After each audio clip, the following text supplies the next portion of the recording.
Okay, so a bit of a unplanned mid-afternoon live stream. I was watching the county championship game between Surrey and Hampshire at the Oval on YouTube, and there's been a rain delay, and I thought, you know what, Surrey have got this one in the bag. They've outbowled and outbatted Hampshire. This is a bit of a one-sided match, and because I've not watched any of the other championship matches, I thought, you know what, I'm just going to do a live stream. Now, a lot has happened. In the last little while. We know that Southampton have been relegated from the Premier League. Their relegation has been confirmed. We've just got to see what Leicester and if and when Leicester and Ipswich get relegated, basically. I don't think Wolves are going to be caught by either of those two sides. It's Palm Sunday, isn't it? So it's this time next weekend will be Easter Sunday. As I say, there's been a lot of things happening. The channel, the last month has been a bit weird. So the month started off quite strongly. The last 28 days, view counts were really, really good, and then the last couple of days, view counts have bounded back. But for the last week or so, it's been a bit of a grind, if we're being honest, bit of a slow burner this month. April's been a bit of a slow burner, but there's been a lot of things happening. A lot of things have happened, and I want to start discussing the potential for the NRL to buy a 33% stake in Super League from the RFL. Now, I've done a couple of videos on, should the NRL purchase Super League or invest in Super League over the last couple of years. I've done a couple of videos in that regard, but I've not done a video saying, they've speculating, because until the NRL comes out and makes a definite statement that they have confirmed that they are purchasing a 1/3 stake in Super League and what we know and what the competition looks like next year, I think it's dangerous to speculate on what the Super League's going to look like, personally. Because no deal's been confirmed yet. No facts have been laid out yet. We just know there's speculation and rumour circulating that this is what is likely to happen.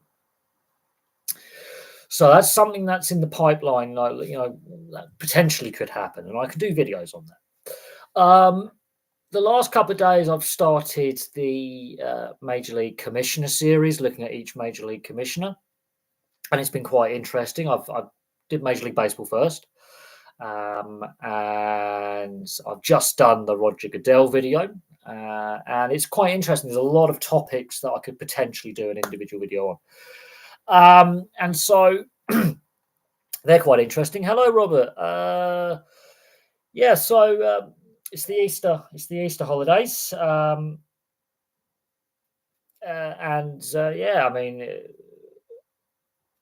a lot of sport is coming up this week, it's looking quite interesting. I thought it's got someone messaging me a lot,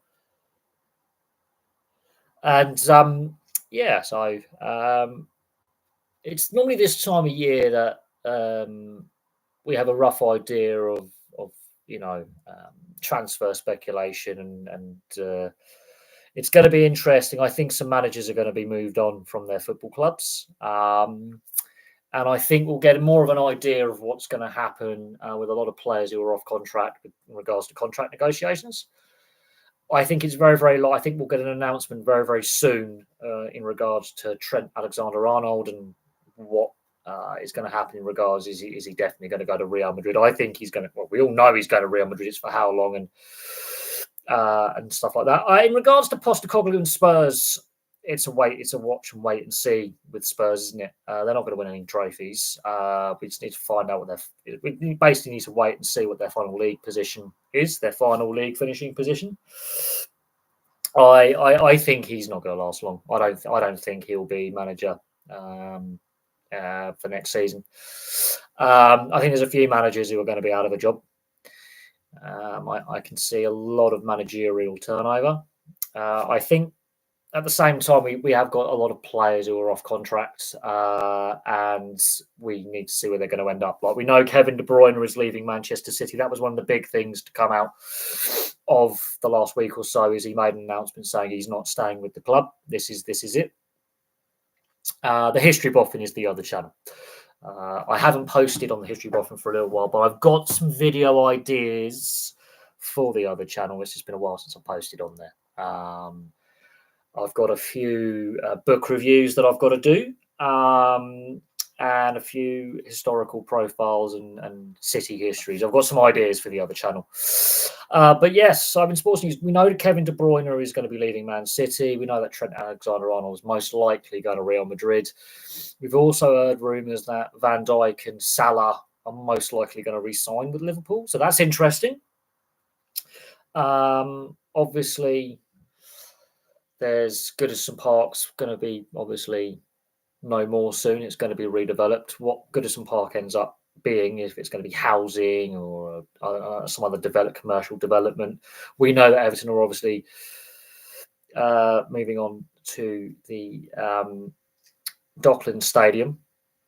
Is it sports related or historical world events? It's the other. It's history. It's politics. It's current affairs, if I think it's important, and film and book reviews and video game reviews. I've done a bit of everything on the other channel, so mostly history related, just in general. I do throw a few sporting historical facts in there when I'm doing a city or a town profile, like when the various sports teams that represent sports clubs that represent the town or city were founded. I put that into, let's say, a city profile when I'm doing a city or town history, of which I've done a few. I just haven't done a video on the other channel since last year, so I think I've neglected the history boffin somewhat, but people still watch my content on the other channel. In regards to the NRL, I've got to do a video looking at Penrith Panthers' struggles to start the season. Who would have had money on the Penrith Panthers being second bottom in the NRL? I've done some. I've got to do actually some book reviews. I've got to do a couple of book reviews on some historical World War I and World War II books. I've got a load of films that I've got to review, of which I've got all the DVDs over there. And there's a couple of things on Netflix. I did a review on part of season 3 of The Witcher, and I didn't watch the second half of season 3 of The Witcher with Henry Cavill a couple of years ago, and I just didn't think it was very, very good. Oh, there's a spider just zip-lining down from the ceiling. Yeah, I mean, look, Blackburn season's sort of fallen apart. The fact we've managed to win away, but Luton are relegation fodder. What's happened to Luton's kind of interesting. This time last year, they were a Premier League side, nearly surviving. They nearly stayed up. And I do fear for Luton that they could just tumble down the divisions. That's happened to them before. I've got to do some more football club history videos as well. There's a few more football club histories that I need to do. In fact, there's a whole continent I've got to still do. So I've got most of Europe needs to be done. But I've got a few more lower and non-league English and Scottish clubs to look at with the football club histories. And some of them have been requested. So there'll be a Havant and Waterlooville one at some point in the summer. But it's very interesting looking at the promotion and relegation battles in the various leagues across Europe as well at this time. Some of the league promotion battles are really tight. Like I think the National League South, there's like a handful of points covering like 9-10 teams. The Melbourne Storm look like the team to beat in the NRL. I think the Bulldogs are the surprise package so far this season, and they are the only unbeaten side left. They obviously gained that virtue with having the bye this weekend. The big surprise for me is how badly the Panthers and the Roosters have been to start the season, although the Roosters have managed to win 2 games where they were truly underdogs. In regards to the Panthers, something's gone horribly wrong there. I don't think it's a culture issue, and I don't think it's a coaching issue. But I do think that the amount of games these players have played have caught up with them. I don't think all the players are fully fit, and I think some of the newer players and younger players are still adapting to the system that they have at Penrith, and that's the big surprise for me. But the Roosters have, I think, lost more players in the off season than the Panthers. The Panthers, if you actually look at it, and I I can't remember which podcast I was listening to, but there was a podcast on, I think it might have been Paul Kent's podcast. And they calculate, I think it's like 25 or 26 players have left since the 2020 grand final from the Panthers organisation. That's basically a full roster of players within the last 5 years have left the Panthers organisation and gone elsewhere to varying levels of success. But that's a full squad of players, basically. It does happen where you are going to have a down season. And I think it's safe to say that they won't be doing 5 in a row. But they've got to turn around their form at some point, right? They can't be this bad for the rest of the season, but maybe this is the season where they need to reset. The Roosters, look, back in 2019, going into 2020, there was a lot of people, debating whether they could do 3 in a row. And there was a big discussion around that. And they did make finals, and they were looking great going into finals, and they had a very good regular season. Admittedly, the 2020 season was obviously heavily disrupted by the pandemic, but the Roosters looked really good going into the finals, and then they fell apart, and they haven't really looked the same since. So I think the Roosters, I think they've lost more, I think, than the Panthers in regards to. I think the Roosters actually had less depth than the Panthers, and I think the Panthers' depth has finally reached the bottom of the barrel. It just took them a few seasons longer. But my neighbour set off their smoke alarm. One of my neighbours has burnt some toast. But I think the Storm were the pre-season favourites going into the season anyway. And they are the last team to beat the Panthers in a grand final. So they were the favourites going into this season. A lot of people had predicted they were the favourites going into this season. A lot of people also predict the Broncos to do quite well this season as well. But when the Broncos have lost, and this is noticeable, they've looked flat in the 2 defeats they've had. Now the Raiders have had a very good start to the season, so but the Roosters, with the way they handled the Roosters in week 1 to how they got handled over this weekend, you can see that there are some issues at the Broncos that are still a hangover from the Kelly Walters era. And that in itself becomes interesting. I think the Broncos, I think this may be a season too early for them to be considered, contenders. I think they're going to be a good side. They're going to make the top 8. They're going to be good this season. I think the improvement had to come. I think a lot of people were very critical of Maguire being named the new coach and giving up the Blues role, but so far, for the most part, it's worked. There are a few issues with the Broncos game. So they're far from the finished article because they're coming off the back of 2 disappointing seasons. But at the same time, since 2019, the Broncos have made the top 8 once. So, and while admittedly they made a grand final, they've had 1 appearance in the top 8 since 2019. And it's going to take time to build that consistency. And this is where I think pre-2019, the Broncos, the fan base got too used to them appearing in the top 8 every year, apart from I think 3 seasons. There was 3 or 4 seasons where they didn't make the top 8, basically, in their existence before 2020. So this is like new territory for Broncos fans. Like the fact that they're not regular performers in the top 8 anymore. And they're far from the finished article. In regards to the Storm, I mean, their system is not foolproof, but they keep reinventing themselves every year. I think the issue with the Storm is what is going to happen when Craig Bellamy finally decides, you know what, I'm done. I'm not coaching anymore. And we still don't have a definite idea of when he's going to decide to step aside from that coaching role. And it's going to be very difficult for his successor to fill his boots, basically. I think it's going to be a daunting task. And I think that first season or 2 seasons post Craig Bellamy is going to be very interesting for the Melbourne Storm because that could be make or break for the organisation.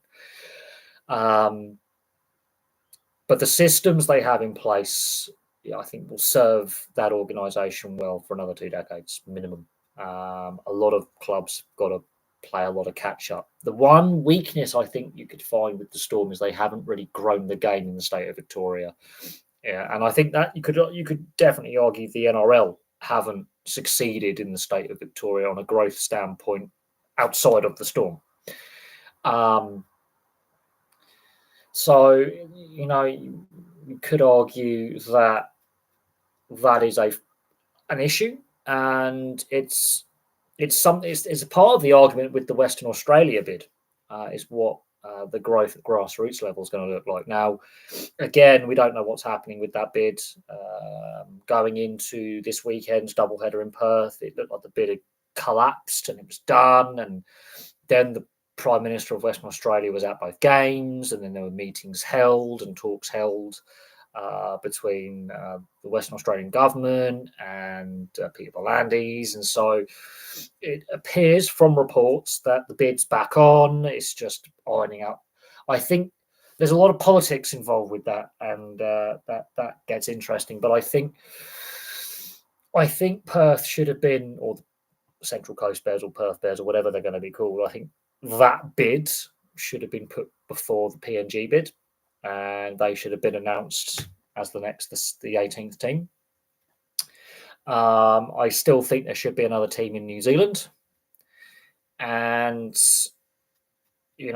whether another team needs to be in regional Queensland or regional New South Wales. The Central Coast has a facility. Rockhampton could be good for Central Queensland. Another team in Brisbane, perhaps. Another team in the state of Victoria. Whenever they put that 20th team, it looks likely that Perth is going to happen. I think there was some politicking going on there. I think there was publicly what was said is different to what's happening behind closed doors. I actually think the Perth deal is going to get done, but I also think another team needs to be placed in New Zealand, and I think potentially. I think the PNG one is going to be a failure long term. I believe that. But I do think they need a team in Perth and they need another team in New Zealand on the South Island. And I think you could then say, that this is a more national or continental competition by that point. I think there's enough talent in New Zealand. Rugby union doesn't have the money to sustain the talent levels. We've seen that with the amount of X7s players and rugby union players that the NRL has snapped up in the last couple of years in both the men's and women's games, because there's not enough money in rugby union to sustain that much talent, not just in the Southern Hemisphere, but globally. From reports, and again, until nothing, anything's fully confirmed from reports, it looks very likely Perth is going to be the next team, and they're going to come in 2 years' time. I think what was done publicly, saying the bid had collapsed, I think was behind the scenes. There was pressure put on both sides, a lot of politics involved, and I think it was all for the cameras. Bit of theatre. I honestly think we are going to have another Perth team. I just hope that, if and when they go to Perth, they actually don't let it fail like they did last time. They've learnt the lessons from last time. In regards to PNG, I think that is going to fail. There's enough concerns for me for it to potentially become a money pit. I know the PNG government are basically giving tax exemptions for the players and support staff, and they're going to live in this little bubble in Port Moresby. Security is a massive concern. A whole variety of other concerns as well. But I think the PNG team will fail. And it won't be because fans aren't turning up, and it won't be because of pathways and player development. I just think that they could be building the game nationally in Australia and to a certain extent New Zealand, where other professional sports are more national in character. And I know the A-League is not on the same level as the NRL, I know that, but they have more of a national footprint. the AFL has more of a national footprint, and that's where I think the NRL is lagging behind. Now they may be doing really great on TV, and they're announcing their biggest profits, and all that. But at the same time, the A League is represented more across Australia, and more kids are playing association football. It's a lower risk sport, and there's a lot of parents who are like rugby league and AFL. The collision's too dangerous, all the negative headlines around concussion and player safety and player lawsuits. And so they get their kids to play the round ball version of football. And it's a less brutal sport. It still is a brutal sport on the body, with all the injuries and the physicality, which is different. It's different. But it is the quickest growing sport in Australia, and in part because of the Matildas and the Women's World Cup and the women's game. But it's irrelevant. Because of the brutal nature of rugby league and AFL, association football, or soccer to the Aussies, is more widely played, and that's where the NRL needs to look at their grassroots programs, grassroots funding, and making sure that the pathways are there. And this is where I think they have failed with the Melbourne Storm in that regard in the state of Victoria. You are going to obviously have rugby league talent from PNG because it's the national sport. But in the state of Victoria, one of the whole reasons of having, the Melbourne Storm exist in part was to get the NRL up and running following the Super League war. But at the same time, where are the players being developed in the state of Victoria? You know for a fact that rugby league is not going to be the dominant sport in the state of Victoria. But at least, where's the player development? Because not everyone in the state of Victoria likes Aussie rules, which will surprise a lot of people listening to that, but it's the facts. It's facts. It's like not everyone in the US likes baseball or American football. It's facts. Not everyone in Canada is an NHL fan. That may surprise some people, but not everyone in Canada likes ice hockey. So you have these sports fans that don't have a sport really to follow because the major sport in that area is something they just don't like. For whatever reason, they're just not a fan of it. And I think this is where the NRL has missed a trick, because the AFL, for all its flaws, of which it has many, you look at it and they've now got how many professional teams in traditional rugby league locations? Now, whether they're, the Brisbane Suns, I think, are the most successful. The Sydney Swans are also pretty successful. And you could argue the Gold Coast Suns and Greater Western Sydney, okay, they're not as successful and they have struggled at times. But that's still 4 professional AFL teams in rugby league country. Whereas you've got 1 professional rugby league club at the moment in AFL territory. And I think that's where we're discussing this, who's winning the domestic audience in Australia. There's the debate. Now, when we're talking about grassroots involvement and investment, PNG, it is free money. It's basically government aid from one government to another, and it's a lot of money. It is a lot of money, going from one government to another. There's a lot of politics involved in that, and there's a lot of people that aren't happy with the fact that Australian taxpayer money is propping up another country's sporting infrastructure. And a lot of people, quite rightly, think that money could be better spent in Australia on a variety of projects or whatever it may be. Or there's a lot of people who think that they should expand the game in Australia and New Zealand over PNG. But, again, semantics. There are... it's a difficult one. But no, there's a couple of videos I want to do on the NRL. I do want to look at the Penrith situation, and because that one is really interesting, how they've gone from finishing second in the regular season last year and winning their fourth grand final in a row to second bottom in the space of, what is it, middle of April right now. So put it this way, what was it? It'd be the first week of October was the grand final last year. So that's October, November, December, January, February, March. So within 6 and a bit months, they've gone from premiers to second bottom. In the voice of Trump, China. Yeah, we're going to get so tired of winning. We're going to win so much that we're going to get tired of winning. I really don't do that. I mean, I remember doing that. I think it was 2018 or 2019, before I moved into the last apartment, and we're going back. There was a thunderstorm. I remember this. So where I used to have my TV and Xbox used to not be in my room. It was actually next door in one of the spare rooms where when my cousin was staying, that would be their room. And I'd set up my laptop on the table with my TV behind, because that's where my TV lived. And there was a thunderstorm. And this is when I decided to try and keep politics off the channel, but it's quite funny. And it's on one of the, I think it's either 2018 or 2019. It's the height of summer. There's a thunderstorm. And a viewer asked a question about my views on American politics. And at that time, it was Trump's first presidency. And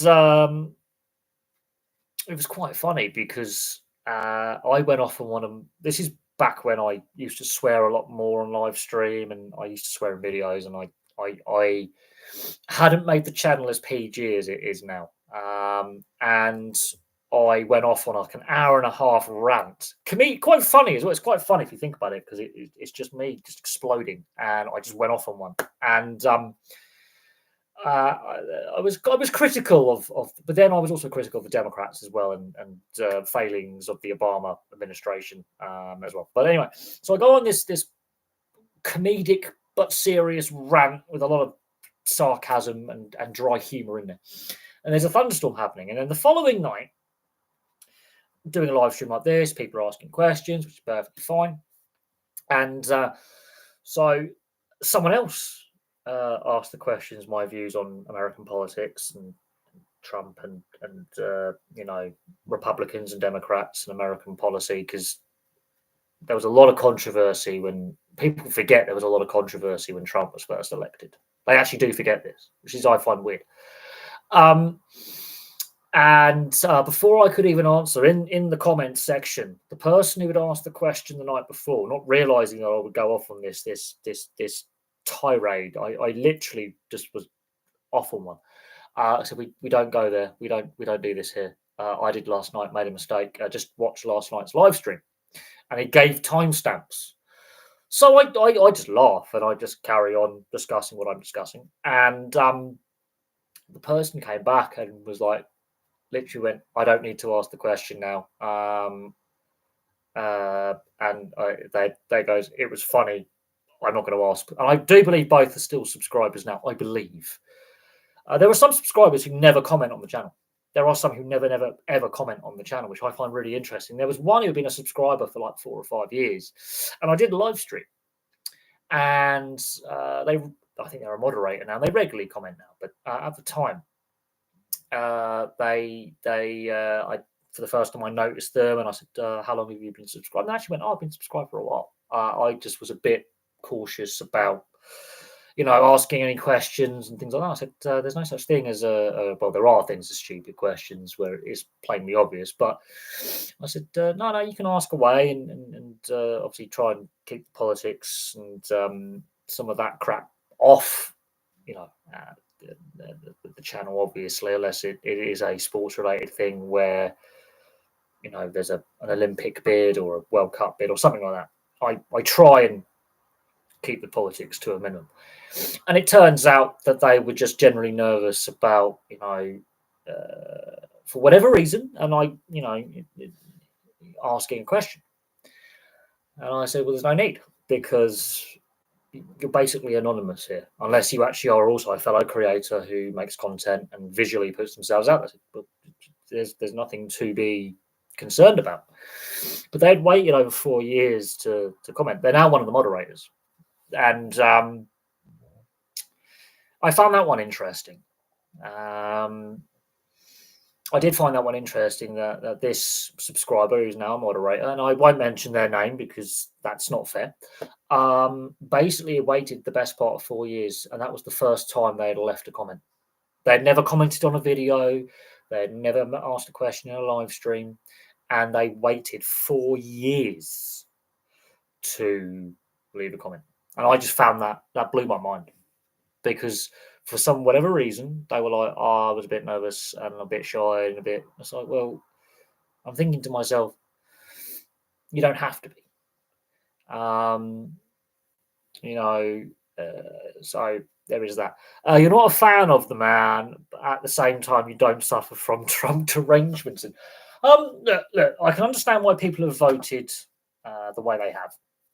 There are a lot of people who are frustrated with a lot of things. And that is completely legitimate that they don't vote for the other political party or parties, depending on where they are in the world, because there's a few elections that have taken place. We've got one that's going to happen in Canada. We've also got local elections here in the UK. We've got an Australian federal election coming up, and I do think the Labour government in Australia is going to lose some of their majority. I don't think they're going to be beaten, but I do think there's going to be some pushback from a lot of Australians who are not happy. And you've got to remember, this current Australian government has just signed over 600 million Australian dollars to the PNG government for this expansion team, because they believe it's a way of deterring China from their Belt and Road Initiative. So there is politics involved in this, even though it's a sporting situation. And there's a lot of Australians who are not happy with that money being spent on a foreign country when there are issues in Australia. I mean, look, we obviously last year had our general election here, and obviously last summer we saw some of the issues that we as a country were facing with a lot of civil unrest, which reminds me of 2011 before the Olympics. I remember that clear as day, because where my partner at the time lived was one of the Olympic boroughs. And her mum was one of the volunteers for the Olympics. I even got to see the Olympic torch relay because where I lived at the time and where I live now, ironically, the two neighbouring boroughs where I live now, the torch relay went basically past my house. So I heard the torch relay was coming through the town I lived in at the time. And so I walked down from my house at the time to basically the main road. So off one main road to one of the biggest roundabouts in the town, because it was the main road from London, well, to the west. There's sort of like there's two main roads, one that goes north-south and one that goes east-west through the town where I used to live. Or that part of town, the north side of town. And so London's to the west and Reading and whatever. Anyway, and I literally I saw the torch was about 5 meters from me. I even reached out and gave one of the police officers on a motorcycle a fist pump. That was pretty cool, seeing the torch relay. And I actually felt quite part of that Olympics. But the year before, and I do honestly mean this, we had the riots. And there was a lot of concerns about the Olympic security and, fans and all the overseas nationals. And there were concerns at the time. Fast forward to last summer, similar time of the year, we had all the riots, and there was a lot of rhetoric, and there were concerns it was going to spill over into professional sport, so football, for example, and the fans and that kind of football.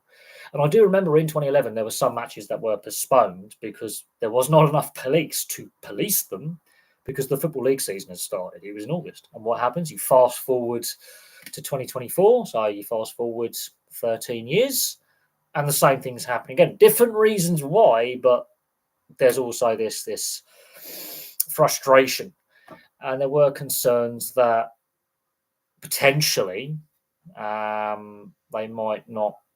I think there were contingency plans to, either postpone or delay the start of the Football League season, and amongst other things. Who was it that said no matter who you vote for, the government always gets in? I can't remember. Probably someone like Winston Churchill or someone of that kind of era. I've heard this phrase, but again, it's one of those quotes where it could be attributed to several authors, is the term. But it's an interesting quote nonetheless, and it does provoke an interesting discussion. I was always told this when I was doing my A-level history coursework. I did my coursework, and I can't remember what I've got it somewhere. I've actually got my coursework essay, which is about 9 pages long. I really did a lot of research into it. And the examiner, we were allowed to submit our drafts before we submitted our final. And so I submitted my draft, and I was already making changes to my final essay, basically. And I was told 2 things. Death and taxes are the only things permanent in life. It's true. It's true. So I found that interesting. Now, back to sports topics, because I think we've gone off on too much of a tangent. But no, it's sometimes fun not just to solely focus on sport. And yeah, look, these questions are going to pop up. Someone's going to get in. Someone new is going to subscribe and leave a comment going my thoughts on politics. And as I say, I try and keep it, sport related as possible. But unfortunately, in some circumstances, so when it comes to bidding for international tournaments or Olympic Games, there's got to be government backing. The Minister of Sport, Culture, and all these various sports, departments within the government, whatever country we're talking about, there's got to be government funding. And we've seen this in France, for example. So the French were meant to have Major League Baseball come this year to Paris. And I remember, what was it? So last year, or was it the year before? They basically, when they were playing the London series, they mentioned in commentary, "Oh, yeah, we're going to be back here in next year, and then 2026, and then 2025 we're going to Paris, and then 2027 we're going to Paris, and then 2028 we're back in London." And last year it was very interesting because with France, they obviously had the Olympics. No, I think the Warriors this season are performing better than last year. I don't think they're underperforming. I think they just had one of those games where the Melbourne Storm were just better than them. But so far this season, they've actually been pretty good. Up the wires. They've got a lot of injuries right now. But talking about France and I'll get to that question in a minute about what I'm most looking forward to. But talking about France and the French government, they were meant to host this year's Rugby League World Cup, which has now been delayed a year and going to be played in Australia. And because they took over from the US, who were meant to host, government didn't. They were like, "No, we're not going to fund it. We're not going to pump money into this tournament. It's going to cost more than it to put on than what we're going to return. We're not interested." The Major League Baseball were meant to go this year. They pulled out of hosting that. And so, again, costs and who was going to be organising the event. And so that's the French government going, we're not going to fund this now. Even though they've made commitments and had agreements to do so, they basically overspent on the Olympics and the Rugby World Cup. They overspent on other major sporting projects at the expense of other sports, which could have contributed a lot. So that now leaves Major League Baseball with a problem. They're obviously very, very keen to take games to Europe. But I think, as I discussed in the Rob Manfred commissioner video, that 2019, they had an opportunity whereby they had delayed for a couple of years before they had decided to come to London. And the London City Stadium, the former Olympic Stadium, wasn't their first choice of facility. They actually wanted to use the Oval. Now, had they come in 2018 or 2017, they could have used the Oval. The problem was the Cricket World Cup was taking place at the same time they wanted to use the Oval. And so they had to find a stadium quickly that could be converted to hosting baseball. And their solution was, and fair play to them for this solution, it was creative, was using a multi-purpose former Olympic stadium, which why didn't they think of that in the first place? And I'm being deadly honest. Oh, my back is killing me. I've got to take these fucking shoes off. This is one thing. The reason why I don't like doing live streams anymore is my back is so bad now with all the issues I've got with it that it hurts to sit up with my back support. So I got to do. I get pins and needles, and my arm really kills, and my arm goes funny. If you ever have a back injury or a shoulder problem, get it fixed as soon as possible, because otherwise you end up in a very, very painful situation. So I think Major League Baseball, in regards to their international series in Europe, have made some errors. Now, the fact they waited until 2023 to return to London, I think, was a mistake.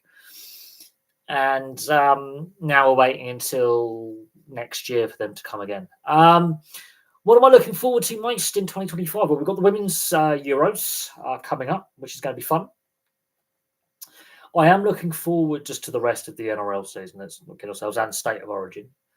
I think that we're going to have some more surprises before this season's done. But no, the Women's Euros, I think England have a very, very good chance of retaining their title. Very good chance. I'm looking forward to. There's a few things I'm looking forward to in 2025. Quite a few things, but no, the Women's Euros I think is the next big thing, and then the 3 Test series in Australia at the end of the rugby league season. I think I'm really looking forward to that. It's been a long time, and it's great to see Australia play England or Great Britain again. It's been too long. The fact that the NRL is the driving force now of the international game is where I think the IRL, we need to look at, their relevance in the game, and that feeds into the the future of Super League. And are we still going to have a promotion relegation system? And how will the NRL, they're saying it's going to be a third stake, about 33%. Operational control, this kind of thing. It could potentially be 100% stake. We'll see what happens, but I do think things need to change. And we'll just have to see out what plays out in that regard, in regards to the future of Super League and the club game in this country and in France, because the fact there's only 2 fully professional French sides at the moment in Toulouse and Catalan is a concern. I don't know the strength of the TV deal in France, and I think the fact that the World Cup France withdrew, I think, damaged the potential for the sport to grow some more. And there's a lot going on there. The Rugby League World Cup and the Commonwealth Games are underappreciated. I think growing up, I think the Commonwealth Games was more appreciated than it is now. I do honestly believe that. I've got some very fond memories of watching the Commonwealth Games as in my younger years as a kid and a teenager. But I do think as time has gone on, and with the costs associated with putting these major sporting events on, and with everything we've seen economically and politically over the last, I'm going to say 15 to 20 years, that's noticeable. I think the Commonwealth Games, I don't know if what the future is going to look like for them long term. But I used to enjoy watching them. My granddad actually competed at the old Empire Games, which is basically the Commonwealth Games under a different name before the Commonwealth of Nations was actually set up. Represented England in field hockey. So I can't remember which Commonwealths that was, but my granddad did represent England in the Empire Games. That just shows how long ago that was, because it's not always been called the Commonwealth Games. But I do think they're underappreciated, but at the same time, they're not promoted in the same way that the Olympics are or World Cups. In regards to the Rugby League World Cup, this is where the IRL, as the governing body of the international game, is been poor for too long. I do think the NRL is now the right driving force for the international game. I think the NRL has shown it's leading the way. The growth of the game, both at club level and international level, is going to come, in my opinion, from the NRL taking the lead. It shouldn't be for a domestic. Well, I say domestically, it shouldn't be for a club league to drive an international game.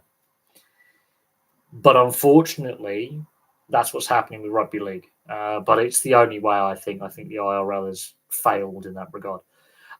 Ticket sales have been good for the Headingley and Everton tests. But I'll be interested to see the ticket sales for Wembley. Be very interested to see the ticket sales for Wembley. I would love to see Wembley sold out for a Rugby League International. That would be fantastic. It would be fantastic. But if ticket sales already in April are this good, that's good signs for the end of the season. Because when New Zealand came in 2018, I believe it was 2018? I think it was 2018. I was concerned for the World Cup that we had for the ticket sales.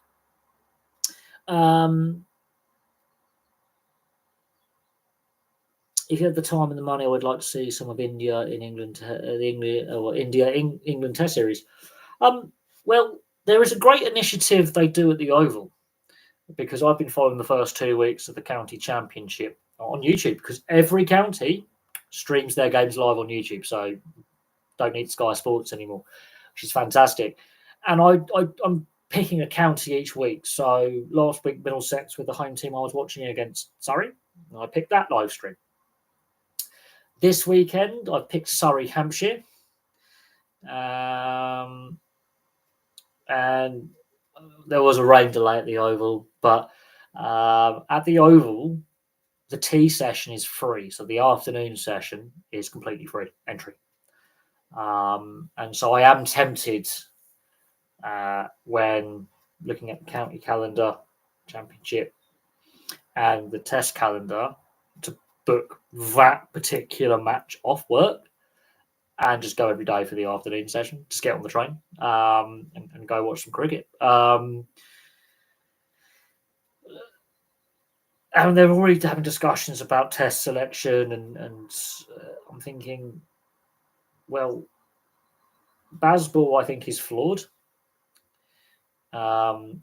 But there's a lot of issues with international test cricket, and there's a lot of issues with the ECB and cricket in general. I've made those very, very clear on this channel many times. Field hockey is a great sport, and the fact it's been pulled from the Commonwealth Games, or they're not having it at this Commonwealth. It's like the Olympics, where some sports are Olympic sports and then they're not, and they are again. I think that's a massive shame. It's one of my favourite events at the Commonwealths, but also at the Olympics as well. They played at the Olympics. It's a shame that it's not part of this coming Commonwealth Games, but it is what it is, quite frankly. It's one of those sports that needs better promotion as an international sport and as a club sport. But this is where participation is key as well, and having an event like the Commonwealth Games, you can reach that wider audience for a international sport, not just field hockey, to then get that participation. So that's the downside of not having it at a Commonwealth, is you lose the eyes on the product on a free-to-air service, like BBC in this case, or is it Channel 4 for the Commonwealth? And because you lose the eyes on the product, you lose that ability to reach a wider audience. And as we've seen, free-to-air coverage does actually help encourage participation and positive free-to-air coverage. We saw it after the 2012 Olympics. We saw a massive upsurge in people becoming more physically active and taking up sports they were not interested in before. We saw kids interested in a new sport for the first time, whatever sport it may be, and wanting to participate and carry on with that participation.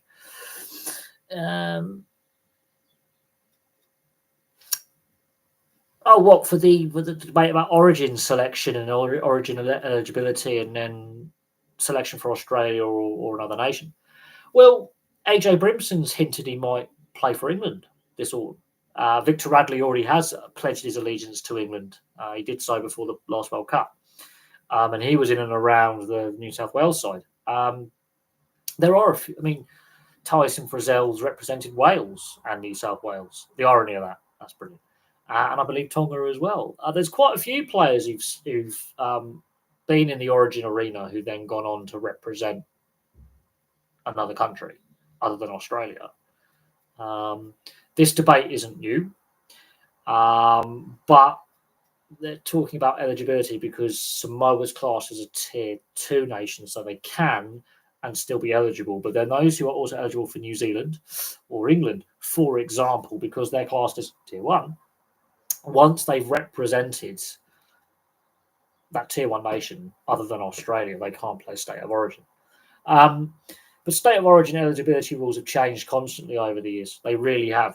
And the concept has evolved to what we see today with state of origin, with 3-game series. And you've got to be, I think it's where you're playing your junior rugby league before the age of 14. So there's quite a few players in theory that aren't even eligible because they were born in West. I think there's a couple of NRL players who were born outside of New South Wales and Queensland who actually played their junior rugby league in like Western Australia or wherever. And then when they moved or were picked up by scouts and seen by scouts and brought into a system, they were over the age of 14.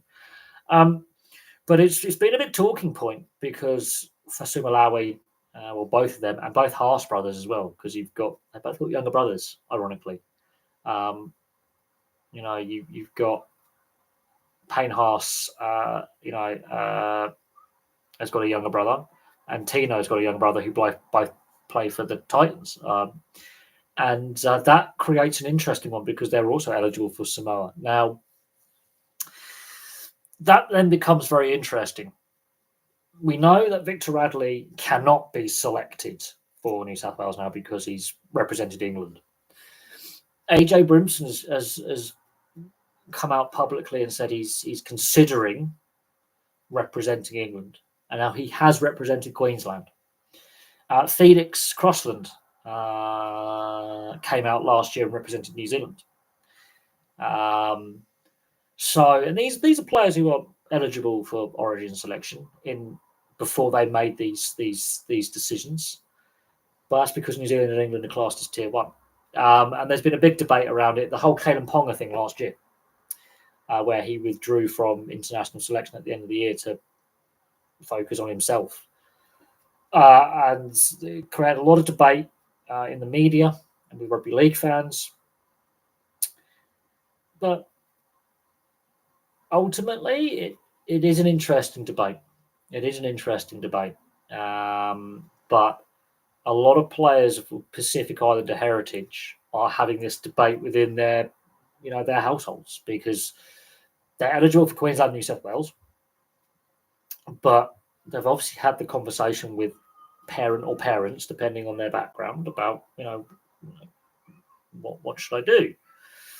And we're seeing this with international selection in other sports as well. About players, they reach that senior level. They may have represented one country at youth level, and they reach senior level, and then another country which they are eligible for, because now we're at senior level, comes along and offers them the opportunity at international level to be part of an international side, and they take it. We've seen it in association football, or as the Aussies would call it, soccer. We've seen it in rugby union. We've seen it in rugby league in this case, and we are seeing it now. We've seen it in cricket. We've seen it a whole host of sports at international level.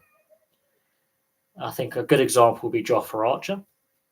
Could have represented the West Indies, decides to represent England.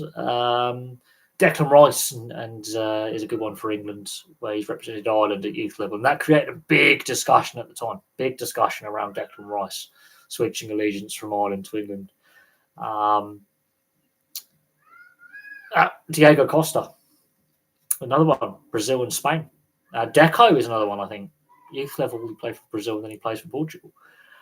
So there are some we've seen this before. And then it raises, the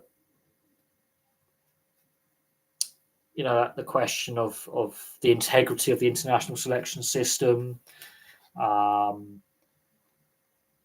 a whole range of discussion points come out of it. It is quite divisive because one country spent all this money developing this player through their youth pathways and through their domestic systems. Rugby league's a little bit different because there's very few countries that play it professionally. But the Declan Rice situation, yes, he was developed through the English club game, but Republic of Ireland were also developing internationally with him as a player through their youth system, and then he switches allegiance to England when he hit senior level. Even though the FAI were the ones, with the coaching at international level and giving him the pathways, and there is that debate that the wealthier federation coming along, swooping in, offering the chance. State of origin is bigger than in England, Australia, or Great Britain, Australian Rugby League. It is possibly the biggest sporting rivalry in the world. Potentially the biggest sporting rivalry in the world. You could argue some of the collegiate NCAA rivalries in the various NCAA sports in the US are quite big. For crowd numbers, TV viewership, what the Republic of Ireland used to be better than they are now. There's a lot of issues with the FAI and money and how the governance side of things over there. It was fun doing the football club histories though on the Irish football club. That was a lot of fun. But for what people don't realise is a lot of the top Irish players who represented Ireland were born or were raised over here, or in Scotland, for example. And at whatever point, and there's a lot of players of Irish heritage playing for Wales, Scotland, and England, because Northern Ireland gets complicated, but we'll talk about the three mainland home nations. And there has obviously been that at youth level they play for the Republic, and then senior level they realise, especially Scotland and England, they're going to have historically, although more now England now than Scotland, they're going to have more of a chance of winning an international tournament or a long. So Declan Rice and Jack Grealish is another one who also represented Ireland at youth level.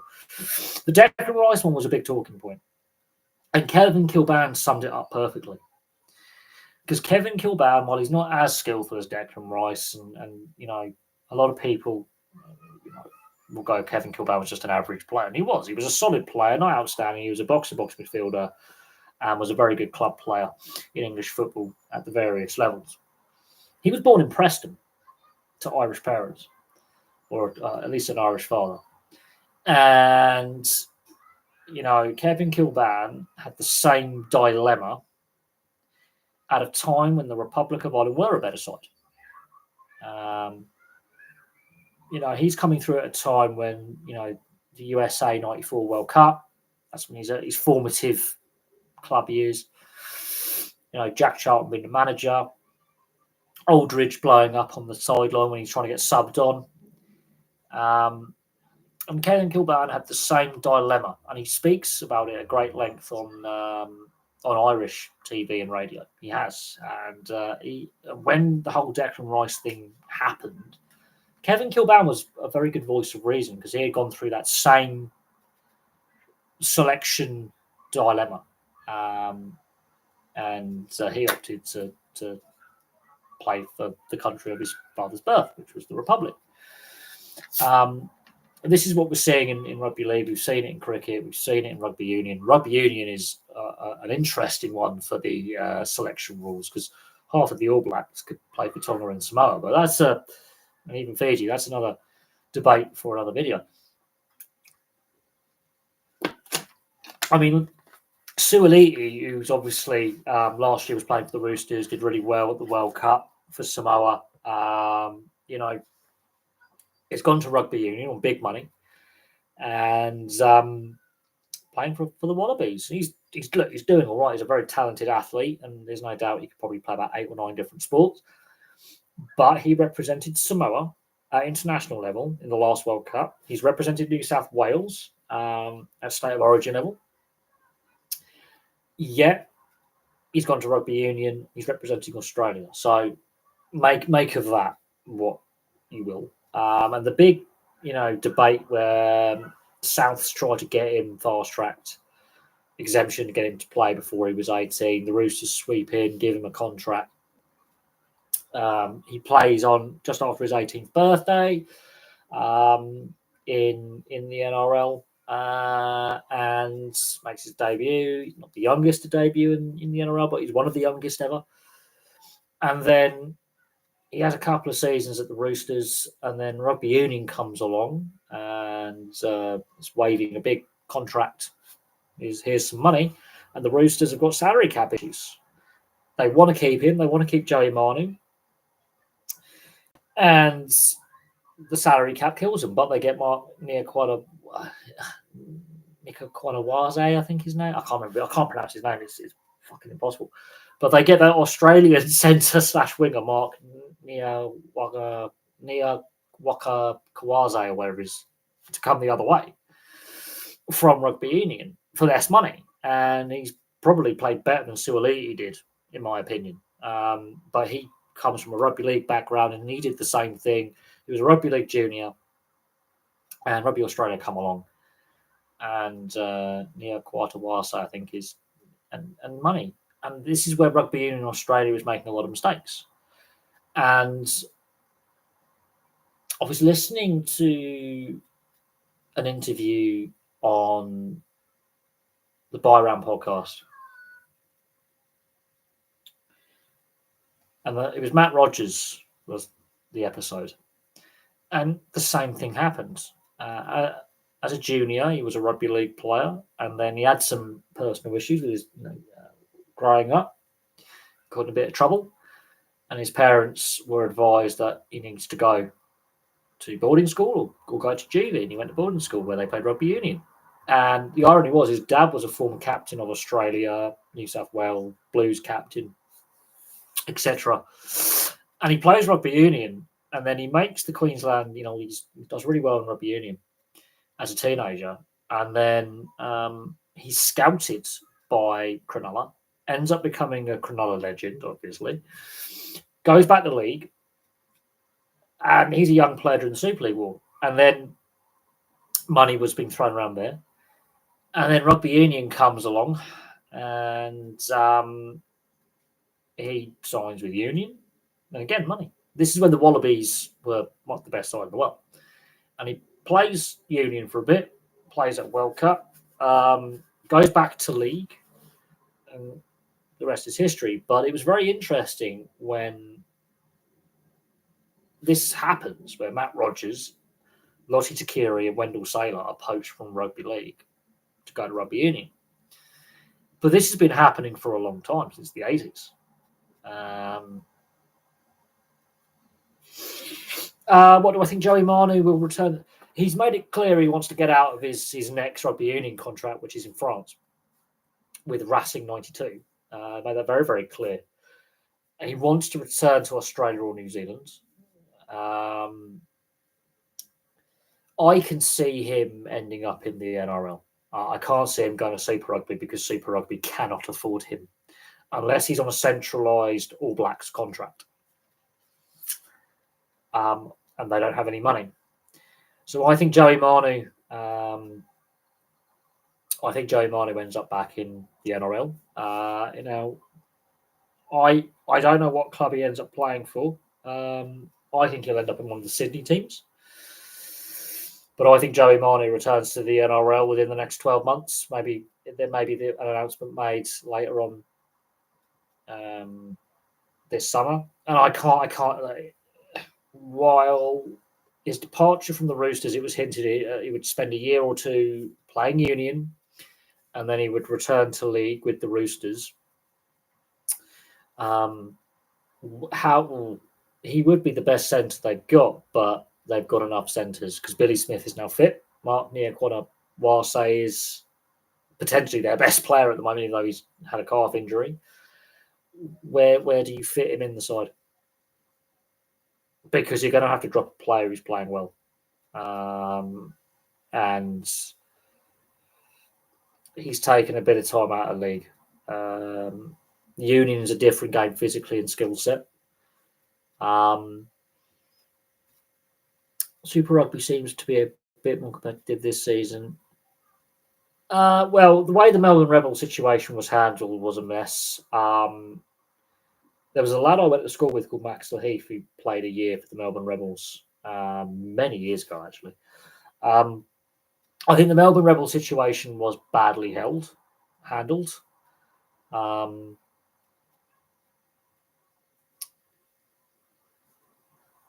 I think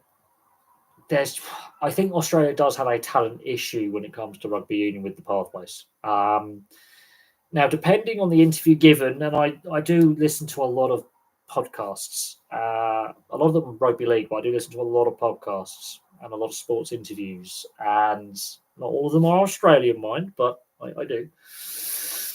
And this is one of the debates around expanding a sport, right? And because obviously I follow the North American major leagues, especially the NHL, expansion is a talking point. Now, Super Rugby started off with 12 teams back in '95. And as time went on, it did expand. Before the 2019 World Cup, it expanded to its greatest extent.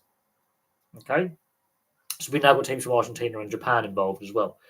And I do think the problem was the model they had was not sustainable. A transcontinental model was not sustainable.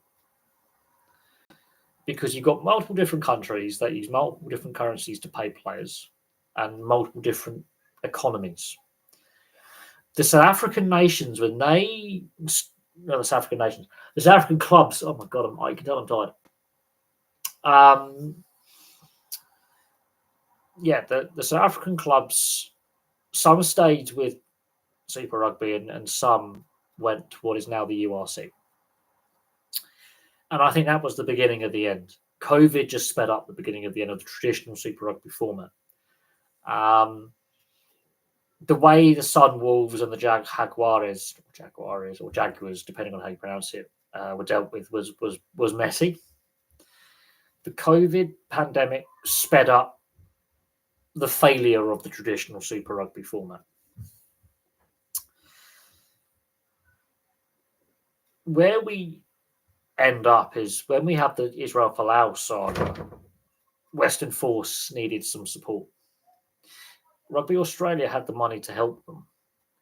Instead, they paid Israel Folau. A year later, they sack him.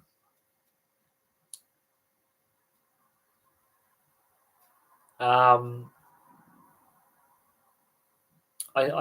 do think, and this is where Augustine Pichot comes along in that World Rugby election in 2019, and the debate about the top talent getting paid too much and not enough attention paid to developing nations and other professional players, and the professional game on a wider standpoint.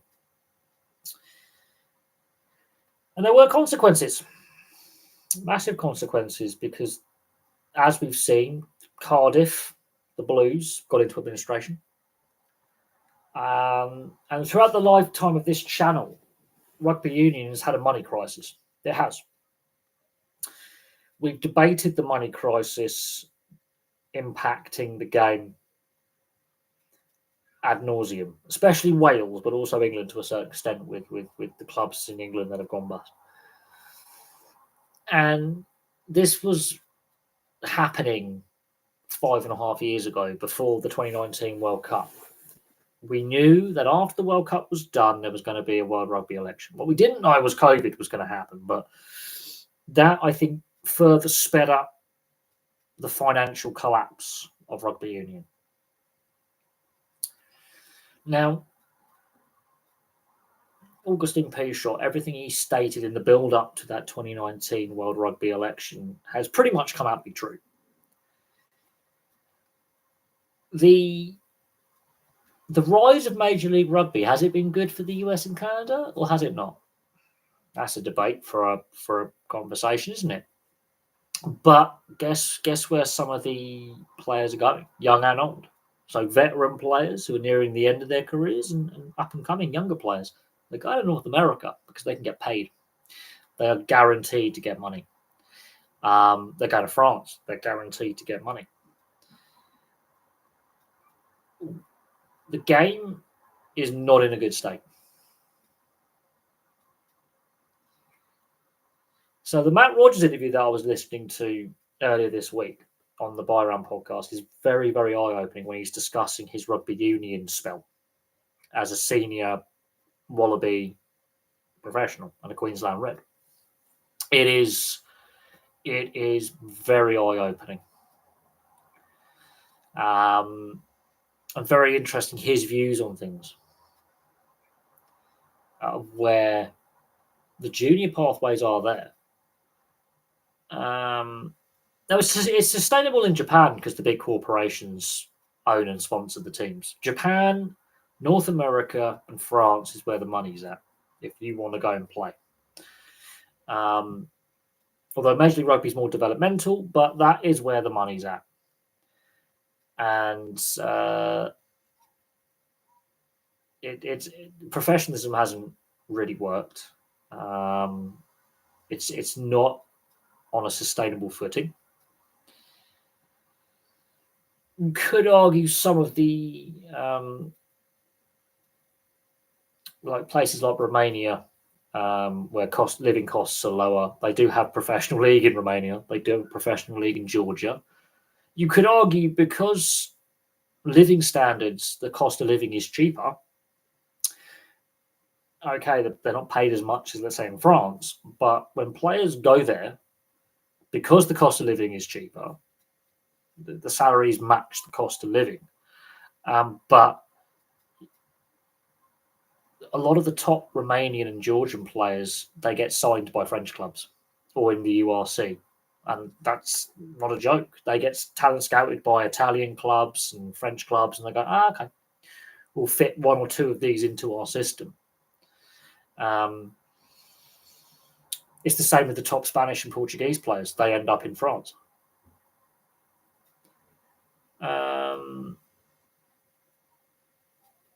And yeah, the fact that, NRL teams are signing basically Australian schoolboy union players and Kiwi Sevens players, that tells you something. The fact that there are, like, Warbrick playing, obviously, for the Melbourne Storm. He's injured at the moment. Leo's another one. And it's the same in the women's NRLW. There's a lot of former international test and sevens talent. So rugby union is losing players to the NRL and NRLW, but also to the AFL and AFLW. There's a lot of former rugby union players playing other sports.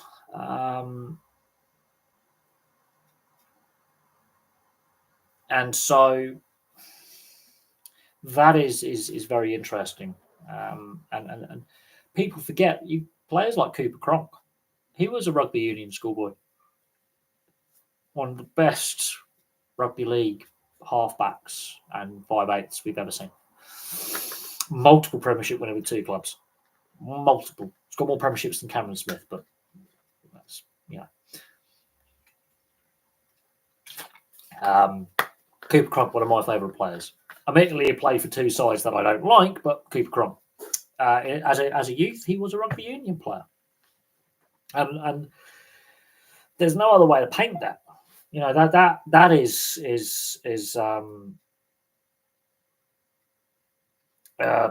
really eye-opening.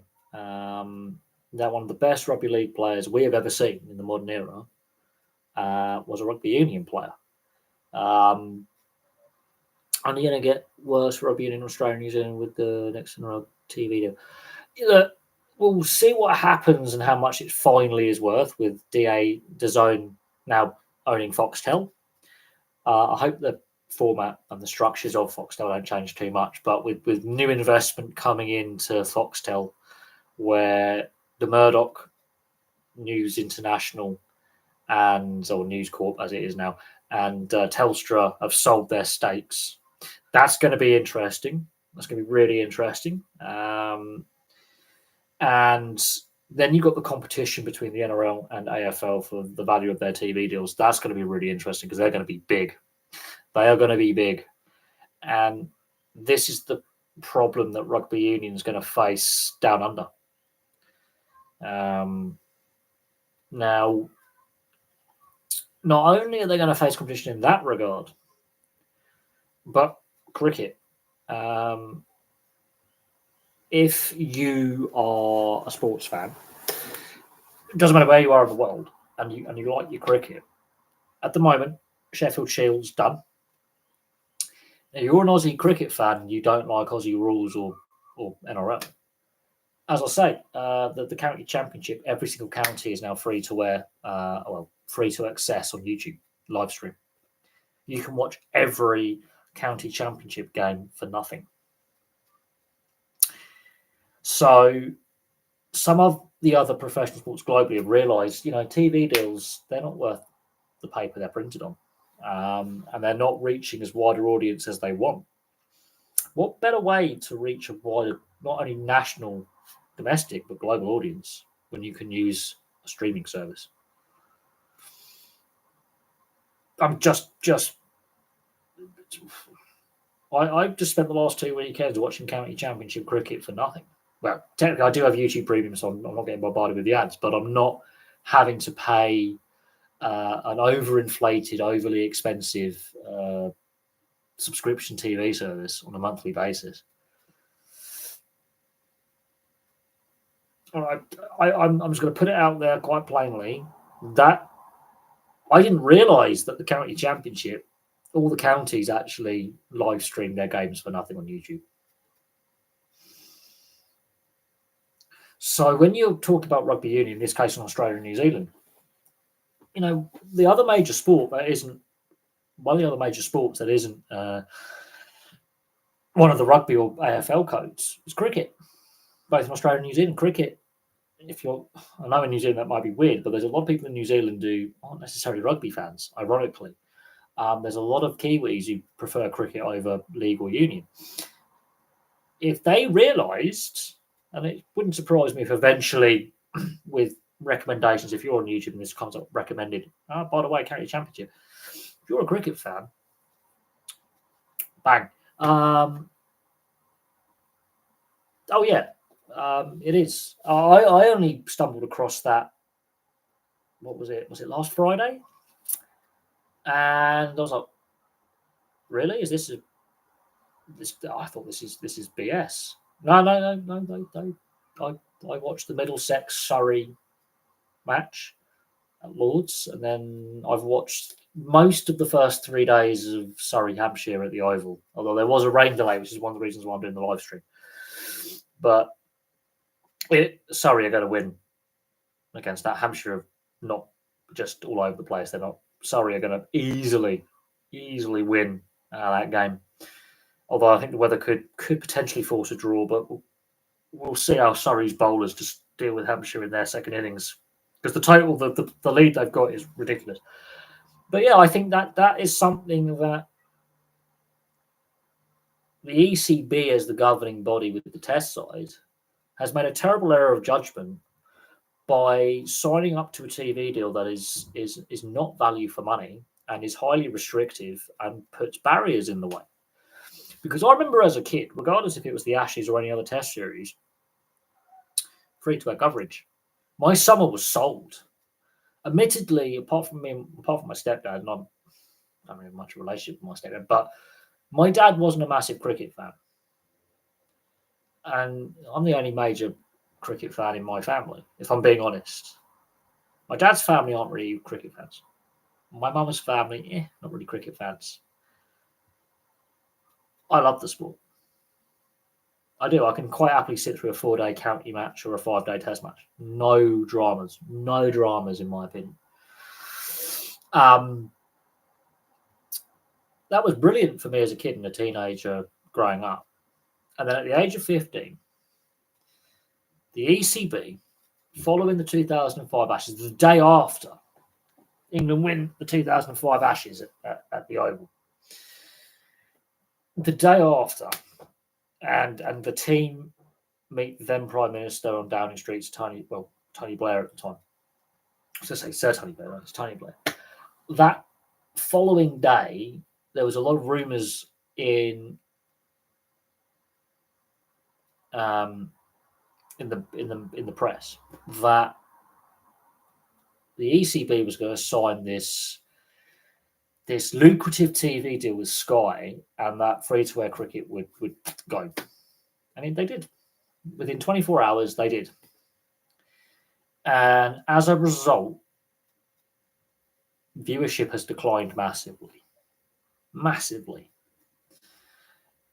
The Cricket World Cup final in 2019, the peak viewership was 10 million less than the peak viewership of the Ashes 14 years before, in 2005.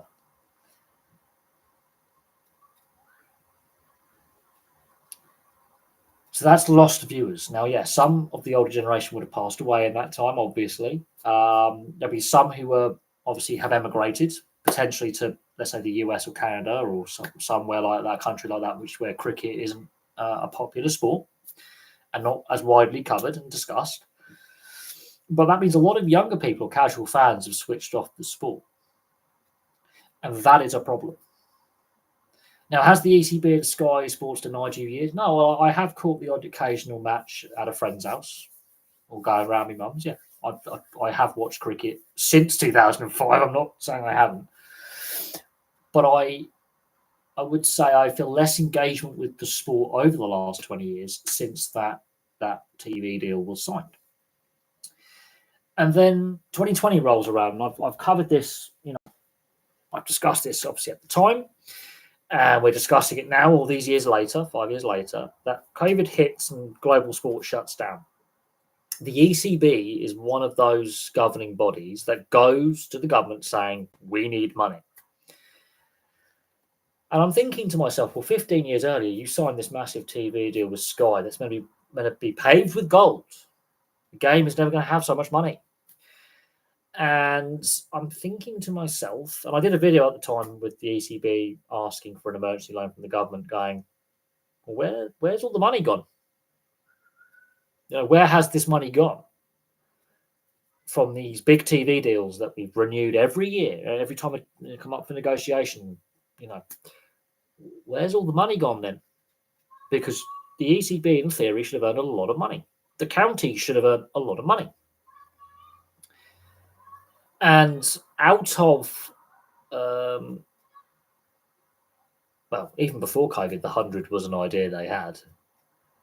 And the concern I had for the 100, which I still have, was the first year it was going to make a loss, and the second year it might break even. And now we're seeing players pulling out the 100 because they just don't want to play in it, or they're fatigued, or they're having to deal with a lot of injuries.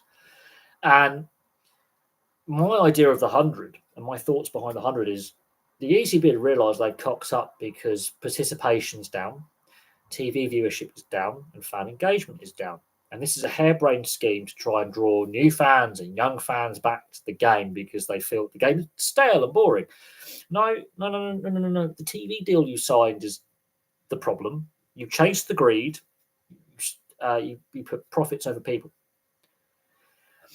And you didn't promote T20 properly and make it as successful as possible to the wider audience. The county game had to come up with its own initiatives, like, for example, at the Oval at Surrey County Cricket Club and at the Oval, the afternoon session is free. That's their way to go. By the way, come in. Yeah, you're going to have to be spending money at the concessions, like the bars and restaurants and things dotted around, which are expensive as London prices. But they made the afternoon session of a day's play free.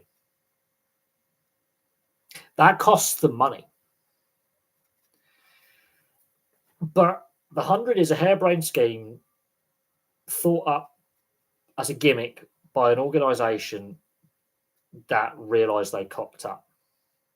But at the same time, the question needs to be asked is where all that TV money went for 15 years, for them to go, we need money from the government. I don't think there's too many versions. I do like the shorter formats. Don't get me wrong. The 100 format is dumb. They had to write new rules for it that didn't exist before. They actually made the game more complicated to make it 100 balls. Well, why not have a T10 rather than a T20? Why not have a short? You don't need it. You don't need it. If you want to promote the shorter formats of the game, you have the Blast and you have the one-day format, which are both fantastic formats. I love one-day cricket. In theory, you could basically get 4 one-day games played back to back to back to back in 4 days on the same pitch on the same weekend. And guess what? You can have a mini one-day tournament over a 4 to 8 day period. T20, same thing. You could have 2 back-to-back T20 games in a day on the same ground. So you have the feasibly you could do it. In practice, your players are going to be tired. It is a higher, more intense form of the test game and the county game. Somerset, that's who you've got to support in the southwest. Somerset. Sorry, it's got to be Somerset or Gloucester or Worcester or Glamorgan or pushing it Hampshire, because county cricket is flawed, because it is. I mean,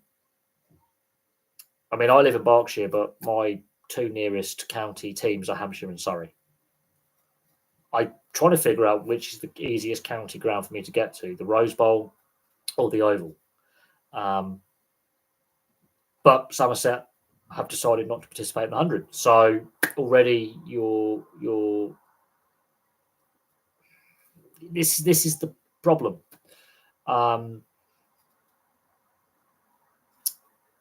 This is where I think the ECB, in fact, the ICC is run by India, so we know that. It's run for India's benefit, which annoys a lot of people, rightly so. But what we have is a sport that's been forced to use gimmicks to try and fix a lot of the problems they've caused by their own design. Because I remember when the IPL first started, it was on free-to-air coverage here in the UK. Now it's not.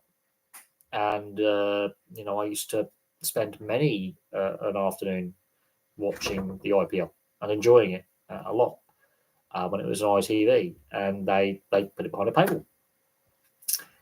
So, and I'm a big fan of T20. I really am. I think it's a fun format. It's a shorter format. It does appeal to younger fans, who are your next generation of players. I think T20 and to a certain extent 50 over gamers, definitely the shorter formats have definitely influenced the test game with more aggressive batsmen and aggressive bowlers. It's changed bowling technique. It has positively, I think, had impacts on the traditional first class and test formats of the game in a good way. But there are downsides to it. There of course, are rule variations, which I'm not a massive fan of, but I think it's a good way for younger fans to engage. I think the ECB have definitely missed a trick in regards of promoting T20 in the one-day game in this country. You don't need the 100. We are the only country that has the 100 format. Let that sink in. No other country has gone with a 100 format because they know it's stupid. And when you've got some of your big name players who represent England and the other test nations not wanting to participate, there's your problem. If you can't get the players to go, this is a good idea, yeah. And all the players who said, yeah, it's a great idea, are all centrally contracted, so they can't speak out against the ECB and go, this is a bad idea. Let that sink in. There's got to be something in their contracts where they can't criticise the governing body because, yeah. But I think the ECB have mismanaged the finances of the game and the exposure of the game, and they had an opportunity in 2005 to double down on the success of the England side. You would struggle now to find a casual sports fan or a teenager to be able to name the best England 11 available you could select right now. I think I can name the entire Ashes side from 2005. I could give it a go, but my memory's getting a bit. It was 20 years ago. But a lot's changed in 20 years. The sporting landscape has changed. The economic landscape has changed. And now the fact that the county game is streaming all their first-class games, I think T20 games live on YouTube is a sign that the TV deal is not working for the domestic game. And I think it's refreshing that they've decided, well, younger people and a lot of people use the social medias now and streaming services. And it's a big risk for the county game. It is a big risk because they may not get the exposure they want on YouTube. But it's a risk that a lot of other sports have taken as well. Potentially, the women's ice hockey in North America, the PWHL, IMSA Motorsport, they realised their race replays were doing better than their live broadcast solely in the US. They were getting more viewership from outside the US. And they went, you know what, sorry, we'll go on YouTube. European Nation Le Mans Series. There's a lot of motorsport, and there's a lot of sports have realised they can definitely improve their reach through this method. And it does raise the debate about the future of sports broadcast deals. So in regards to the NRL and AFL, their upcoming TV deals, especially the NRL, I do think that will be bad for rugby union down under. I think the future of sports broadcasting is at a crossroads. I think with the current situation in regards to the ongoing tariff situation and trade war that we're sort of in, and the geopolitics that's going on, a lot of these big streaming companies are from North America, or they're, so your Amazons, your Netflixes, YouTube, and it's going to be interesting to see what actually happens in the coming 3 months over the summer. It's going to be very interesting to see what happens in May, June, July, the next 90 days. Because the tech companies and these media companies have been hit hard on the stock market. They've had a lot of value wiped off the value of their companies on stocks and shares. And that is quite an interesting topic. So there's that. Yes, I did see that they're going to install safe standing at the stadium, which will impact both football and rugby league. I did see that. I think it's around 3,000 safe standing seats, either in the home section and the away section. Look, the debate around the safe standing has been around now for a little while. Obviously, we've had all-seater stadiums now for over 30 years. A lot of clubs have spent a lot of money becoming compliant in that time. A lot of money. And we've seen stadium upgrades and improvements. But a lot of clubs are now pushing for this and bringing this in. They've got to meet a certain standard. There has to be seating attached to the standing area. I think it we'll see after, I would say, on the safety aspect and on the fan experience. We'll see what comes in the next, let's say, 5 years would be a good sample size to look at the impact that safe standing seating has had. And whether it's going to be more of the norm where we see all-seater stadiums become standing and seating sort of hybrids. That will be quite interesting in regards to stadium design, how many stadium operators decide to install these sections, or if eventually we go, oh, safe standing with the seating element.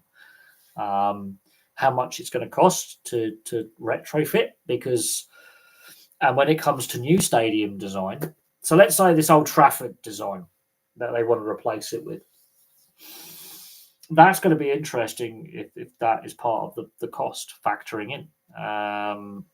It's going to be interesting to see if more sports teams go to their stadium operators, if they are leasing or if they own their stadiums, and they decide this is how we're going to upgrade our facilities. Whether that actually improves and increases capacity or reduces capacity is an interesting one.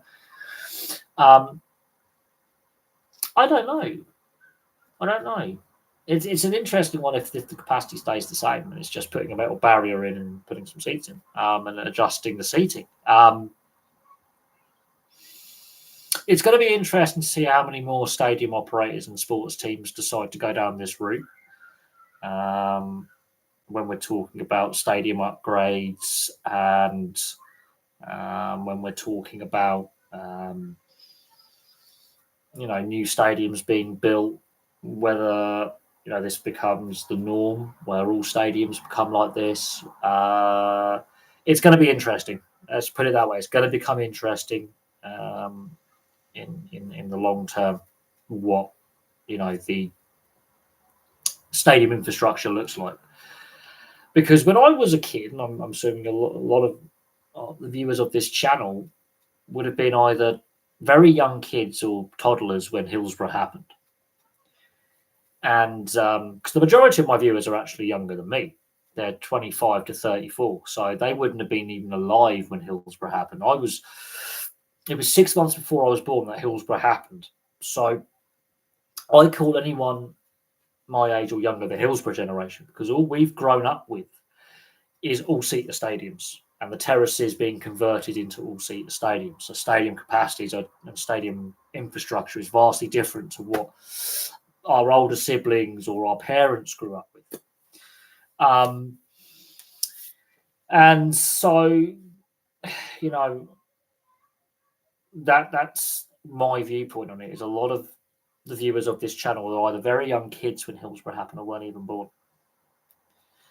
And same with the Valley Parade fire at Bradford City, for example, and what happened there, that tragedy. Because I look at the analytics of the channel, and most of my viewers are under the age of 34. The majority of my viewers are aged between 25 and 34. Now, I do have a lot of older viewers, and there are some months where there are more older viewers than younger viewers, and that's fine. But the majority of my viewers are younger than me, were born in 1990 or later, or 91 or later. And so they've only grown up with all-seater stadiums at the elite level. That's all they've ever known. 89, April 89, so 36 years ago this month was the Hillsborough disaster. 36 years ago. And for a lot of people who are older than me, it does seem like yesterday. It's like Euro 96, for example, was 29 years ago this summer. World Cup. USA 94 was 31 years ago this summer. And for me, they feel like yesterday. They were in my lifetime. I remember watching them, and I was obviously a young kid. It was my formative years. And it's amazing to think that the players who played in USA 94 and the World Cup in 98 in France, and the Euro 96 and Euro 2000 are now retired and are now coaching. But I remember, and they've got kids who are now playing, like Patrick Kluivert's son plays for Bournemouth. I remember him at Euro 2000 scoring a hat-trick against the former Yugoslavia. And so, I was 4.5 when USA 94 was being played. I remember it vividly. I remember Euro 96. I was 6.5. Nearly 7. But it's mad to think that the players who played in these tournaments are now in their 50s. Some are in their 60s. Let that sink in. Mad to think that. But as I say, all we've known is all-seater stadiums. So for this safe standing argument, there's a lot of people who've been discussing this for 20, 25 years and have been advocating for this. Because I would have to look into the legislation that was brought in following Hillsborough in regards to stadium design, all-seater stadiums, and the reviews given. But I do think a lot of that was too reactionary. But there has been a growing call for this safe standing seating kind of hybrid for a lot longer than people realise. But the fact that in USA '94, I was nearly 5, and Hillsborough was 7 months before I was born. It's that for me is mad. That you just, in my opinion, I think it's mad. But Hillsborough, I call anyone younger than me or anyone a little bit older than me the Hillsborough generation side. Anyone who was a young kid from the mid '80s onwards, who was born from, let's say, the mid '80s onwards. So anyone who'd be 40 or younger, that's what I call the Hillsborough generation, because we just basically grew up with the early years of the Premier League, Sky Sports, and all-seater stadiums. And stadiums being upgraded or replaced with what we see today when we do go to the football, or we do go to the rugby league, or we do go to the rugby union. I remember when Twickenham, the South Stand was this brand new thing. And it was separate. It wasn't the all-round bowl that we see today. And I remember that vividly, the South Stand being a separate stand at Twickenham. And now it's just this all-in-place, like, kind of single stand thing. But the South Stand was this separate stand, and it wasn't fully attached to the rest of Twickenham. And that was seen as a marvel at the time. It was built, and it was this fantastic thing. And now it's all part of the bigger stadium.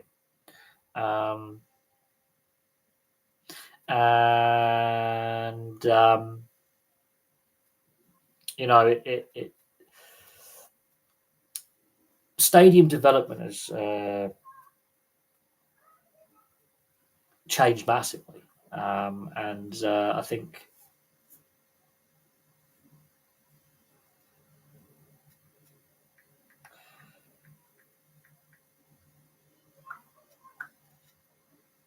but like I say, I think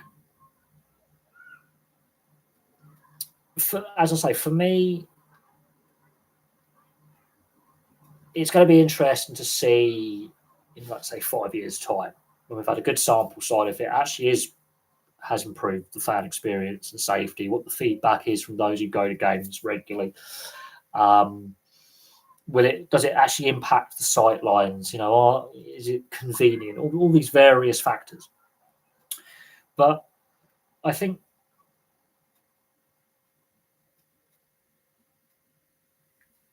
yeah.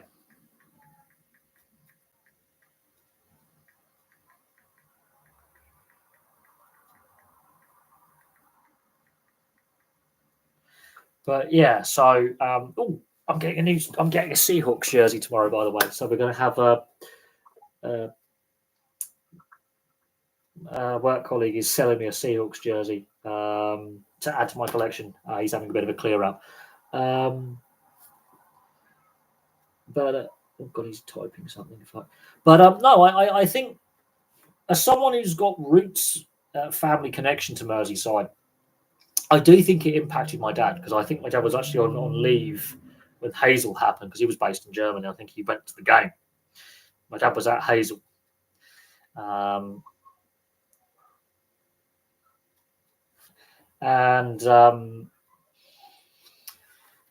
so yeah, my dad was at Hazel, and I think I never really discussed Hillsborough with my dad. Never really discussed the Hillsborough disaster with my dad, even though he was a Liverpool fan. My granddad was from Liverpool.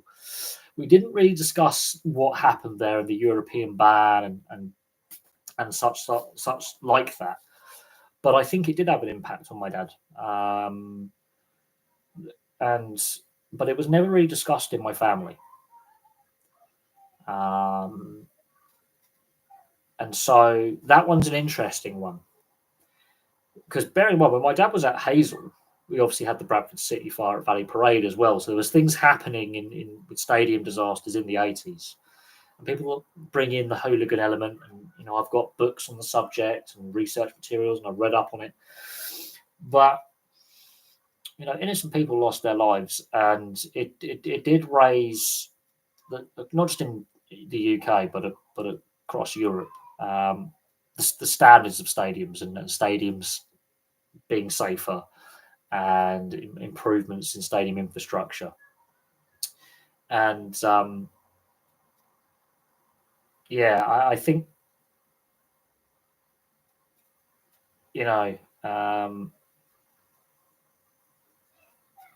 it for younger people or those who were young at the time, I don't think they fully understood the impacts at the time.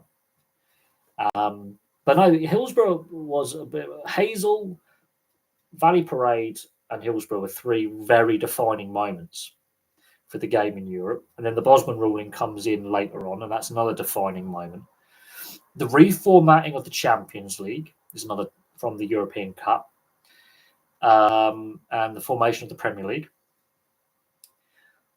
They're game changers, but also the rise of subscription TV, so Sky Sports, Eurosport, and the ball rolling. Basically, the 80s and 90s are big turning points, but I do think the biggest turning point for professional football was the 94 World Cup, whether we realise it or not, because it was hosted in the US. And the US audience, the North American audience, got interested and started to learn about the game and the history of the game and who the players were, who the clubs they played for were. That, I think, is the bigger moment than the Bosman ruling or the European ban for English clubs or Hillsborough or Valley Parade or Hazel or anything like that, or the negatives. That moment, I think, is more of a game changer than the Bosman ruling. I think there's been a lot of changes, like the use of yellow and red cards, substitution for the first time substitutions were used. I think it was I think it's in one of the football club histories, actually. I think it's Charlton, I think, were the first club to actually use a substitution after the rule changed. I think it's in the 60s. So the bringing of substitutions, the bringing of yellow and red cards, the use of floodlights, obviously all-seater stadiums. There's been moments along the way that have been good, positives, actual changes that have stayed and been evolved upon. There's been obviously a lot of negatives, and there have been more than just those stadium disasters mentioned. But I think the real turning point, the big turning point, is the USA as a standalone host in 1994. I think that's the bigger game changer. Because within a decade, Manchester United are owned by the Glazer family. So it takes 10 years from the US hosting the World Cup to the Glazer family buying Manchester United. It takes a decade. And I think that is the game changer. In my opinion. Now, other people will say the Bosman ruling had a seismic shift on player contracts. You could say Jimmy Hill arguing for the lifting of the cap on player earnings in 68 starts this trend to where we are now with player salaries. You could argue the formation of the Premier League and the TV deal in 92. You could argue the aforementioned stadium disasters in the 80s. That culminated with Hillsborough in 89. You could argue these things, but I think the big game changer, the one that really creates a seismic shift, especially with the TV deals that we've seen over the last 30 years, is USA 94.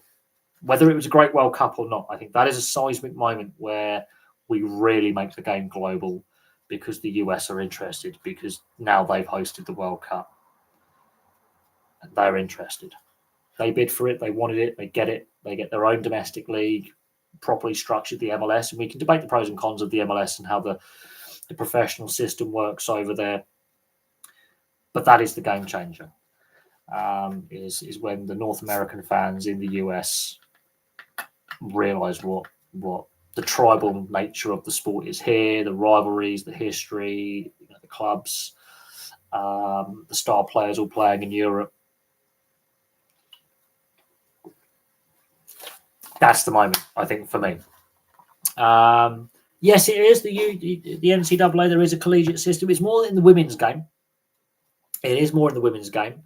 I think what holds the game back a little bit in development for the US is the pay to play. The game has not grown as organically as it has. I've obviously here in Europe with the club system and the community system, it's still very franchise based. Although they are growing rapidly with the grassroots game with kids, but there's the pay to play. Well, they do have an NCAA program. Yes, it is played at college. It is played at the collegiate level because of the pay to play system. The collegiate level is more women's game. That's where the women got really good really, really quickly in comparison to the men, with the women's success being the most dominant out there. It is down to the collegiate system with their player development. And the high school system as well. A lot of parents see it as a safer option for their kids to participate because it's less brutal than American football or ice hockey, for example, as a participation sport. So that's also aided the growth. It's the soccer mum, kind of, middle class soccer mum who's got a bit of money to spend. So that, again, pay to play system, the pay to play, which I think is a flaw in their system. But the soccer family, the soccer mum, the stereotypical Midwestern middle class, not quite a Karen, but that stereotypical middle class Midwestern family where, little Timmy, he's not going to play American football or ice hockey because it's a bit too violent. We're going to get him to play the round soccer. That's sort of become a thing. It's the fastest growing sport in North America. So participation levels have gone through the roof. Now, yes, you could argue there's a big Latin American immigrant population that's come in the last 20, 30 years, predominantly from South America and Mexico, where football is a much bigger sport. They brought their sporting culture with them. There's a lot more grassroots community teams playing, similar to beer league ice hockey as well. And we've seen that with the growth of the NHL with expansion in the Sun Belt, that more ice rinks are being built in non-traditional locations and more people, kids and adults are playing grassroots and developmental level. And it is interesting, yes. So American football, it's make it or bust. It's make the NFL, or if you're lucky, if you're unlucky, or not as lucky, the CFL. It's make the NFL, potentially the CFL, or you're on the scrap heap and you're done. And that is a problem with the American football system. Is high school, college, NFL draft. You might end up in the CFL if you don't end up in the NFL, and then if you don't get out of a practice squad, that's you get paid some money, you're done. And while you might get a good college education and get a good job, your ultimate goal, your ultimate dream is to play for the Dallas Cowboys, right? The most valuable NFL team there is, even though they haven't been successful for a long time. But let's say you're from Texas, you want to play for the Cowboys or the Texans. You go to university after high school, but you might have that knee injury, so you don't get drafted. The CFL, less money, up north of the border, you've got this knee problem. That's your American football career done. 2-3 brutal years at college, maybe 4 years, depending on the course you're on, alongside the sports program. You buggered your knee, multiple reconstructions later, obviously great medical cost, a lot of student debt, and you haven't made it to the professional ranks. That is the problem. That is a massive problem with American football. Very few players actually get to play a professional game in the NFL or CFL. Very few players who get drafted get to play professional American football in either league. And so there you go. NFL Europe. I've just done a video on NFL Commissioner Roger Goodell. He was the commissioner who scrapped NFL Europe in 2007. It was 18 years ago that NFL Europe ended. 18 years. That is mad. 18 years ago, they scrapped NFL Europe under Roger Goodell in his first full year in charge. And by the time it goes, it was a complete flop. It really was. And so, they start the London series in the same year, in the October of 2007. They played the first game at Wembley. And, very, very quickly, it becomes very evident that the UK fan base or the European fan base, they go to London to watch these games. A lot of Americans go over there as tourists just for the novel experience of watching these games. How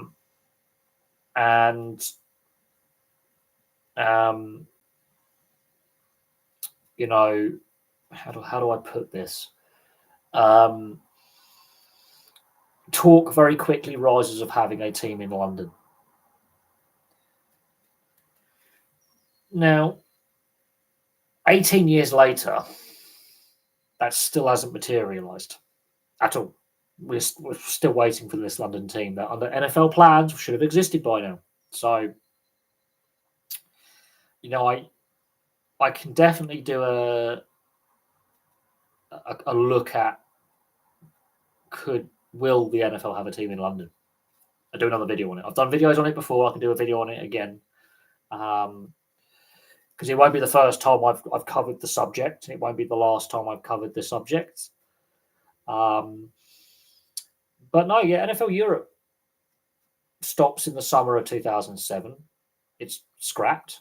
And then in the October, we have the London game, the first London game. And the rest is history. And because it was it was meant to be a one-off. They were going to this game in London.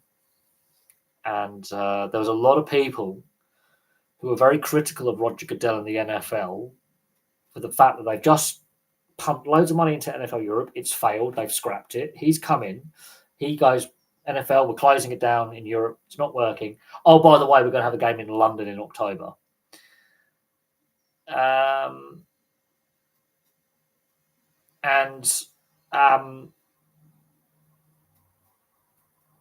Yeah, and he was heavily criticised. There was a lot of people going, this is not going to work. It's going to fail. It's a big risk. And then it was so successful. That first game was so successful. The viewership was good. TV viewership was good, both here in the UK and in the US and in other markets around the world. Viewership was really good. It created a lot of headlines. And so they go back in 2008. And then they go from there. But there was a lot of people who are highly critical of the NFL taking that decision. If you fail to get signed by the NFL or CFL, is there a third option? Yeah, the XFL had a couple of iterations and failed twice. Arena football, I think, is still going on, but I think the arena football is still going. What would be better in London, an NFL team, NHL team, or NBA team? That's an interesting one. That is a very interesting one. I don't think there's a permanent arena big enough for the NHL at the moment. It can be a permanent ice hockey arena or semi-permanent ice hockey arena, for that matter. Although NBA and NHL could share an arena, it would be very expensive to do that. The NFL, there are the stadiums ready that can and have hosted NFL. That could work. You've got Twickenham, although the RFU will have to give the okay to share that with the England test side during the autumn international. So you've got Twickenham. But there could be potential clashes with the autumn tests and Six Nations. You've got the Emirates, but with Arsenal want their lovely playing surface ripped to pieces by some big burly American football players. Obviously, you've got the Tottenham Hotspur Stadium because they've got that outdoor stadium to be wheeled in that is an NFL playing surface. You've got the London Stadium. You've got Wembley. So the NFL has options, in London for stadium use to be ready to go.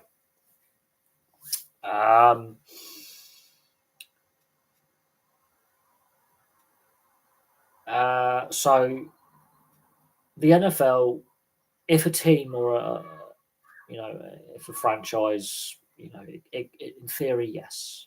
And they could rotate around London if need be, although Spurs would work because of that pitch they can roll in, and therefore the football playing surface is protected by the NFL playing surface, and they have the facilities to do it.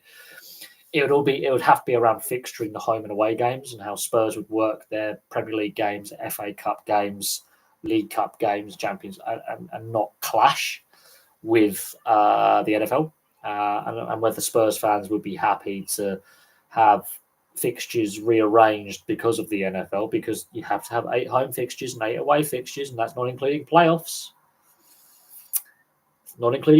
So there could be some fixture clashes where there would have to be some rearrangements made.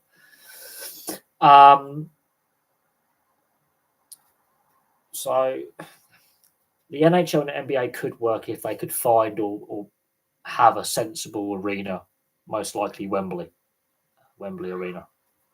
Would ultimately be the facility they would have to use, and it would have to be brought up to standard.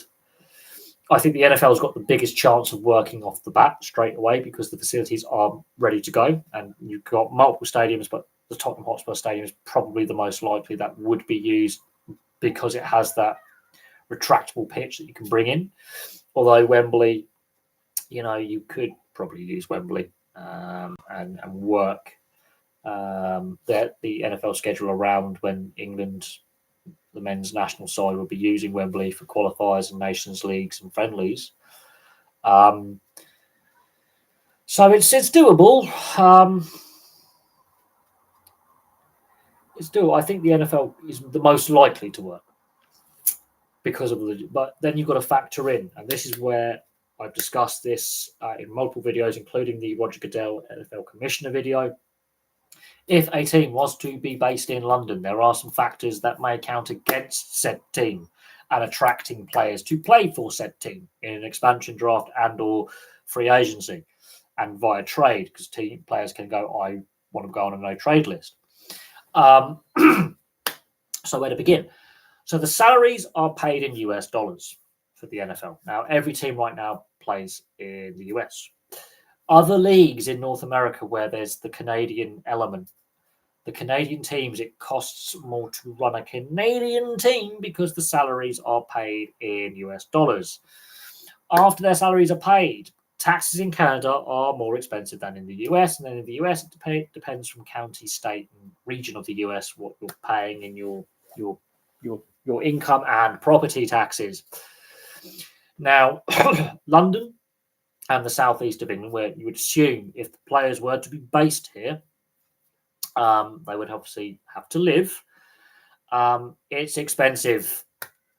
It is expensive. The US dollar doesn't go as far as it used to because of the exchange rate being what it is now.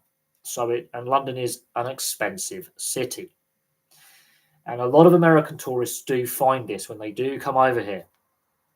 And they go to London and they think, and then when they see other cities like York or Liverpool or Birmingham or Manchester, when they go elsewhere, they find it's cheaper.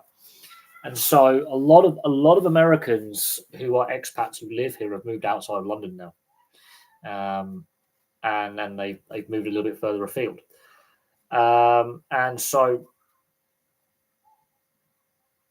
I think that's going to be that cost of living and the taxes is going to be a bit of a shock.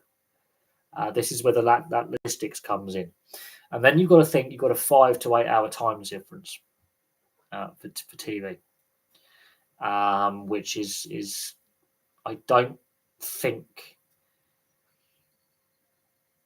a lot of people have factored in. Now, over the last 30 years, we've seen the growth of the Premier League with the US TV audience and the North American, if you include Canadians as well. There's a big, obviously, the growth in European football in the US, where they watch the Champions League, the Premier League, the Bundesliga, Serie A, La Liga. They watch all the European leagues because of the TV deal.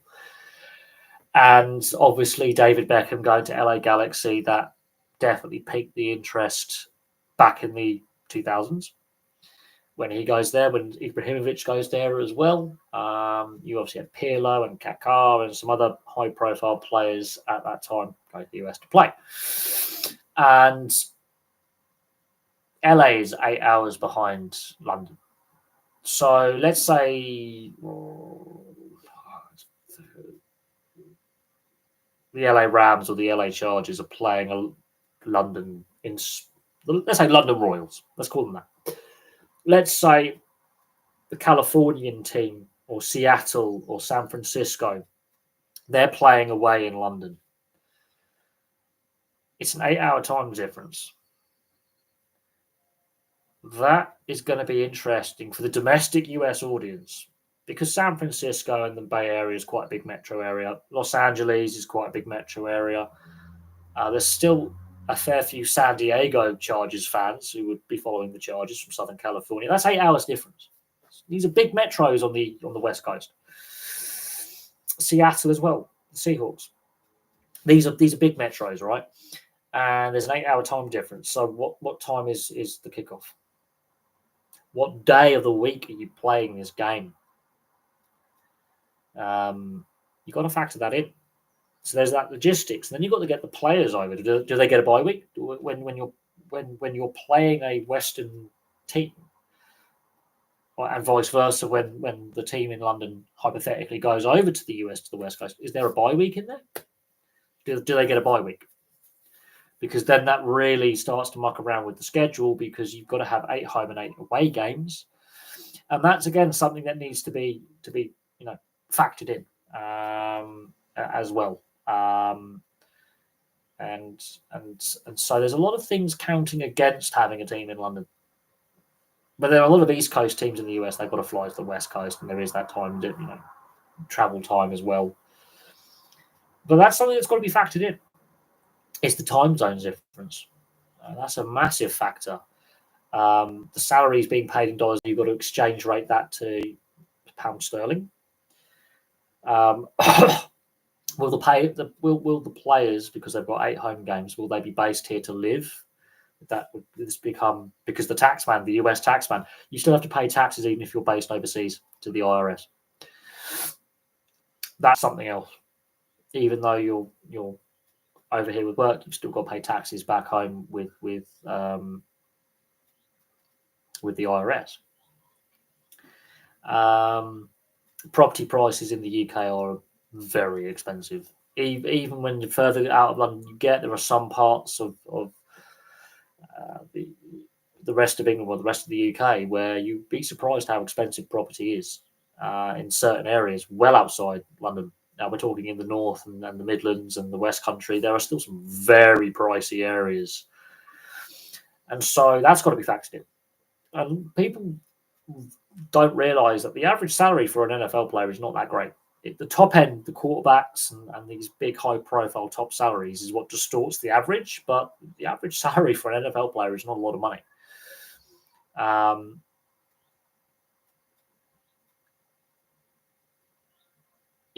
And so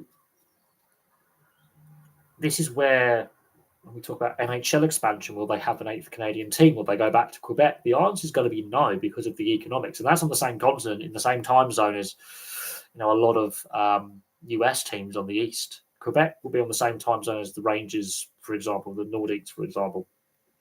The cost. It's because of the exchange rate. It's because the tax system is different. It's because the teams have to pay their players in US dollars and then convert that back to Canadian dollars on an exchange rate. And for every $1 million you spend, it's like $1.7 million you've got to spend Canadian. So in reality, it's like $1.7 million. So it's not. It becomes very expensive to run that team. So a team based in London, it won't necessarily.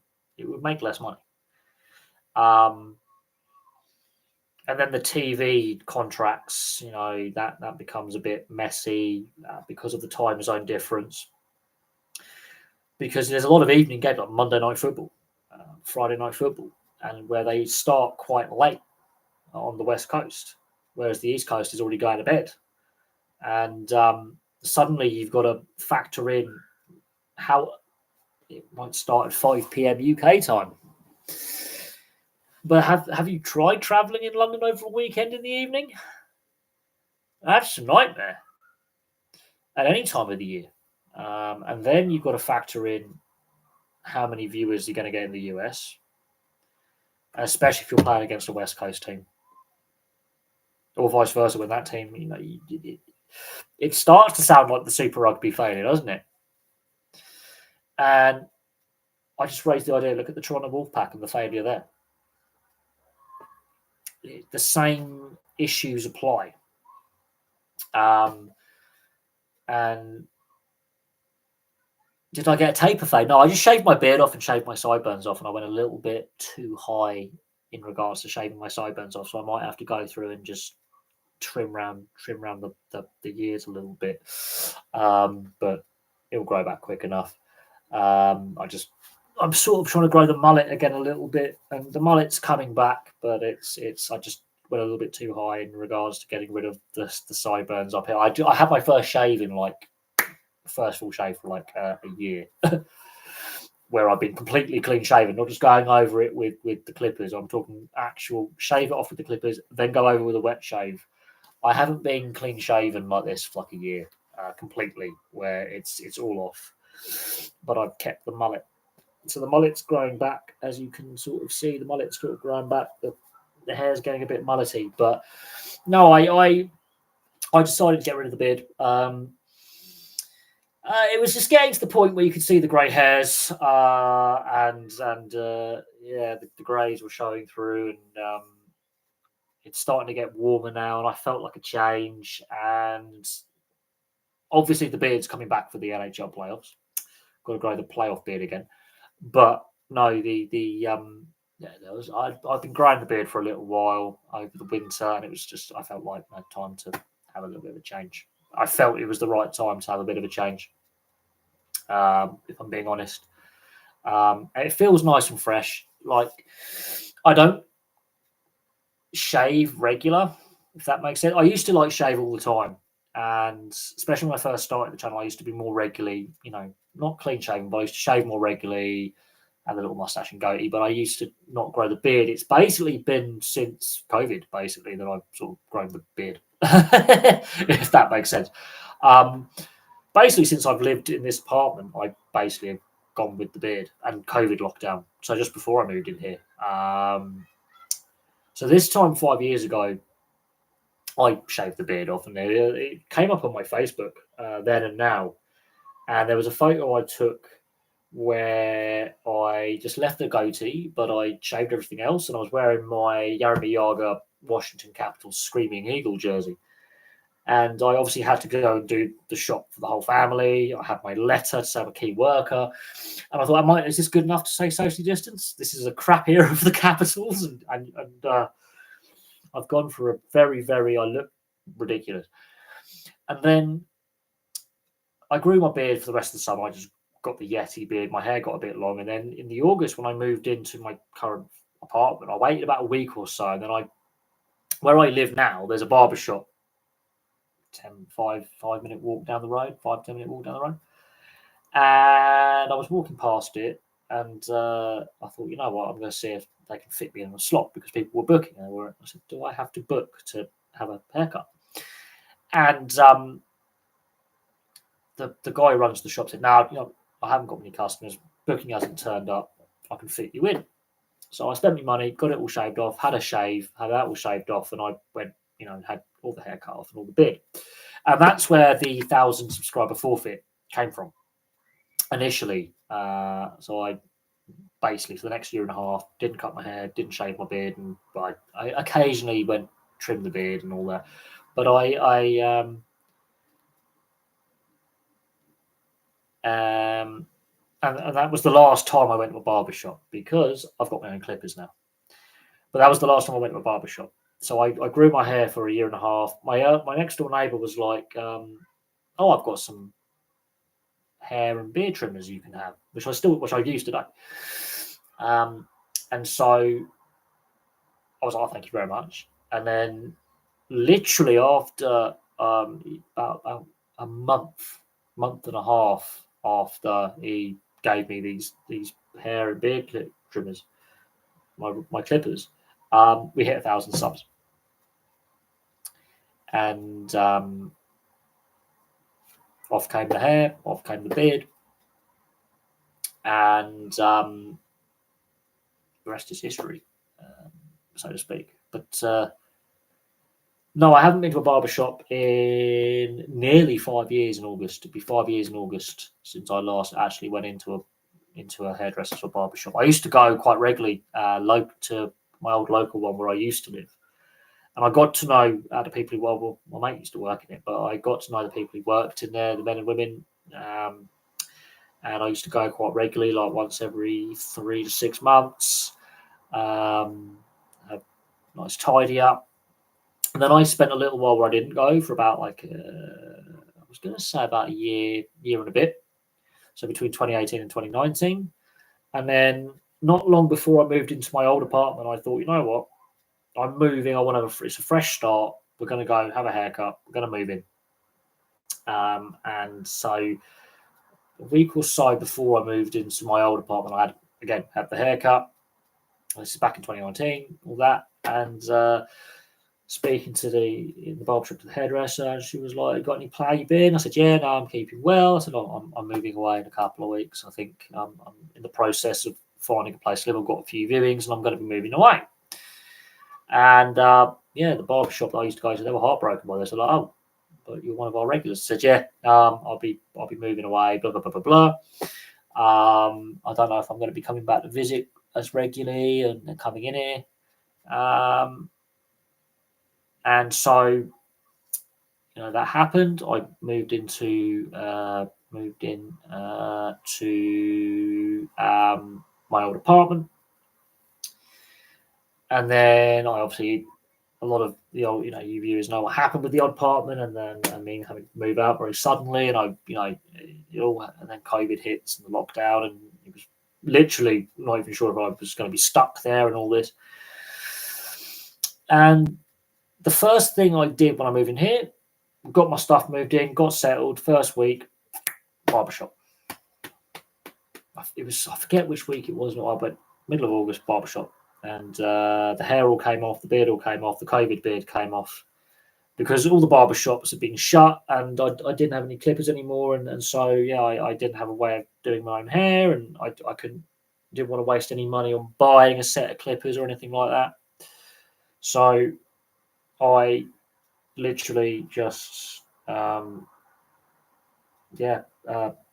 went, paid 20 quid, had it all done, and the rest is history. Have I have a house shed? Yes, never again. I was a lot younger at the time, a lot younger, and never again. That's the simple answer. Never again. Not doing that again. That was a long time ago. That was 14 years ago. I did that. Never again. I was a lot younger, not as sensible as I am now. I will say that. There's a lot of alcohol, a lot of bad decisions, a lot of bad memories. But I have done that. It depends. If you go in and you're with sensible friends that you've known for a long time, and you've all got work, you've all got jobs, and you're all sensible, and you're all financially sensible, it can work. But it's not all it's cracked up to be. If you've watched anything like Will and Grace or Friends or anything like that, or The Big Bang Theory, and you think it's all this kind of glamorous where you're with your best mates and all that, it really isn't as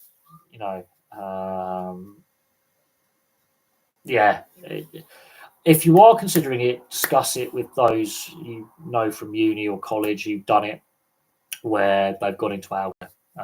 But normally it's after year 2 where they've met friends and they're the ones they've decided to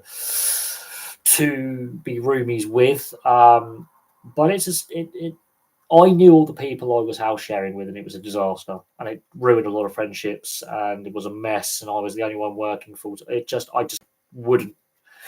From personal experience, I would never do it again. I'm obviously currently living on my own. It's tough and it's difficult and it's not easy. And there's times where I'm like, have I bitten off more than I can chew a little bit? You know, the first week I was living by myself, that's when everything hit me, because there were some teething issues and I didn't quite get everything right, and I was like, I'm a little bit overwhelmed. It took 2 weeks to get my internet sorted, so I was a little bit overwhelmed the first week or two in the old apartment.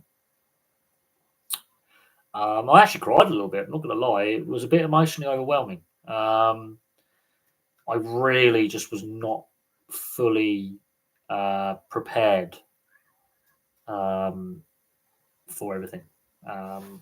Admittedly, I was in my later 20s, so I was older. I just was. I wouldn't say I was a bit out of my depth. I was a bit overwhelmed, a bit out of my depth, and I was like, "Shit, this is real." But once you get into a routine, it's just kind of like, yeah, got into a routine now. I think where I currently live, I think it didn't freak me out as much. I settled in a lot quicker into where I live. I knew the area a lot better, although I did know the area reasonably well where I lived before, just from where friends lived and all that. But I already knew the area that I was living in a lot better, so that helped with settling in and orientating myself with bits and pieces. So I was a bit more comfortable in that regard. There were still bits I discovered and I didn't realise where all the shops exactly were, but I knew the area roughly, and I knew that there were places around. The irony was that I'd ridden past this block of flats like a lot and thought it was a private house. Like the whole time. Like I knew the building was here, but I thought it was just a big private house, and I didn't realise it was actually individual flats inside. And I'd been riding past it on my moped for 4 years before moving in here. I'd been going past it for 4 years before I moved in. Didn't realise people lived here. I thought it was like a very wealthy family and just let their house run down a little bit, but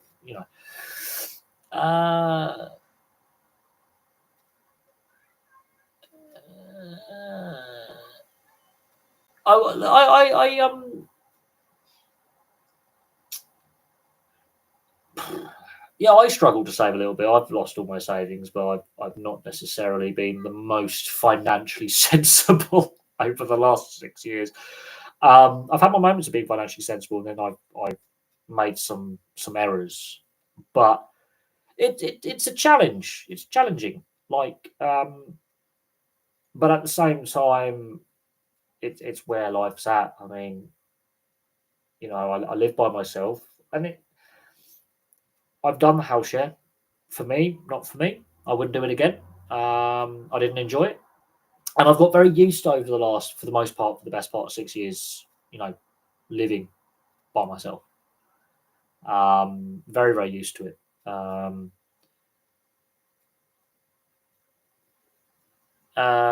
My work. Oh yeah, I'm in next. I'm working Good Friday. The following week, I'm on holiday, so I've booked a little bit of time off.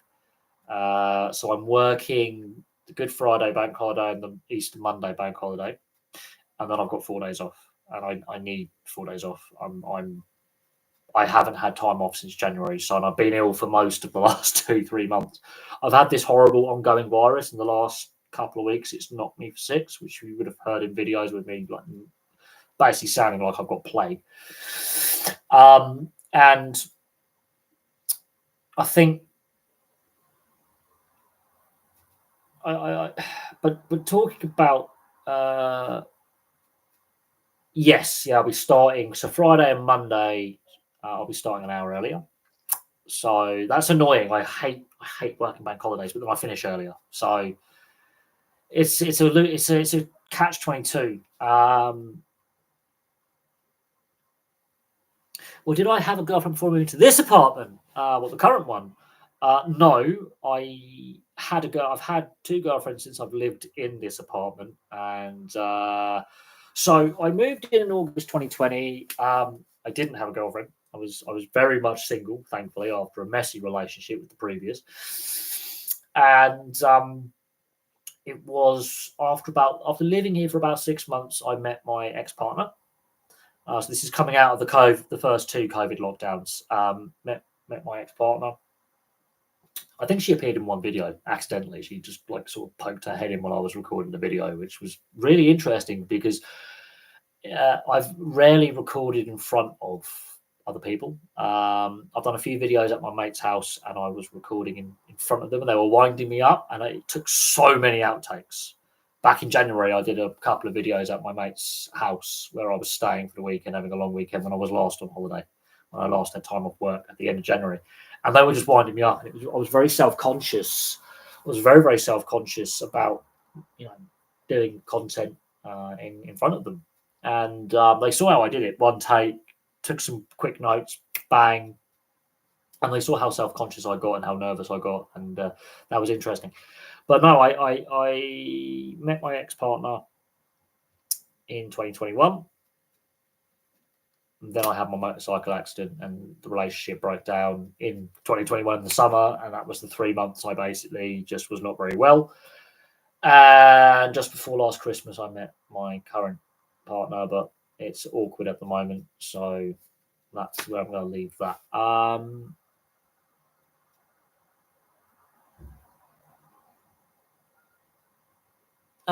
Yeah. I believe a lot of my work colleagues are in over the next week or so.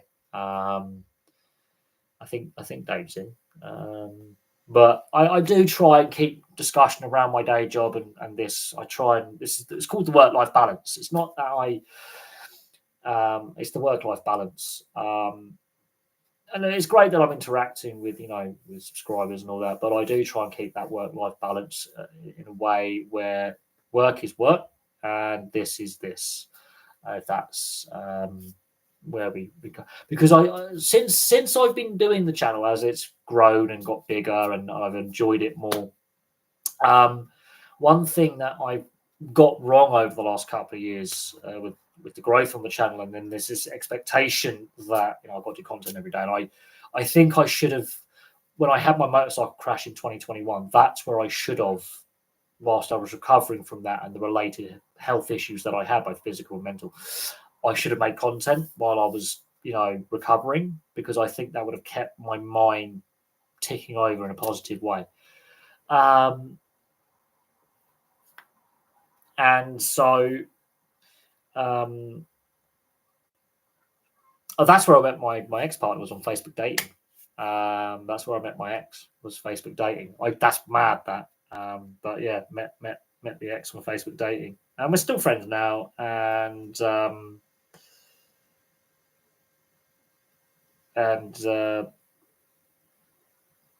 we still talk, not as regularly as we used to, but talking about the work-life balance, and I have made videos on this about the work-life balance and balancing it out, and trying to make sure that I don't get burnt out at my day job and I don't get burnt out here. And I have had times where I felt burnt out on here, and I felt the pressure of having to try and make content every day. And I did state at the beginning of the year I try to do a video per day for 12 months, and that just hasn't happened. I have had this.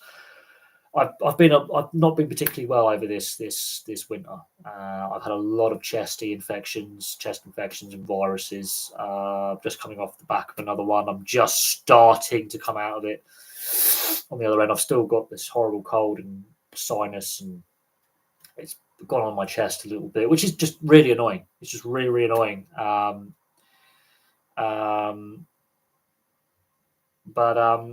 So there's just some days where I've just felt so ill that it hurts to talk. And I don't think I want to cough and sneeze during a live stream, because I think that would be highly frustrating for you guys, the viewers. But I've tried to balance the work-life balance better. And I think I'm going to try and balance my vacation days, my holiday days from work better this year.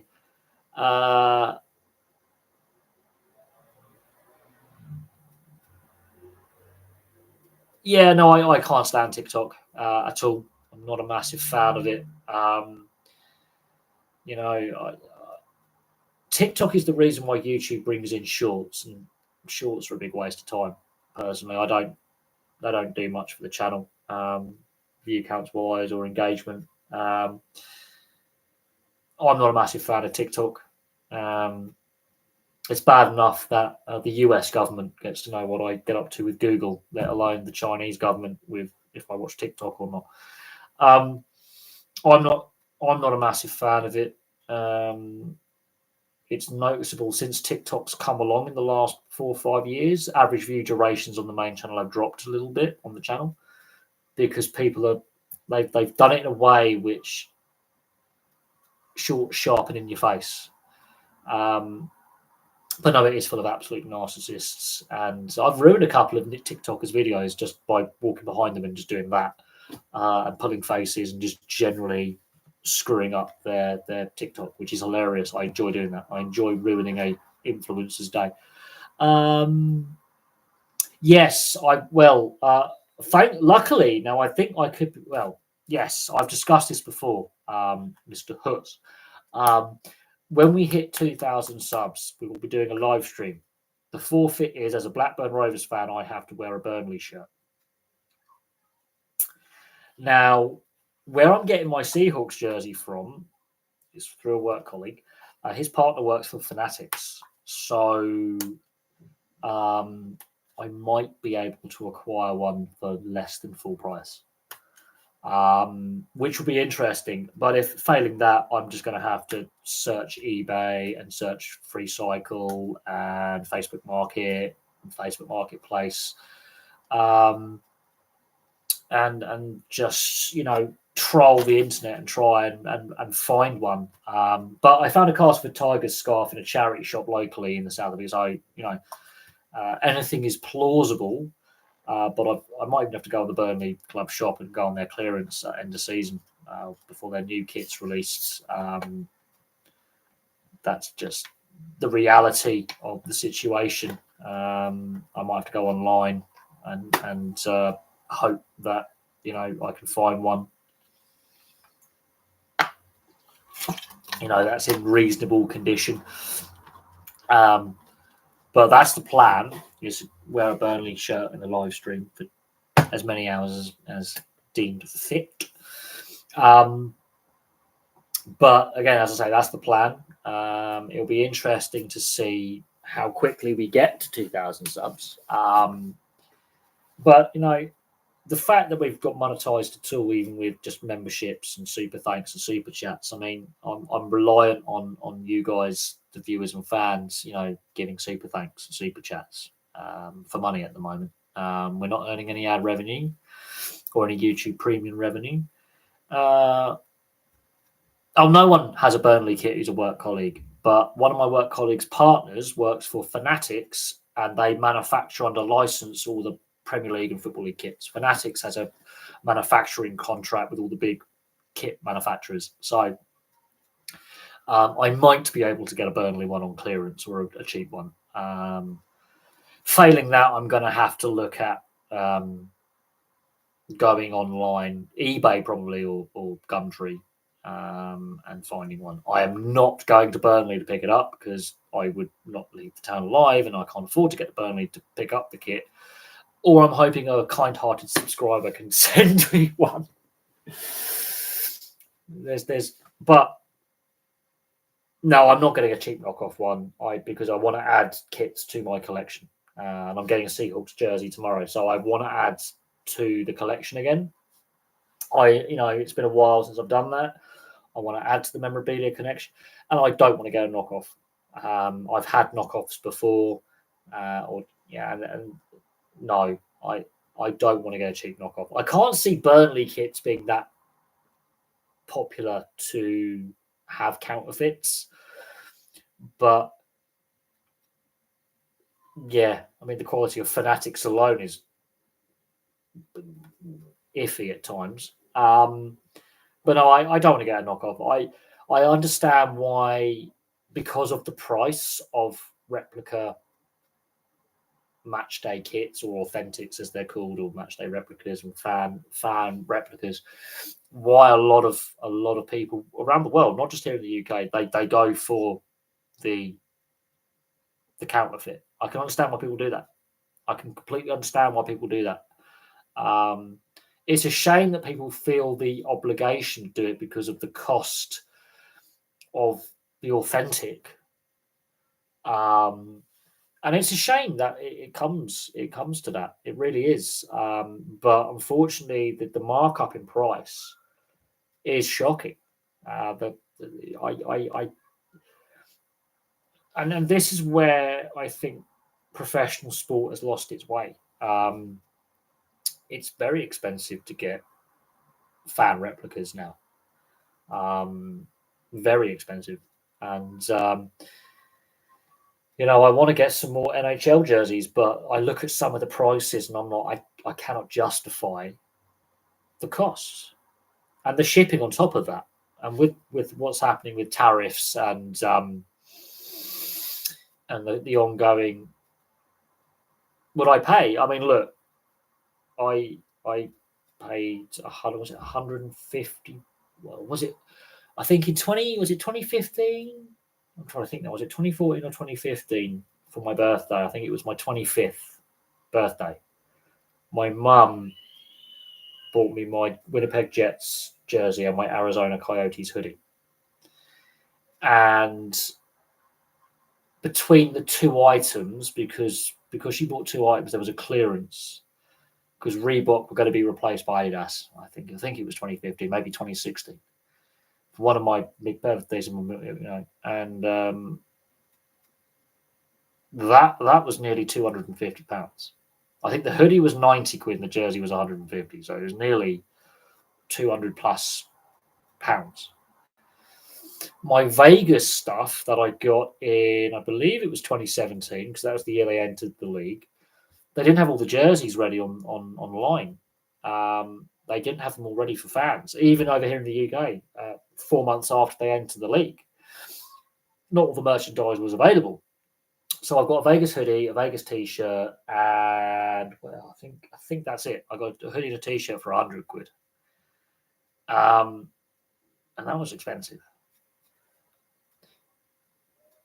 And that was back in 2015 and in 2017. Adidas doesn't have the contract anymore. It's now Fanatics, and they've brought in the new tiering system for it's a lot of money.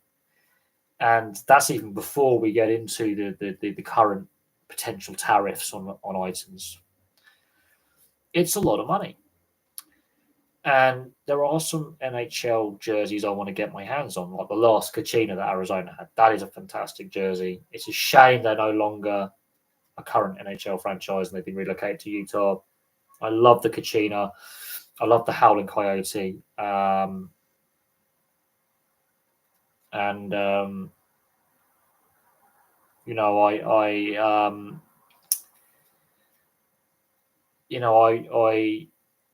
I look at the cost and I'm like, nope, not paying that money. Not paying the money. I'm going to be waiting for there's going to be, I think some of the NHL teams are going to make adjustments to their jerseys this off-season. And of course, Utah are going to get their new their name released, and it's most likely going to be Mammoth. And that means a jersey logo redesign. So there's going to be changes to Utah. There's going to be, I think, some tweaks made to some of the other NHL teams. And so I might try and get some NHL gear in the summer once the Stanley Cup's done.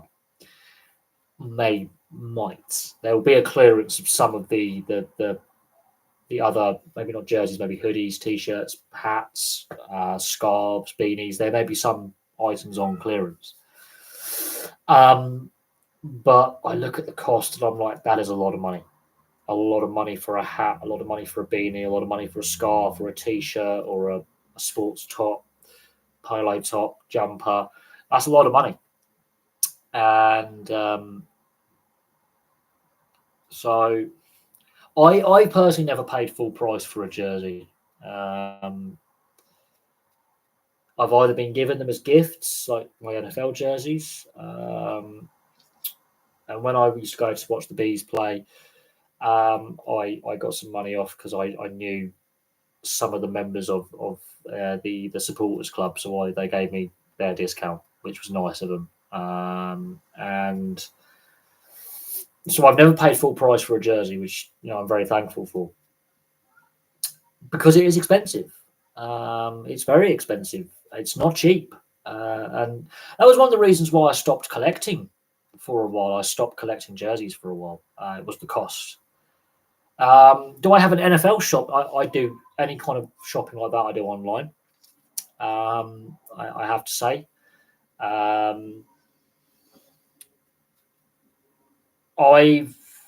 don't know where the nearest NFL shop to me would be. I mean, I live west of London, in between London and Reading. I mean, I don't know where the nearest NFL shop would be for me. It'd probably be in London, knowing my luck.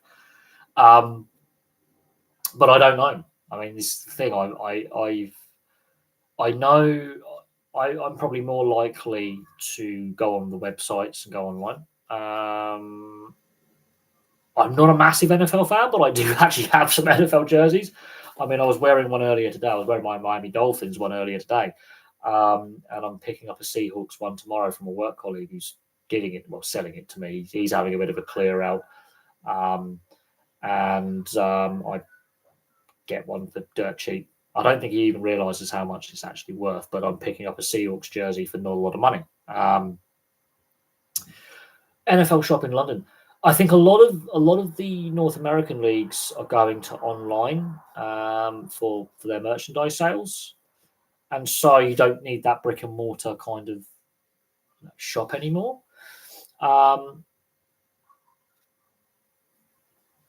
So there's that. I think that's going to be interesting. With I think the direction a lot of the major leagues are going in is that they are going with this online shop experience, because that's where I got all my NHL stuff from.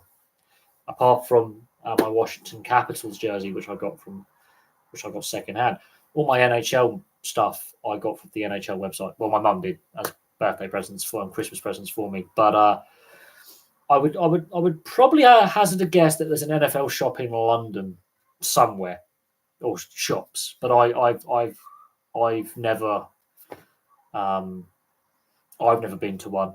But that's I can't comment on that. But with the NFL taking games to London since 2007, it would not surprise me if there's a permanent or shops in Greater London for the NFL. But looking at the amount of Major League Baseball stuff, I remember when I was younger, in my teenage years, I managed to buy some Yankees gear in Windsor in a shop. I had hats, t-shirt, 3/4 lengths. I had a lot of Yankees gear when I was 13, 14 years old. So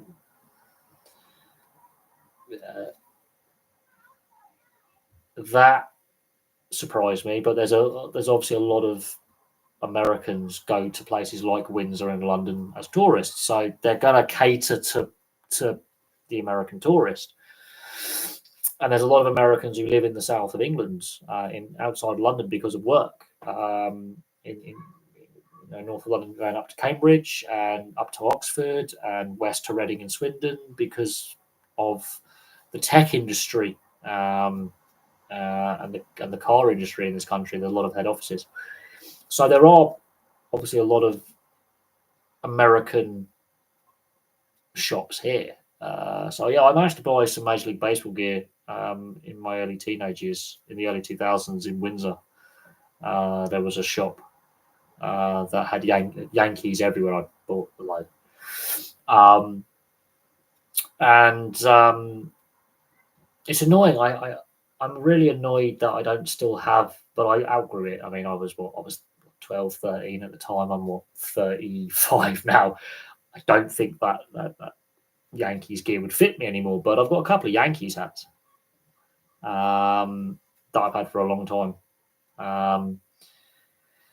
And so that was a big thing in the 90s, but I can, let me have a look, see where the nearest NFL shop is. Because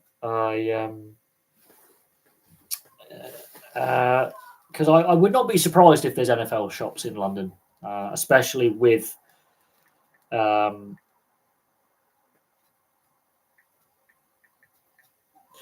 Shop UK. Let's have a look. There's one in Manchester.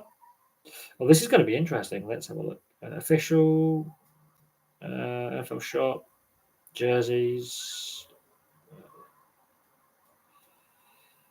NFL UK outlet. Let's have a look. I have a funny feeling. I do have a funny feeling. That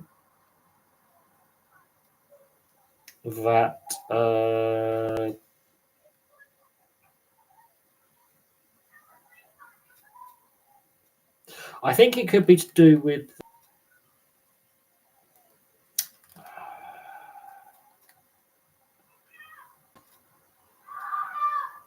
Okay, so Sports Direct have a lot of NFL merchandise. New Era online. A lot of it seems to be on. Oh, hello. Yeah, a lot of it is individual sports shops that just stock NFL merchandise, so you'll be paying a little bit more. So there's that men's NFL Shop UK outlets.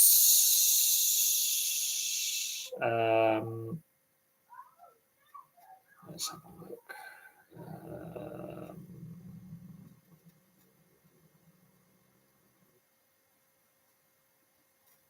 Let's have a look.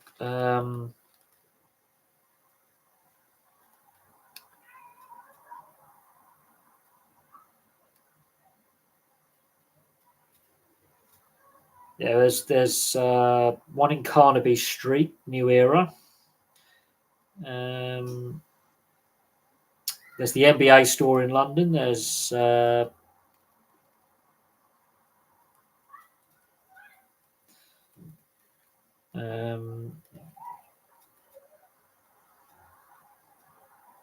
there's one actually near to where there's one where my sister used to live in Borden, Hampshire. But no, there's an NBA store in London.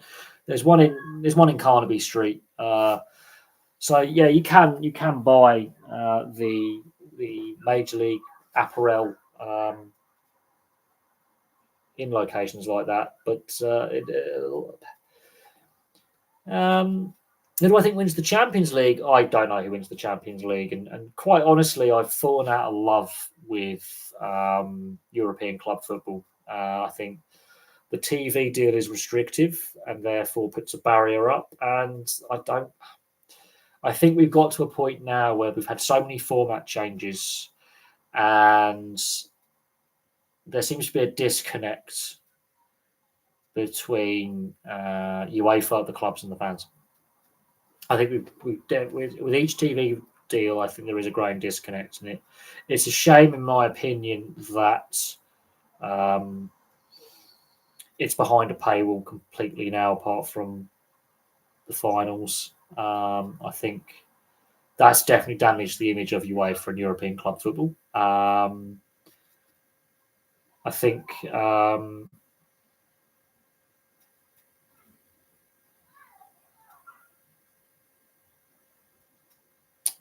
yeah, there's a lot.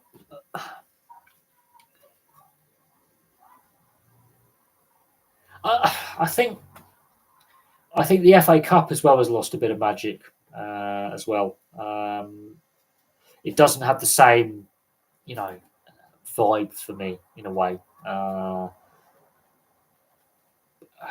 think we're going down a direction now with football, club football, a lot of sports in general, where I think there is a growing disconnect between the match-going fans and those fans who watch at home on TV, and the direction that the sports, the leagues, and the governing bodies are taking said sports. I think we are growing with a disconnect. I think the cost is a big part of it. I think, the cost is a growing growing part of the situation. I think accessibility is a big part of it. I think, but yeah, I do think that, as I say, I think there's a growing disconnect. And a big part of it is player salaries and the cost to go in, the cost of tickets, the cost of merchandise. Let's have a quick look on the internet for just NFL merch. It's expensive.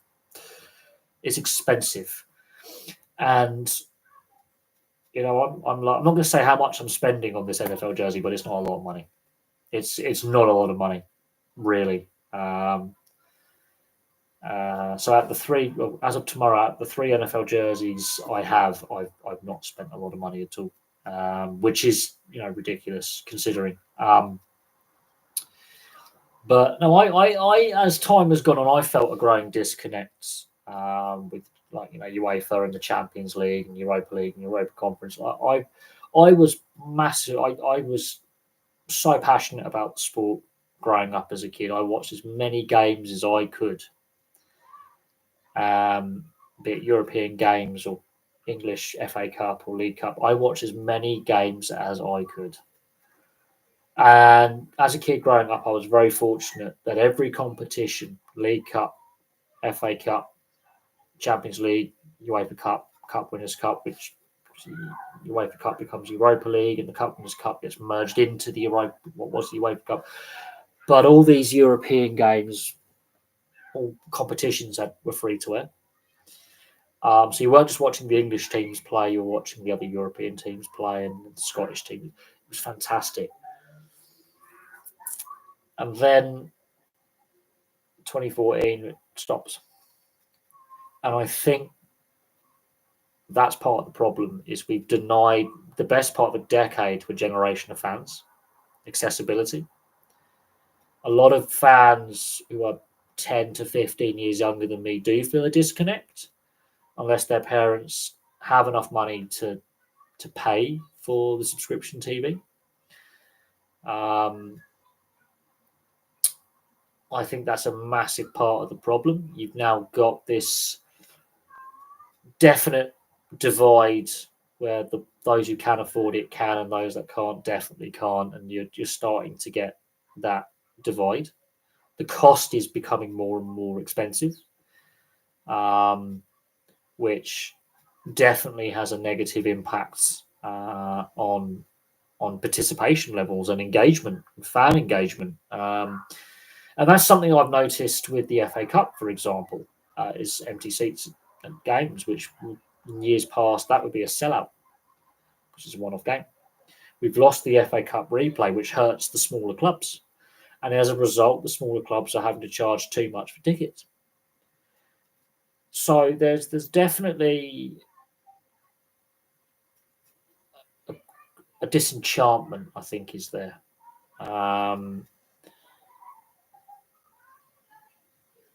There's definitely a feeling of disenchantment and frustration. And then we see how badly individual teams and leagues are run in a variety of sports. And it's not just football, but look at rugby league at the moment. Cornwall's gone bust. Salford's basically about to go bust in rugby league. And there's obviously, we don't know when the NRL is going to step in, how that's going to work. Is it definitely confirmed they're buying a third stake at the end of the year in Super League, and how that's going to change the structure of the league and the promotion relegation system, and what clubs are going to be in Super League, how the IMG grading system is going to continue to work, and will teams be forced to merge because fans won't want that. This is where, if the NRL do get involved, they're going to have to be aware that merging teams together ain't going to work. It didn't work before, and it won't work again. That's just not going to work, and it's not going to be viable. And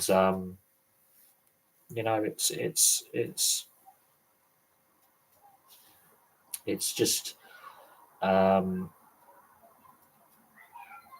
not.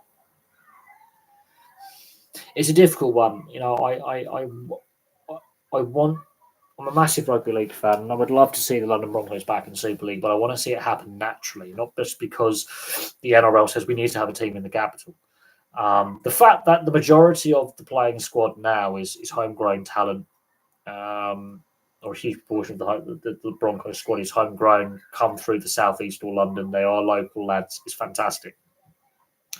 That's what should be happening. That's how you grow the game. That's where you advertise these success stories of local lads playing for their local club and reaching the top level and getting noticed, that exposure. So I do hope 1 million subscribers. I don't. That's a pipe dream. If look, my goal is to get my next goal is 1,500. The goal for this year is 2,000, which I believe is easily attainable. Easily attainable. No doubt in my mind we can do that. 1,500 is the next goal I want to tick off, and then 2,000 is the goal for the year. They're the two goals for this year. Anything after that is a bonus and is fantastic. 1 million is a pipe dream. I don't think that ever happens, and I have no. That's just not going to happen, and I know that.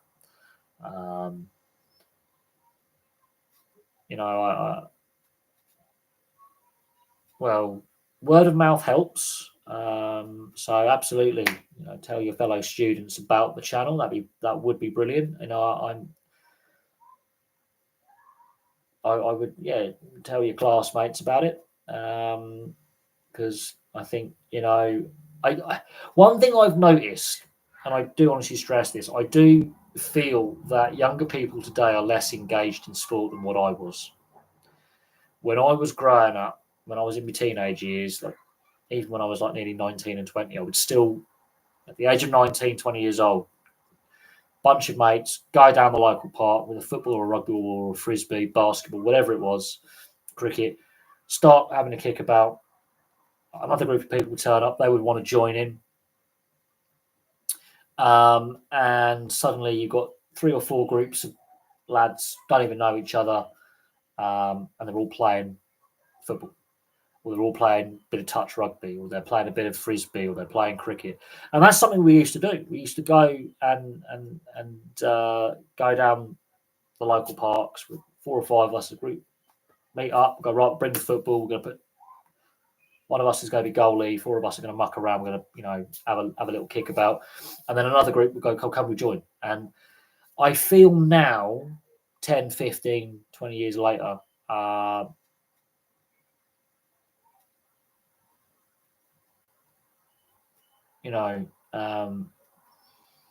feel now that I see less young people playing down the local park, playing cricket, playing football. I see less of it.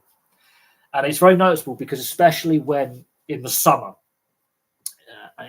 especially, with the job I do as a bin man, the job I do, you're out and about and you would expect to see all the parks full of parents with their kids, families, people on their days off. And I think I don't see as much, not just young people, but people in general being as active as what they were when I was a kid. Now, there is a lot, you could argue we've lost a lot of youth facilities, we've lost a lot of playing fields, and, vandalism, funding, grassroots funding. But as I say, when I was a kid, I used to, me and mates we'll plan to meet up, let's say in summer, 7 in the evening, go down the AstroTurf, 4 or 5 of us, 6 of us, and we'll have a laugh, have a kick about for a couple of hours, and then we'll go to the pub. 18, 19, 20 years old. There was a period where it was about 13, 14 years ago, something like that. I played in a 5-a-side comp for a bit with a couple of mates with our team. We had a 5-a-side team with about 20 players, so we always had subs. But we were involved in the local five and six-side leagues, and we had a good laugh.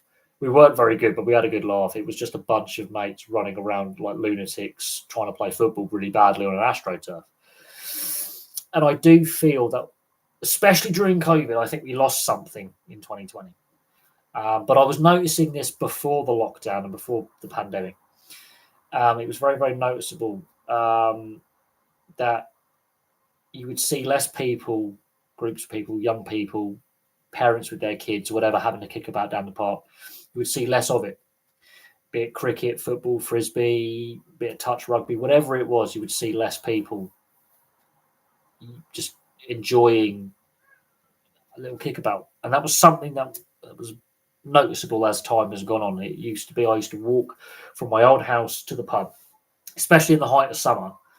And the road I used to walk down, there was this massive park, big urban park, but it was a big grassy field surrounding by the housing estate, offices, and big main road. Housing estate, main road, big roundabout, big office block, a housing estate behind another main road. It was between two main roads, and it had a housing estate behind and a housing estate inside this big office block. And it was there. And it was a big, big park with several layers where, and I used to remember you would have people playing cricket, people playing frisbee, people playing football in this big park. And as time went on, you would see that less. You would see it less. And there was also the organised junior leagues of football and cricket as well. There was an organised local junior league, and there was also a local amateur pub Sunday league pub football. They used to have the goalposts up. And then for whatever reason, the council took those goalposts away, and then another park further down the road had the football goals up for the Sunday league, pub league. And it became noticeable as time went on that the youth teams stopped using this park. Now, whether that was down to less families signing their kids up, or the local youth league deciding to use other playing fields or parks, maybe the local women had a local girls and women's team as well, and then that suddenly disappeared. And I had two friends playing for this team, which had girls and women play, and then the team folded. And I was like, well, what are you going to do? Are you going to keep playing and reffing and then volunteering? They went, we don't know what we're going to do. And this is a good 15 years ago. And as I say, as time went on, I noticed where I was living, less and less people were out and about enjoying, especially in summer. The weather's nicer, longer days. It was more and more noticeable as time went on. And with the rise of more and more of these smartphones and tablets and laptops, that, less young people and less people in general, even if it was just people going for a jog or going for a bike ride, playing frisbee, having a laugh, parents with their kids, it was very noticeable that as time went on, that I saw less and less people just enjoying the outdoors. Now, where I live now, I don't live near playing fields and a big urban park. I'm on the edge of a different town. It's on the edge of the rural urban kind of fringe. There's a lot of woodland around me and stuff like that. So I see a lot of dog walkers and a lot of mountain bikers, but I don't, because of where I live now, you don't feel that community kind of interaction. And that's where a lot of sport, I think, has the good basis.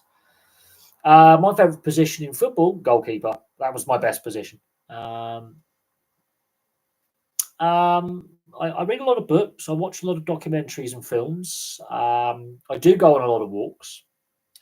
I'm very lucky with where I live that, there's a lot of woodland trails and there's some good woodland trails near where I live, where, there's some good nature reserves. So you can just go for a good walk. The one thing you've got to avoid is joggers and mountain bikers. That's one thing I found. When I do go and enjoy my walks, I've got to avoid mountain bikers and joggers, and they tend to be not very good at avoiding other people. They tend to get in the way a lot. I'm all for people being active and jogging and cycling, but be mindful of other footpath and road users, because I've had some near misses where I've nearly been taken out by cyclists and joggers who've just not paid attention and they nearly knocked you over. And that's one thing I can't stand, is people who are not observant of their surroundings, even if it's a quiet country lane or a woodland path or whatever it is, and they're bombing along on a mountain bike or they're jogging and they don't pay attention and they nearly take you out. That pisses me off. If you're going to be outdoors and active, be aware of other people in the surroundings. Same with dog walkers with the dogs off the leads. Does my nutting. More for people staying active and physically fit, and that, more for them. But some people just are very not observant and aware of their surroundings. It's a bit far. I mean, look, I would love to do a subscriber meetup. I've always wanted to do a subscriber meetup and have as many subscribers as possible. Come and then let's say have a kickabout or play a bit of frisbee. But at the same time, it's not really feasible to do that. I would love to do that, but a lot of my subscribers are all around the world, which is really frustrating. Looking at where people are viewing from and stuff like that. But back in 2018, 2019, I was hoping that the channel would get really successful then, get monetized and grow really well. But I think subscriber meetups is a pipe dream, and it's the organization aspects and the travel aspect of getting a big group of people together, renting a space like an AstroTurf, and sort of having like an all-day football kickabout. It's just not as feasible as I would like it to be. There is a lot of cost associated with renting the space. Looking at like rental of a AstroTurf for a day is ridiculously expensive. And while it'd be great to have that kind of subscriber engagement, and there are channels that do that, there are other channels that do subscriber meetups where they play like roller hockey or football or rugby or frisbee or whatever it may be, or they just sit down and have a Q&A kind of thing around like a barbecue. Other channels do that. They are a lot bigger. They have the means to rent the space they want to rent. And a lot of these channels do obviously have backup crews. I'm all by myself. I'm doing this by myself with literally a laptop, a notebook, or notebooks, plural, and me. While I would love to do subscriber meetups and get as many subscribers down as possible, there's a lot of logistics behind that, which just don't make it feasible. And that'll be a lot of stress, and I don't like stress. I like peace and quiet. But that's a lot of stress, a lot of logistics.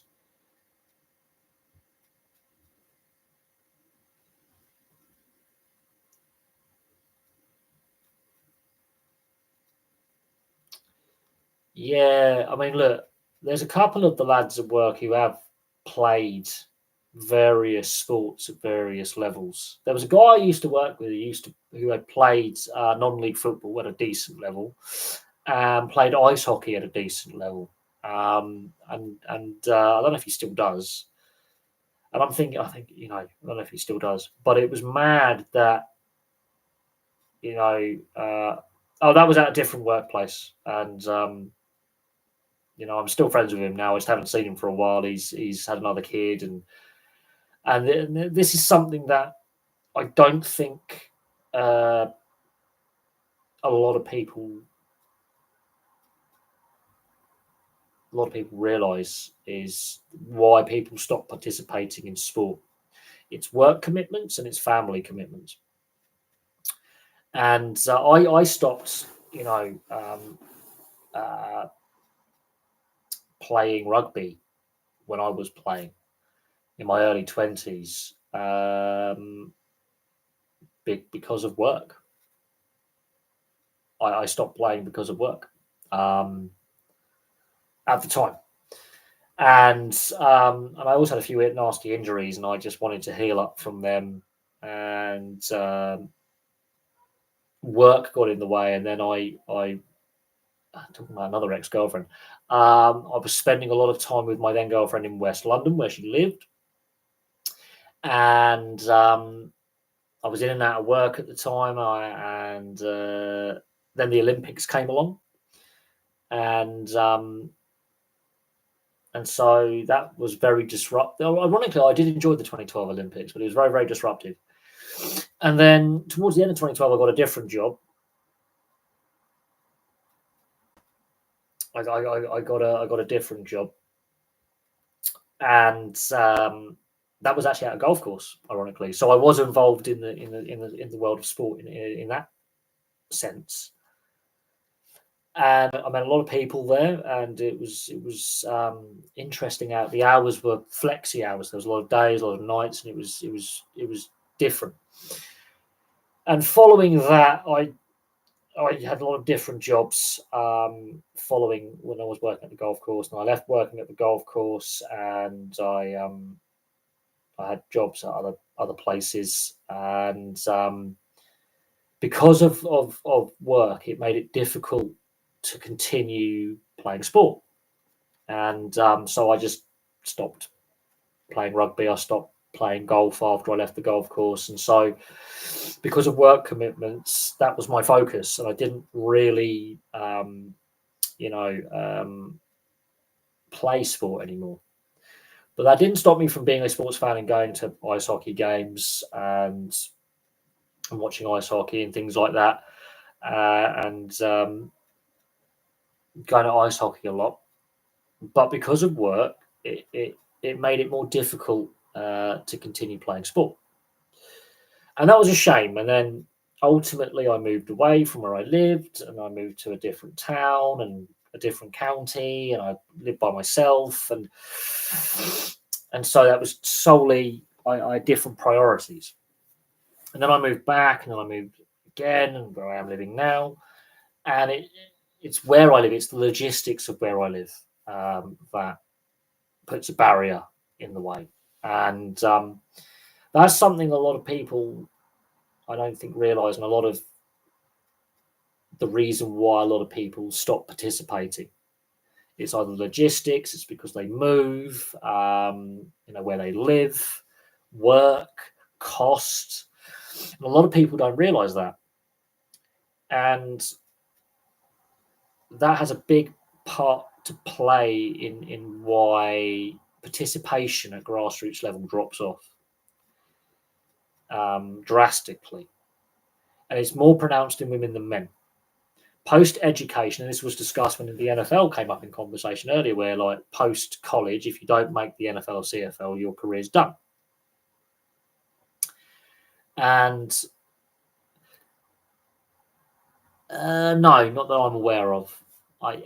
If they do, they keep that very, very quiet to themselves, which is their own prerogative if they do. I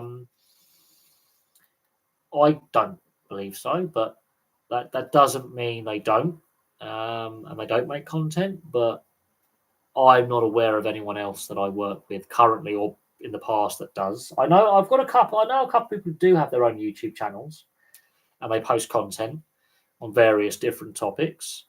But I've got in discussions, and I've talked to other creators on the platform here and we subscribe to each other's channels. But it's an interesting one. It's an interesting one when it comes to content creation and stuff like that. And again, a lot of people, have their own YouTube channel, for example, and then because of work or family commitments, or they move or a change of circumstance, they don't upload content as much, or they're not so as they just do it as a little bit of a hobby. Every now and then they might post some content. But no, I enjoy doing what I do here. I think there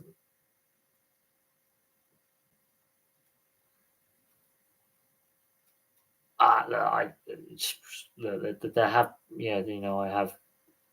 I would say some of my friends are very supportive, and a few members of my family are very supportive, and that's enough for me, really.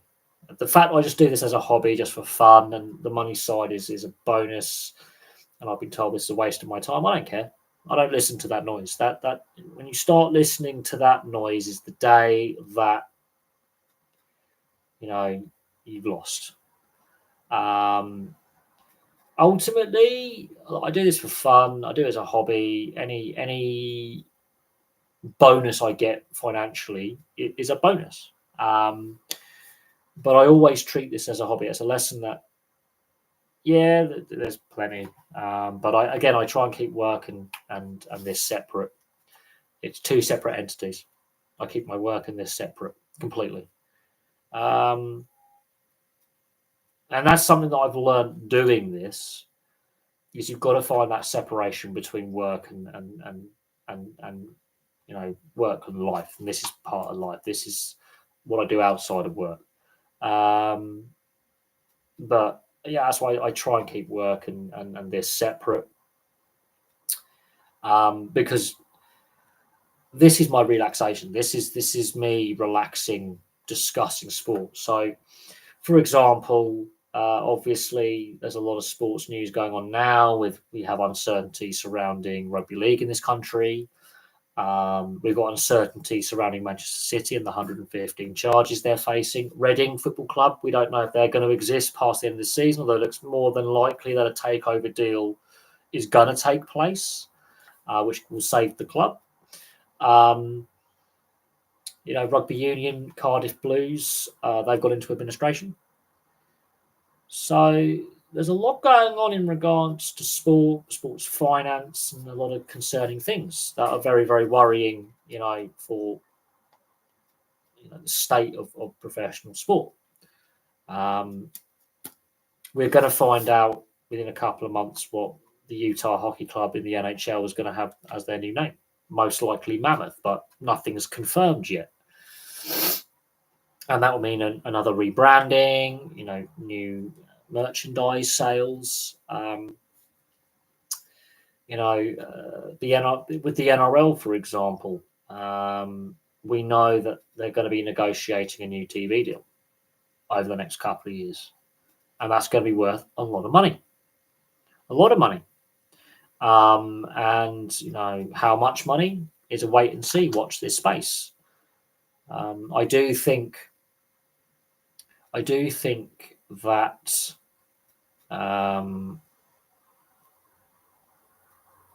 we are at a crossroads in professional sport. We are in a crossroads, absolutely. I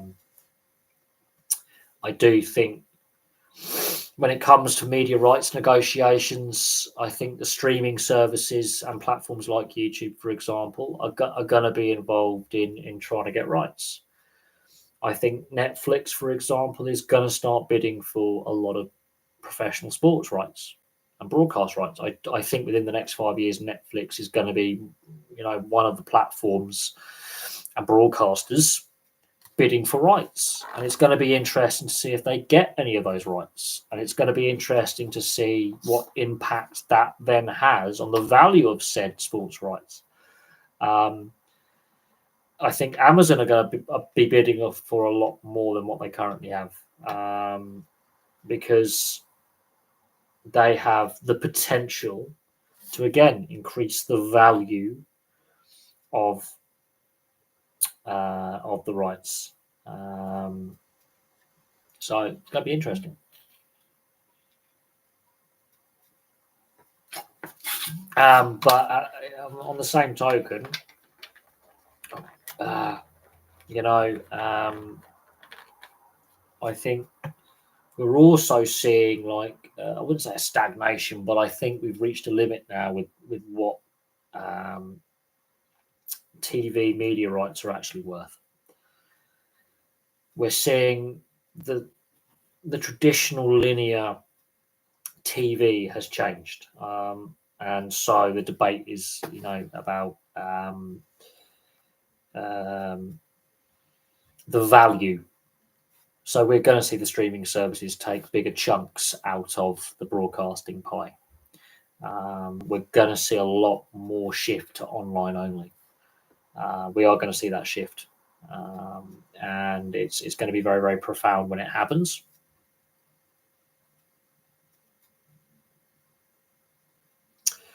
When it comes to criticism, you've got to take it. You've got to be able to understand that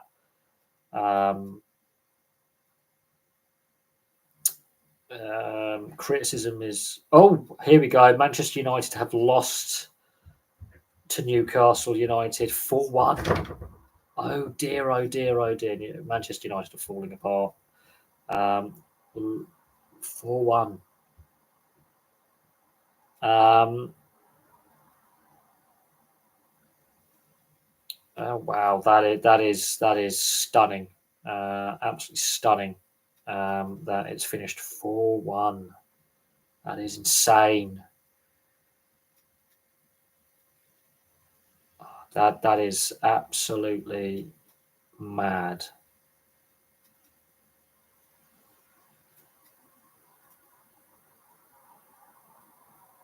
Four one.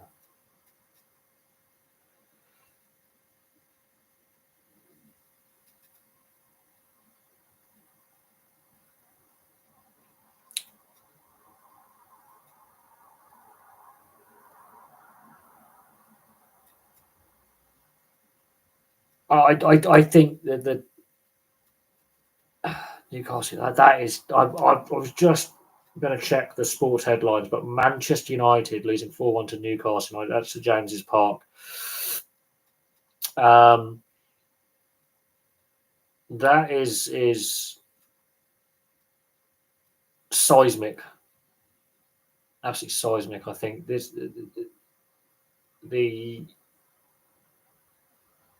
the decline of Manchester United is stunning. The boat race, Cambridge has won both the men's and women's boat races.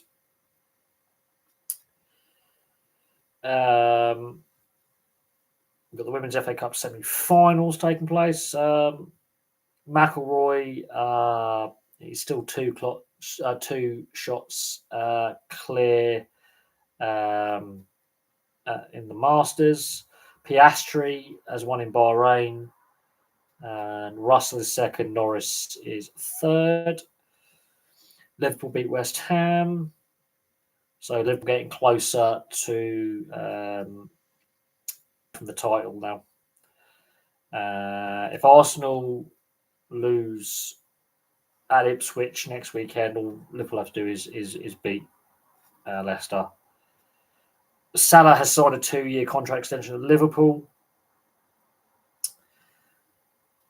And Virgil van Dijk is expected to sign a new deal with Liverpool to stay at the club. So it makes letting Trent Alexander-Arnold leave for nothing really, really interesting. And it's very interesting that obviously De Bruyne is leaving Man City for nothing.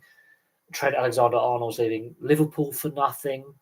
I'm finding it very interesting that a lot of these clubs are allowing, some of their highest profile players to leave for nothing and they get nothing in return on their investment. I find that mad.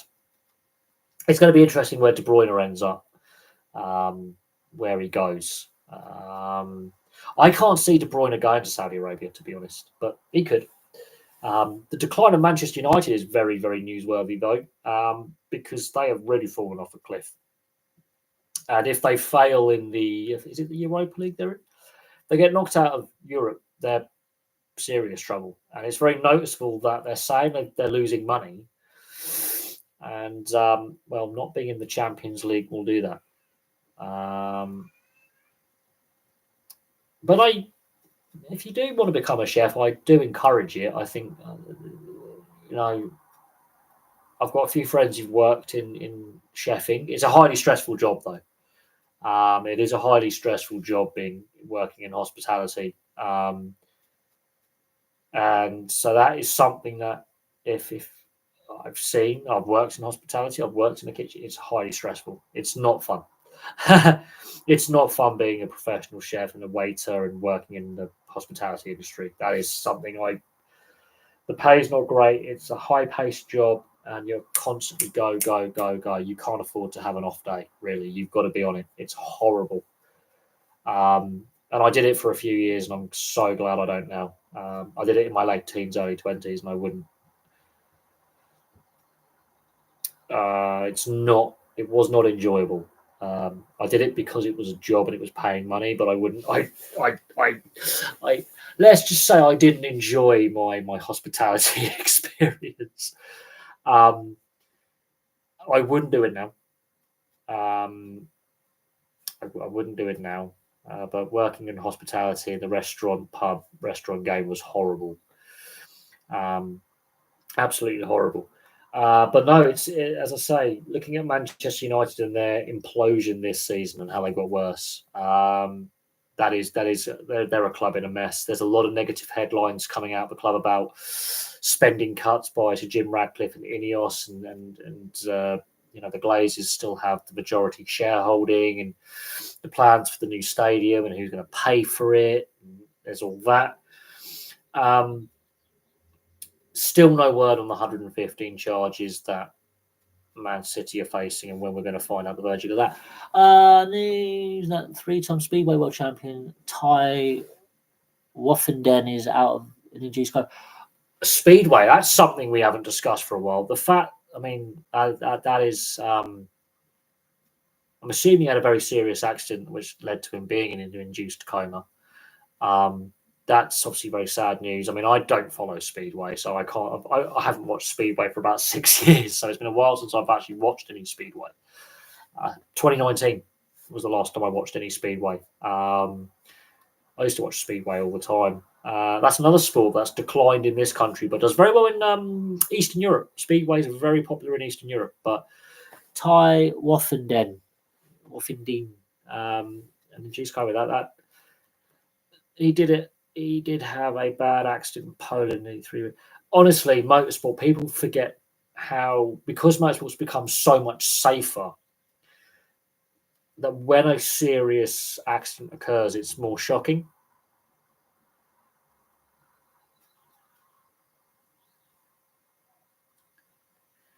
And when an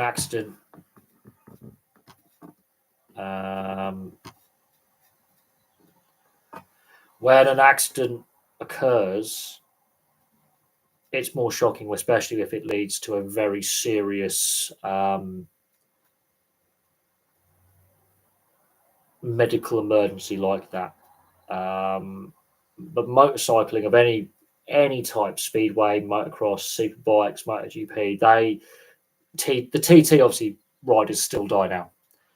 And it is shocking when a serious injury or a serious accident occurs, which results in coma or sadly a participant passing away. But there's so, I mean, apart from obviously the TT and road racing, it's a lot rarer now.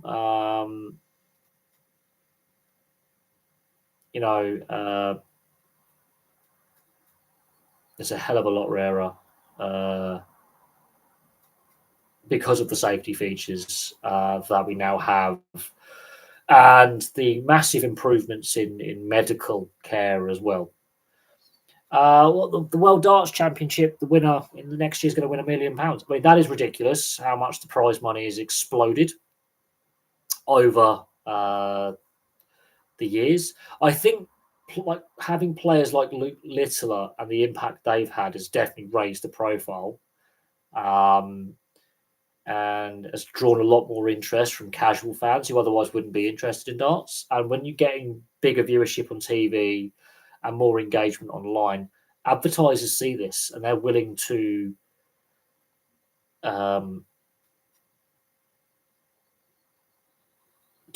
invest the money and spend the money.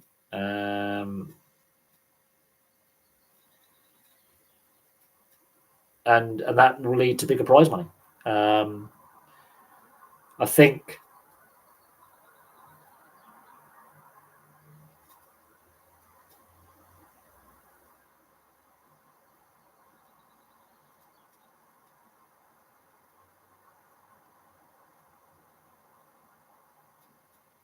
I mean that does ultimately, when you do get an increased audience on TV or online or whatever it may be, advertisers see this.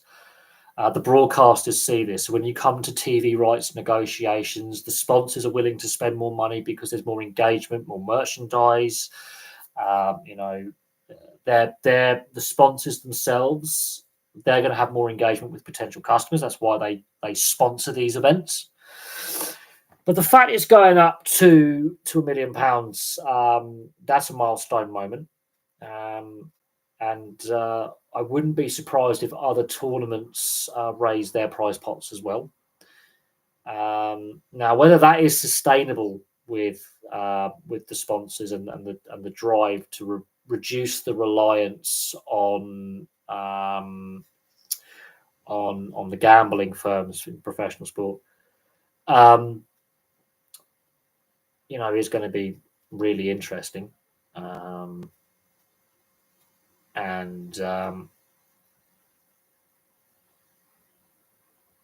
the fact £1 million, I mean, that 5-10 years ago, before COVID, that was unheard of.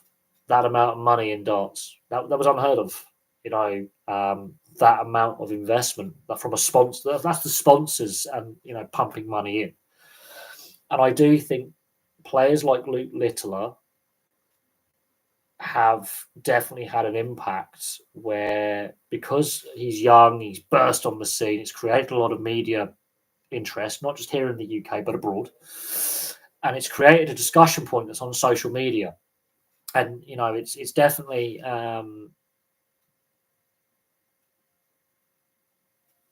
is that £18 million in prize money across all the events, and they're adding an extra 7 million. Again, you've got to think, this is a lot of money that's been pumped into the sport by sponsors, and this is with contracts with the PDC as well. This is what's been negotiated. This is what has come as a result of increased interest because of some new young players who burst on the scene, and the Luke Littler story, and some of the other newer players who've now reached the top level of the game. And so there's definitely, with that increased interest, the sponsors have realised that they're going to reach a wider potential customer base. Now, we can agree or disagree on the role that the gambling industry plays in sports like darts and snooker and a lot of other professional sports. And look at Mark King, for example, getting his 5-year ban. In snooker, Mark King, for example, at the end of last year, getting his 5-year ban for match fixing. And you could argue that the role that the gambling industry has played in his 5-year ban, that's been a trend in sport for a long time. Tonali, the Newcastle United midfielder, for his betting breaches. Stuart Bingham, Daniel Sturridge. I'm mentioning people here, high profile in their individual sports, ultimately ending up with bans because they breached betting rules. And then you've got these match fixing allegations. This is something that I think darts and the PDC are going to have to grapple with in years to come. I think it's harder to fix a darts match than a snooker match, for example, or a cricket match, or it's harder. But the risk is there. Just because we haven't had a player caught yet doesn't mean it isn't happening, and that's something we've got to be aware of. Is the potential for match fixing in darts. But yeah, the fact that the PDC is increasing the prize money pool by an extra 7 million. Like I said, 10, 15 years ago, that was mad to think it could do this. But if you look at professional sports now and the sums of money we're talking about, 7 million isn't a massive amount. But to darts, that is a massive increase for the potential prize money. That's not including the personal sponsors of the players. But that is a huge amount of money. Huge amount of money for a sport like darts. If that was a sport like tennis or golf, that's a drop in the ocean. But that is a drop in the ocean. But I do think they've now realised the interest has surged in the last few years. There's been an increased interest in the sport.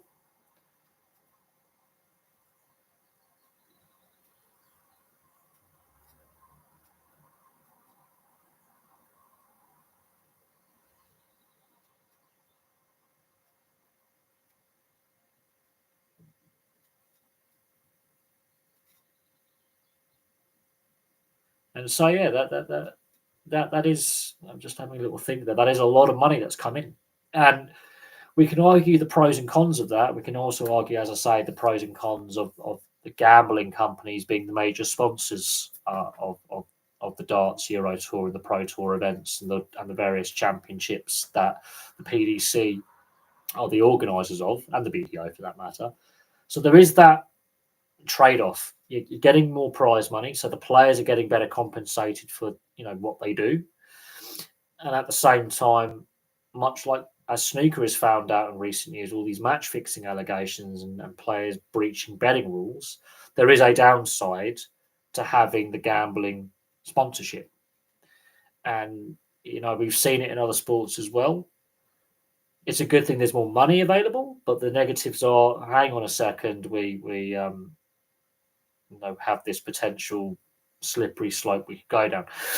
Elfyn Evans is currently in the WRC World Rally Championship. If he can honestly, he'll become only the third British driver to win. True, McRae and Burns. Colin McRae, obviously 95, and Richard Burns 2001. He would become the third British driver to win the World Rally Championship. I think the World Rally Championship has lost something over the years. I think it's dropped down in the level of importance when it comes to the FIA motorsports. It doesn't get as much coverage as it used to. And now we only have 3 manufacturers in the WRC, which is nowhere near the level it was in the 80s and 90s, where almost every major car manufacturer basically wanted to be part of the WRC and get a car out there and have a factory team and a couple of privateer teams. We just don't see that anymore. We've only got 3 manufacturers now involved. I think the hybrid era in the World Rally Championship didn't work. I think there's been a shift in priorities in motorsport. And so the rally side of things, the funding just isn't there from the manufacturers. They've shifted their focus elsewhere when it comes to motorsport and development. Because again, when I was a kid in the 90s, the WRC was fantastic. It was on the TV regularly. It had a massive following. It was well promoted, and all the major car manufacturers wanted to, even look, Skoda were in there, Subaru, Mitsubishi, Peugeot, Citroen, Ford, loads of them.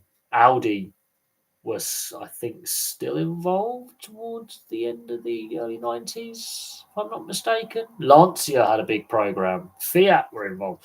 Loads of car companies were involved from all around the world. And as the 90s moved into the 2000s, the manufacturers started to change. So Toyota were in there. Mazda had a couple of factory teams at various points and made a couple of cars. And then we get to where we are now, and we have 3 manufacturers. That's not good. That is you can clearly see with the FIA and motorsport in general, there's a change in priorities.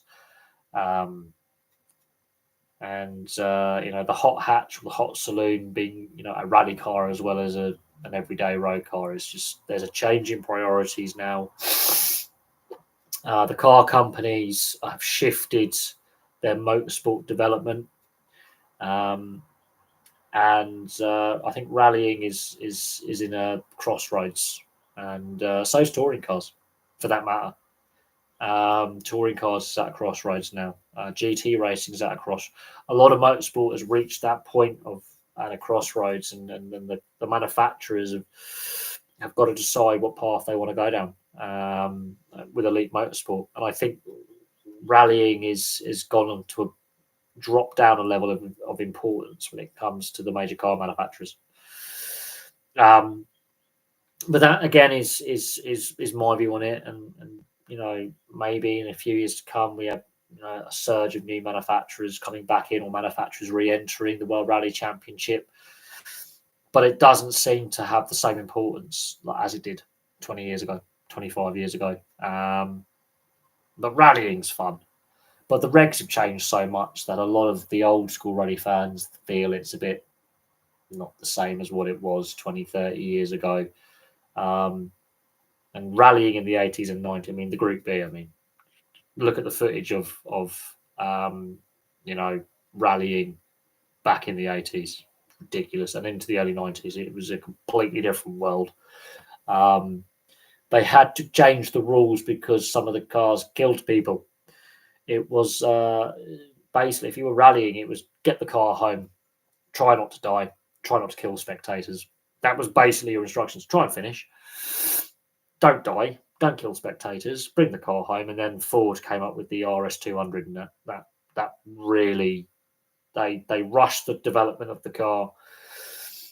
It was lethal. It killed most of the drive. I think it killed some of the drivers who were capable of driving. It just was undrivable, and it killed most of the people who tried to drive it.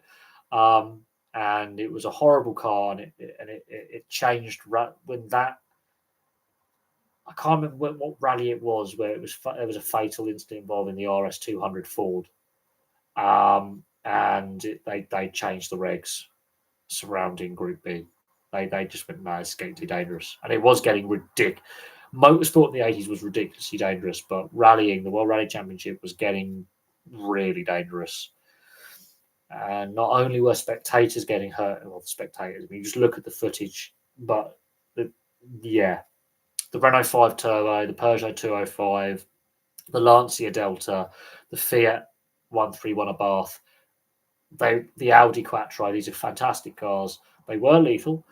But then Ford were like, we're going to come up with the RS200. And they pushed the envelope of engineering, but the car was lethal. It was undrivable. And I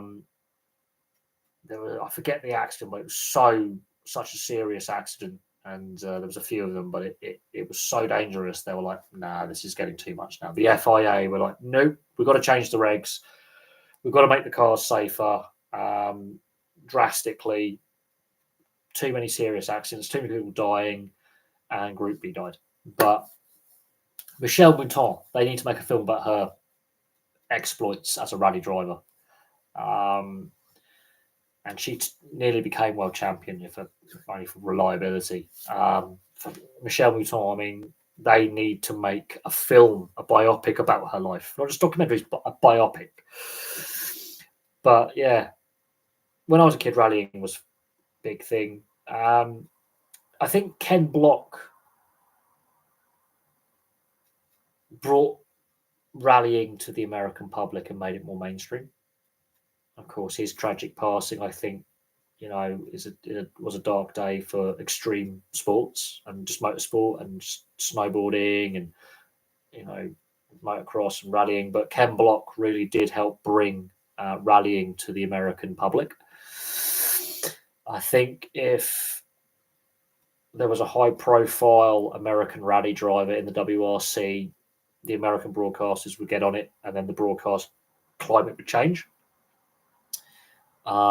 The FIA needs to look at potentially bringing a rally to the US and really promoting rallying to the American media and the American public. I think that's one of the major motorsports that's not quite cracked America. Everything else has cracked America, or had American drivers participating in touring cars, GT racing, endurance racing, obviously with the GT40 Ford and Ford versus Ferrari in the 60s. So Le Mans style racing, endurance racing. Obviously F1 is now starting to crack the US, but there have been US drivers in the F1 and Grand Prix racing stuff. Rallying is the last major motorsport. Once rallying cracks the US, then I think it will have a surge in popularity again. I think that's what the FIA and the WRC need to do, is have a Rally USA. And you got Pikes Peak, they need to have a Rally Canada or a Rally USA and try and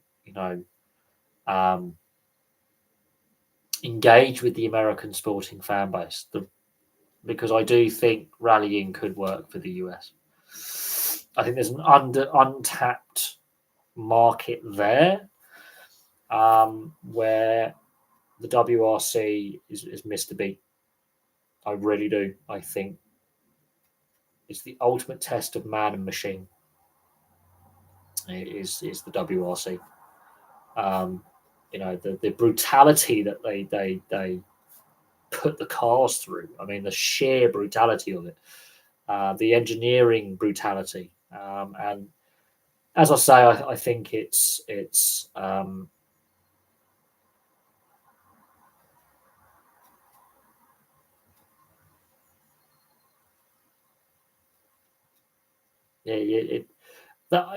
wonder to me that the WRC and the FIA haven't tried to promote it more in the US, and it's a shame that Ken Block is sadly no longer with us, because he could have been used as a great asset to promote rallying more to the US wider public and motorsport public. It's a missed opportunity so far by the FIA. Now, with regards to the FIA and the banning of swearing on team radios, and they're trying to censor what drivers can say on team radios, and the response from drivers, especially the WRC, where they're basically refusing to give interviews, or they're going to give interviews in not English.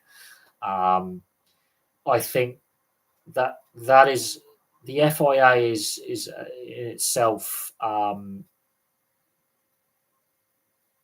at a crossroads. The VP of the FIA stood down. He's a British guy. He stood down, and there's sort of like a dysfunction at the top of the FIA. Monte Carlo Tennis Finals Day. Carlos Alcaraz is an incredible talent. Carlos Alcaraz, I think he's a future dominant. He's going to be a dominant force in tennis. It's going to be interesting to see how he performs at the French Open, at Roland Garros, and at Wimbledon. And they're taking place, obviously, in the coming months. Obviously, we are seeing a changing of the guard with tennis, with Murray, Nadal, Federer. They've all retired now. Djokovic has not got long left at the top level. I think Djokovic retirement's not a million miles away with Novak Djokovic. I think he's going to retire soon, within the next 12 to 24 months. So within the next 2 years, I think Djokovic decides to call it a day.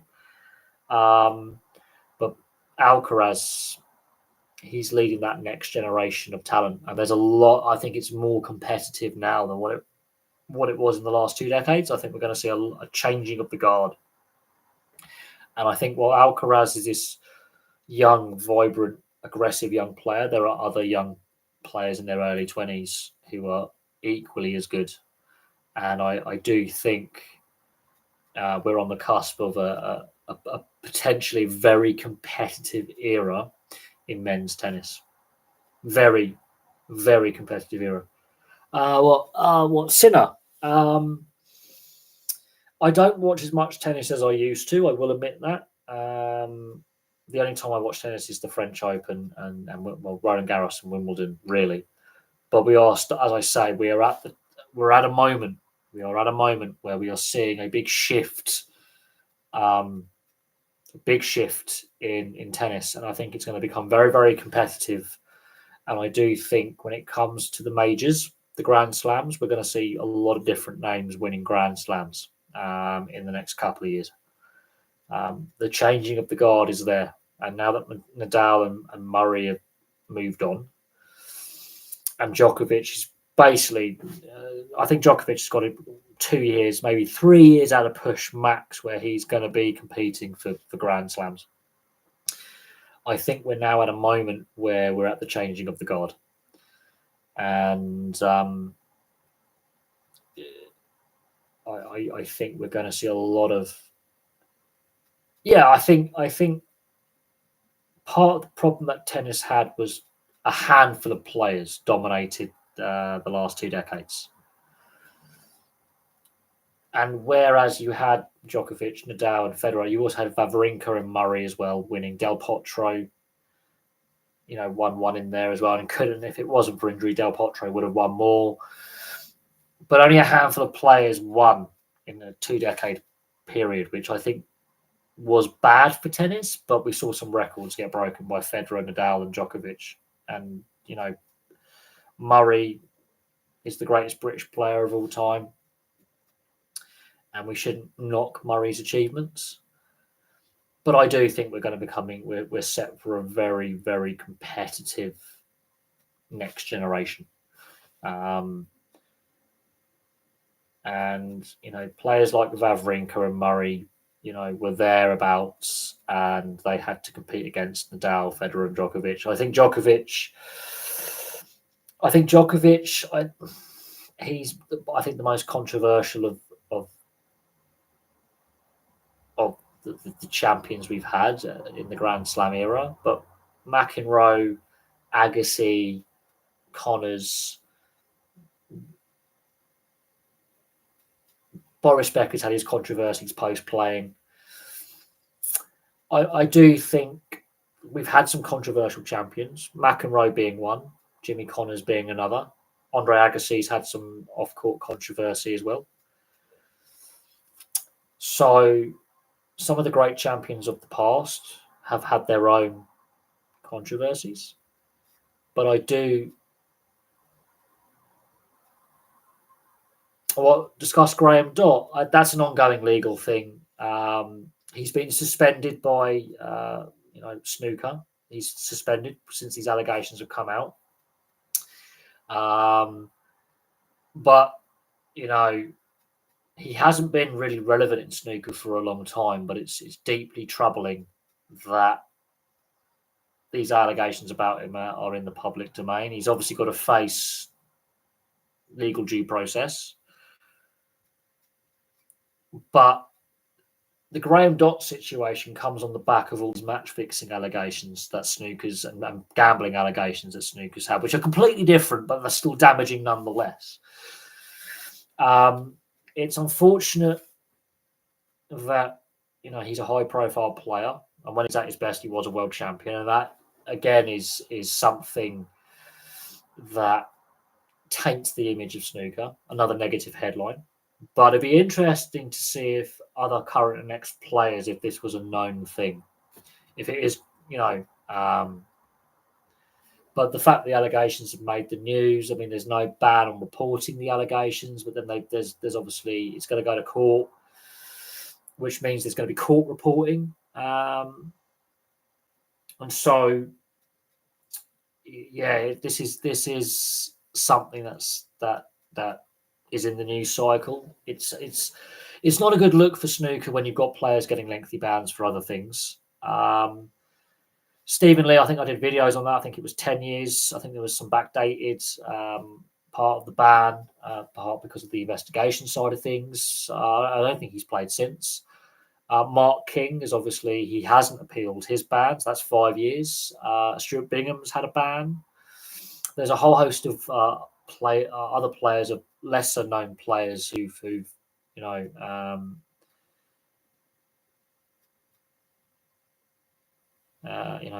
discussed. The fact that the allegations are in the news is worrying, but he's got to face his due process in court. Now, the Scottish legal system is different to England and Wales. It is slightly different how, again, when it comes to press reporting on legal things as well. So you have to bear that in mind. And how court reporting is done in Scotland is slightly different to the England and Wales. So it's a different legal system. The 2006 final was one of the worst finals ever anyway. If I seem to remember right, it dragged on.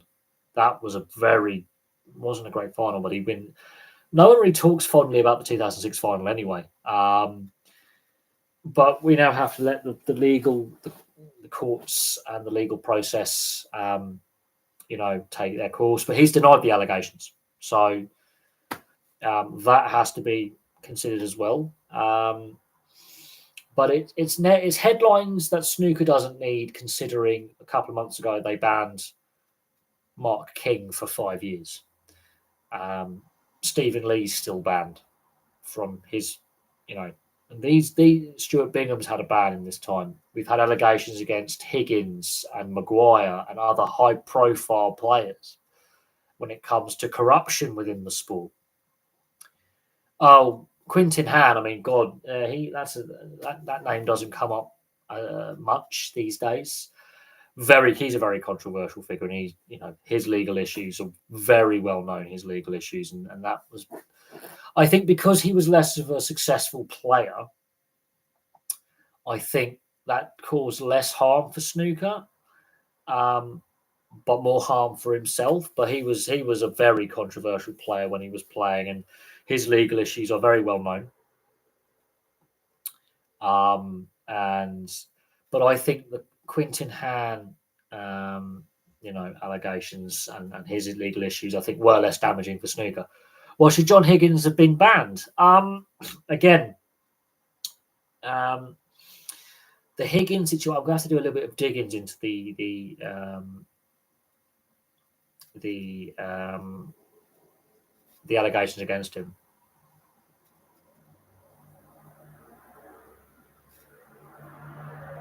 And so that the Higgins allegations, I think he admitted to being offered or taking bribes, but he denied fixing matches. I think that's what came out. So he admitted to taking money, basically, but he didn't fix any matches. And then Maguire gets drawn into it as well. So these are high-profile players. He gets very shirty when it gets brought up as allegations in regards to interviews, and whenever another player is accused or under investigation, they mention John Higgins, and he takes the defensive in a negative way, taking the defensive, if that makes sense. He's never really fully cleared his name, in my opinion, and that's my opinion. I think there's still that cloud surrounding him, and that's not going to go away. And there's those snooker fans who will always see him as corrupt and fixing, and he won't be dissuaded in any way. But he didn't get banned. He was accused, and the investigation ran its course. But then Stephen Lee and Mark King do get banned. And then you've got Ronnie O'Sullivan having his say on the various, match fixing allegations and bans handed out to players. So there's a no win. I think snooker's got a lot of negative headlines at the moment that they wish it didn't have, and I don't think the governing bodies, they're in protection mode. And this is the thing. It's becoming a lot more prevalent. There's a lot more players being banned under investigation and had allegations made against them in the last 10 years than at any point in the sports history. Any point in the sports history. I barely watched snooker, to be honest. I saw Dot appear on the news, and I thought snooker is in a dire place.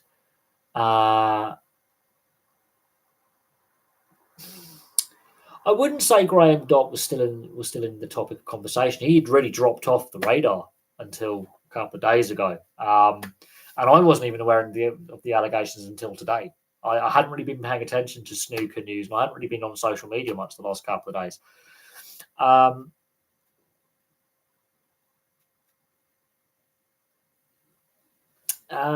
So he had not been relevant in snooker conversation for a long time. Not that I've been following the sport as religiously as I used to.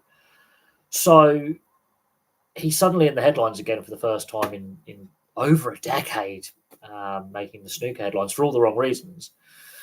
I think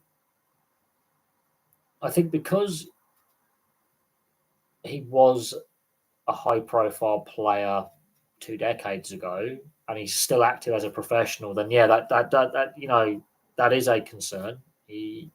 But he was struggling to qualify for tournaments at this point. In proceedings, he was really struggling to make tournaments at this point. His world ranking had collapsed. His form had collapsed. Now, whether the legal allegations against him as a part to play in that, these abuse allegations against him as a part to play in that, that's another thing. And whether but it's more headlines that snooker doesn't want. These are not good headlines. These are not going to help bring the right attention to the sport and the culture within the sport as well. That's something that's got to be considered is the culture within the sport, because we've seen all these corruption headlines and headlines involving players like Quintin Hann over the years, of some very serious allegations against them away from snooker. It's very damaging for a sport that's already got a reputation as a little bit seedy. And I do actually mean that. Snooker's seen as this very male-dominated, not quite underground sport, because it's not, but snooker clubs are seen as seedy in the sense of organised crime. Does a club need to take a step back, i.e. relegation, to improve the football on the field?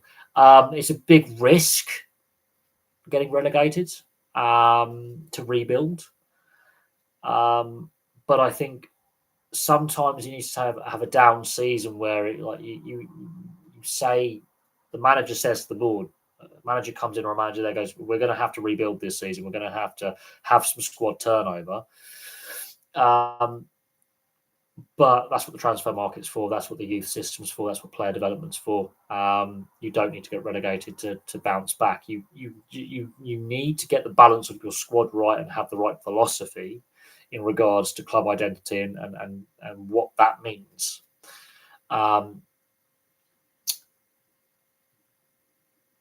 Yeah, we've discussed the PDC World Darts Championship having this increased prize fund and a record. 128 players. So they've increased the size of entrants, so there's more entrants. That's another reason why there's more players participating, which means more television revenue, which means more ad revenue from the sponsors, and the sponsors getting their product names and stuff out there.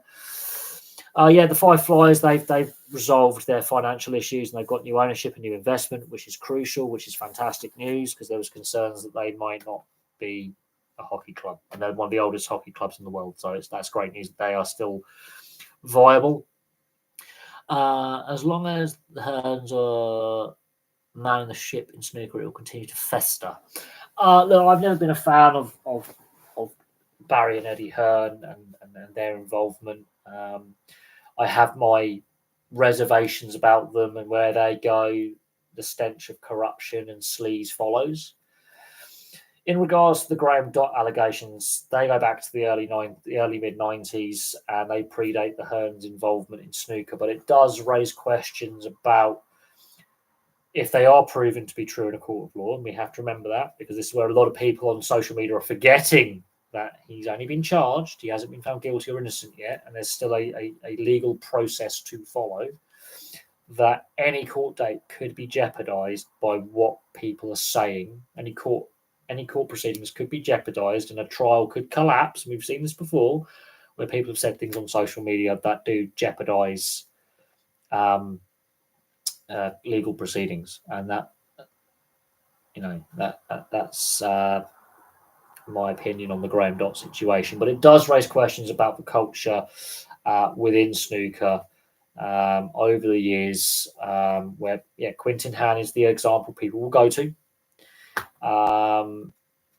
in regards to, I wouldn't say sleaze, but nasty allegations and criminality, and you see this in all sports. There's going to be those bad apples, but snooker seems to have a lot of bad apples at the moment in regards to corruption and sleaze and bribery and match fixing, and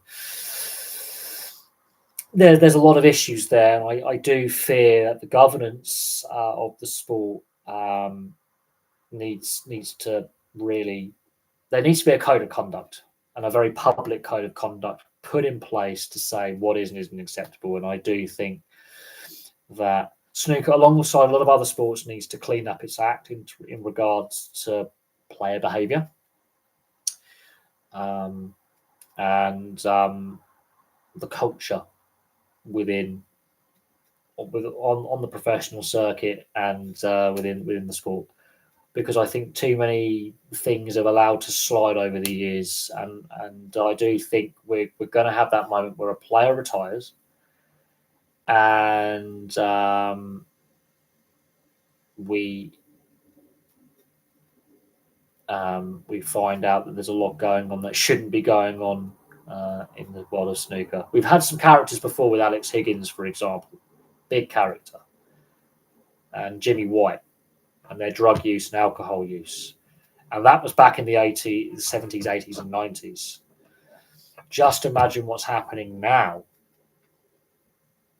in the 2020s. There's blatantly alcohol and drug misuse and some colourful, but the way, the promotion aspect of it, apart from, some high profile players getting banned for match fixing and corruption, apart from Quintin Han, until Graham Dott's allegations, there haven't been these negative stories in that sense come out. But I do think there's going to be something's going to happen where we have another Alex Higgins or Jimmy White kind of scandal that rocks the sport.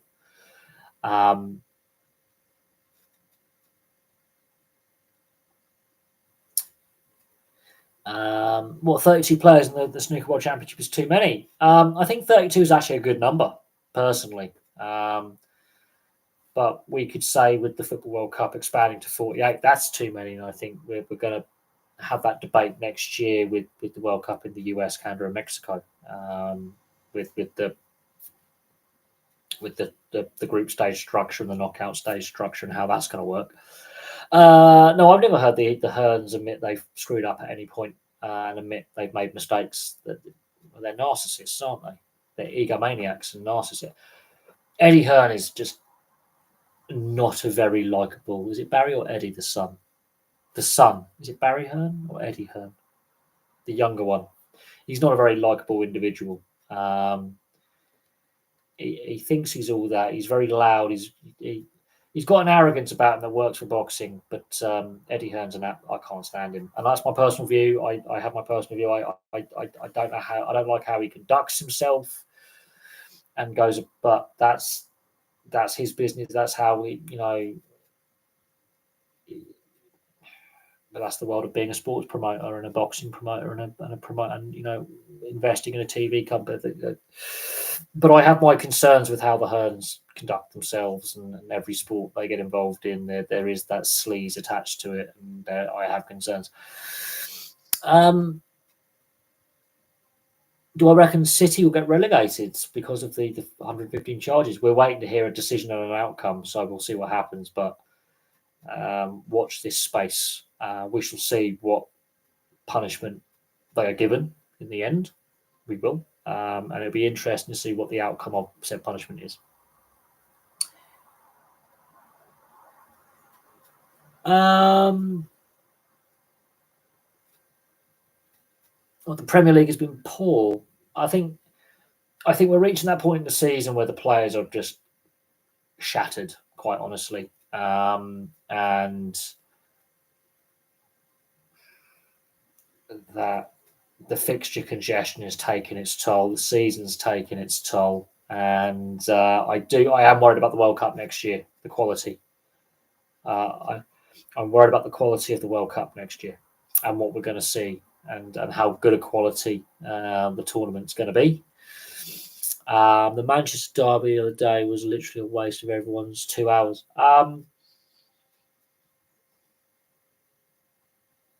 Well, both City and United have been poor this season. Man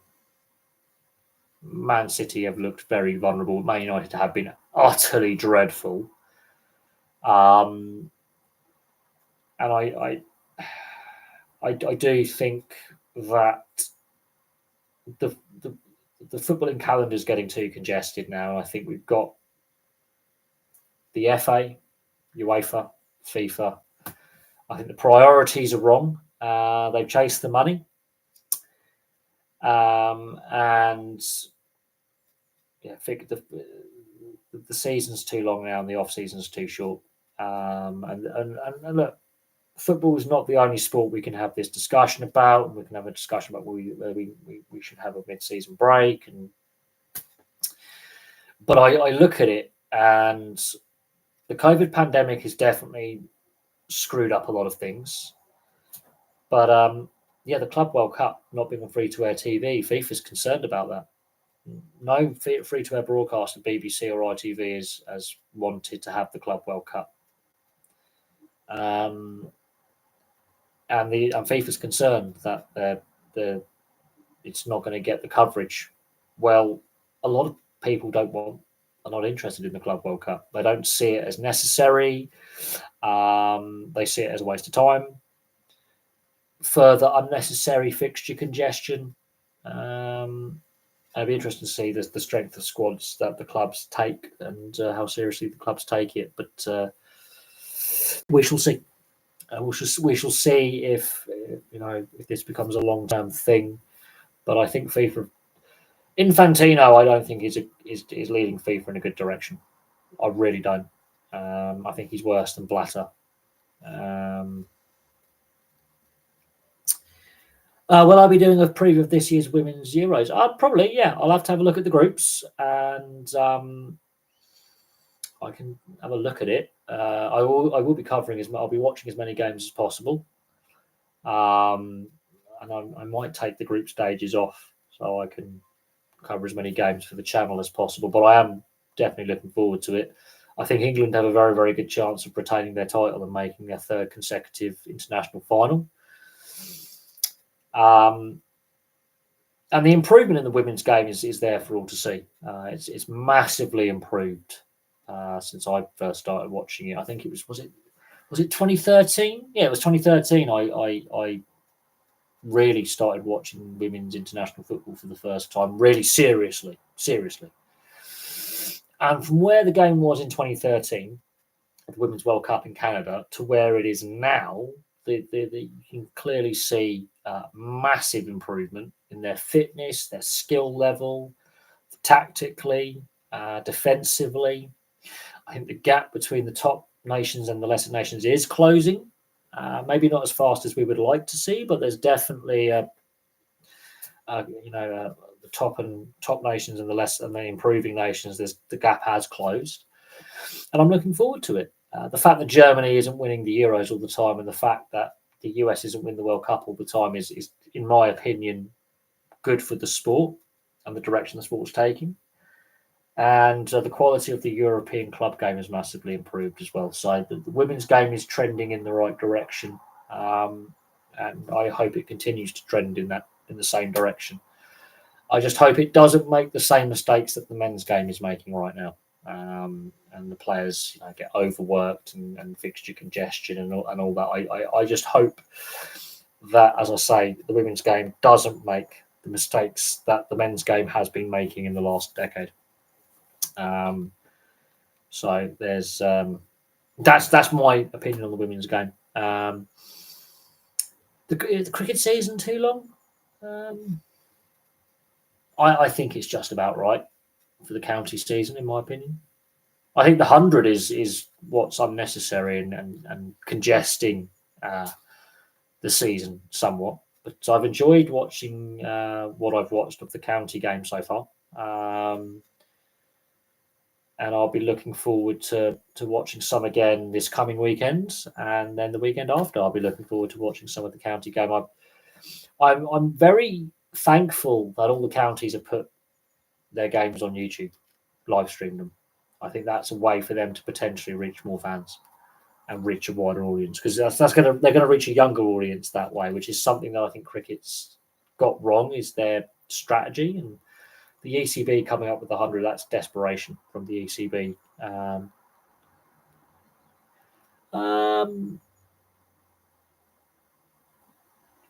There's a lot of rumours circulating around what, if and when the NRL buy in what the Super League looks like. I've heard a lot of rumours saying they want Catalan out. I've heard a lot of rumours saying they want that second French team in, Toulouse in, and they want London in the Super League, and talking about club mergers and getting rid of promotion relegation and ring. We don't know what's going to happen. What we do need is a fresh impetus, because I think the RFL is not, the game is on its arse with the RFL, and it's too obsessed with the M62 corridor, and we shall see what happens. But I am looking forward to the international test series between Australia and England at the end of the year. I am looking forward to that. And we shall see the quality of those 3 test matches. But so far, the ticket sales have been really strong. So that's really good to hear. And you know,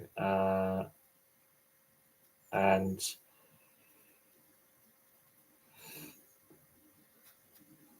you know, it'll be interesting to see how well England perform against Australia, because I do think the overall gap between Super League and NRL has grown a lot wider since 2017 when England last played Australia. I think the gap is a lot bigger now than what it was back in 2017, 2018. And while England have won every test series domestically that we've hosted, the GB tour to Fiji, Tonga, and PNG, they lost all 3 tests. So the last overseas tour Great Britain had was not great since the 2017 World Cup. Now, you could argue Wayne Bennett and the selectors got a lot of things wrong.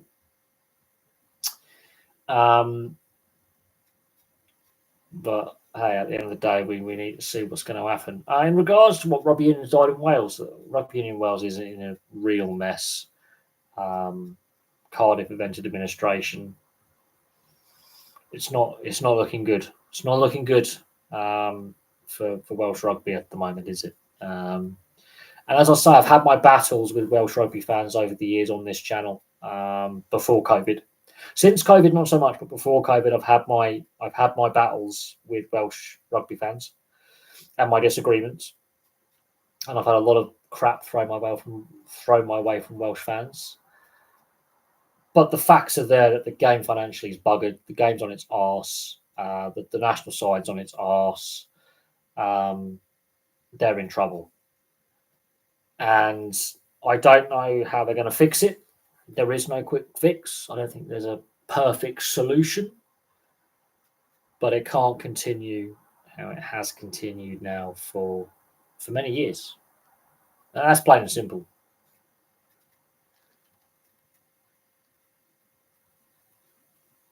The financial state in Wales. The financial state in Wales is not the only location where rugby union's got money problems.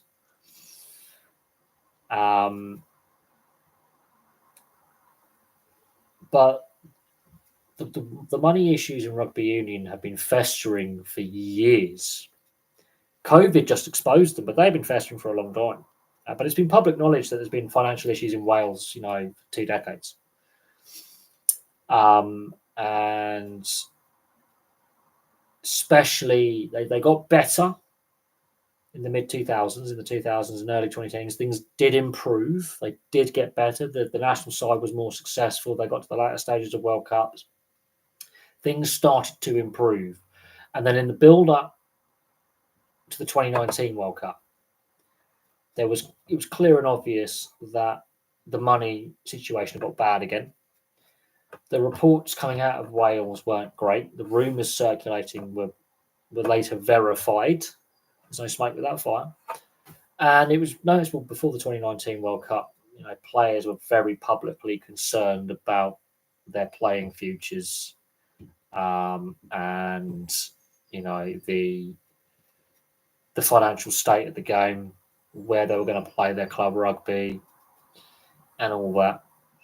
And then COVID hits, and the Welsh Union, alongside a lot of other sporting bodies and sports, needed government assistance. They got emergency loans and grants, which they had to pay back, which is something that needs to be realised, is this money had to be paid back, and they don't have it. And there's been a lot of bad decisions made by the Welsh Union.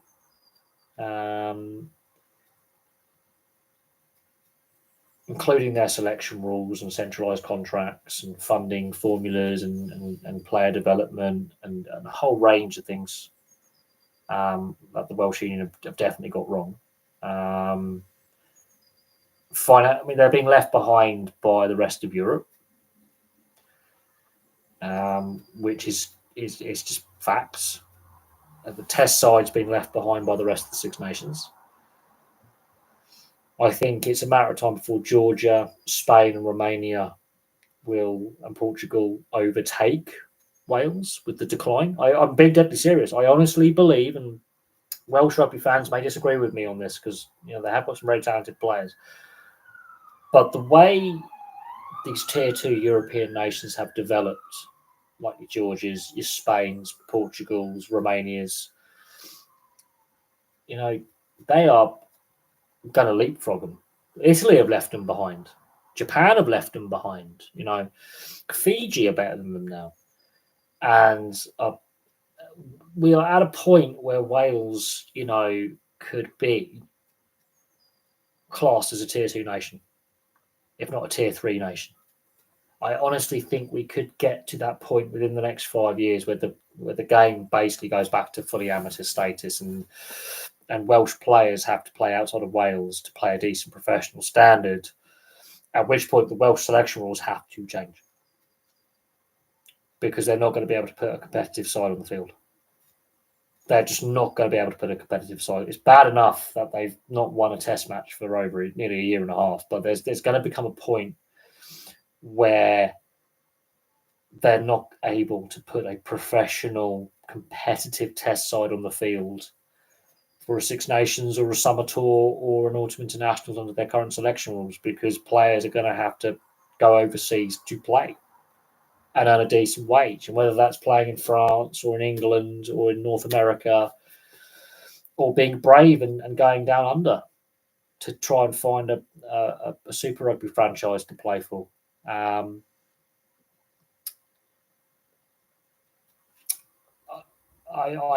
deeply concerned about where rugby is in Wales.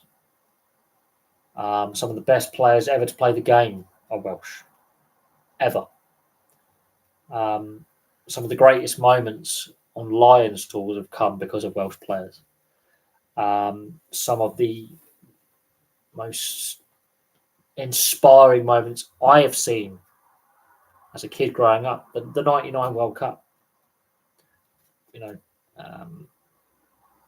were Welsh memories. That 2011 semi-final, that what-if moment with Sam Warburton. The 2003 quarter-final against England, where Wales actually outscore England for tries, but England have Johnny Wilkinson and that metronomic left foot. But Wales had England in that game. They were competing and they scored points. They scored 3 tries to England's 1. But their discipline let them down. So the last World Cup, Wales putting on a record-breaking win over Australia. This is at risk. This is at risk. And Wales have had some really poor Six Nations and Five Nations when I was a kid, and they've had their down moments. They've had their wooden spoons. And let's not kid ourselves. But they have not won a test match for over a year, nearly a year and a half. And at that point, you've got to think something's gone horribly wrong here. Something's gone very wrong here. Now, we can argue the pros and cons of union being now professional and at the top level and whether that has worked or hasn't worked. But, my memories of rugby union are all post-professionalism, post-95 World Cup. The 95 World Cup is my introduction to rugby union. That's my introduction. 1995 is my introduction to rugby union. And I'd sort of figured out the difference between league and union by the mid-90s, but I do remember the 95 World Cup. I was not very well at the time, so I was able to watch the World Cup, but I'm too young to really remember what it was like when it was amateur.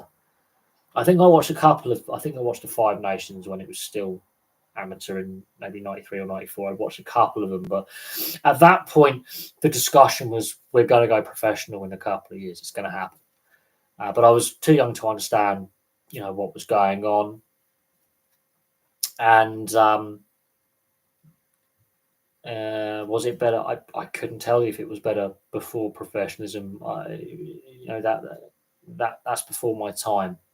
By the time I start watching with my dad on a Saturday, watching the Five Nations as it was then, and the Autumn Internationals, and the '95 World Cup, I was too young to remember the '91 World Cup, but the '95 World Cup I remember watching with my dad, and the Five Nations that year, and the Autumn Internationals, which were the following year, and the Six Nations the following year.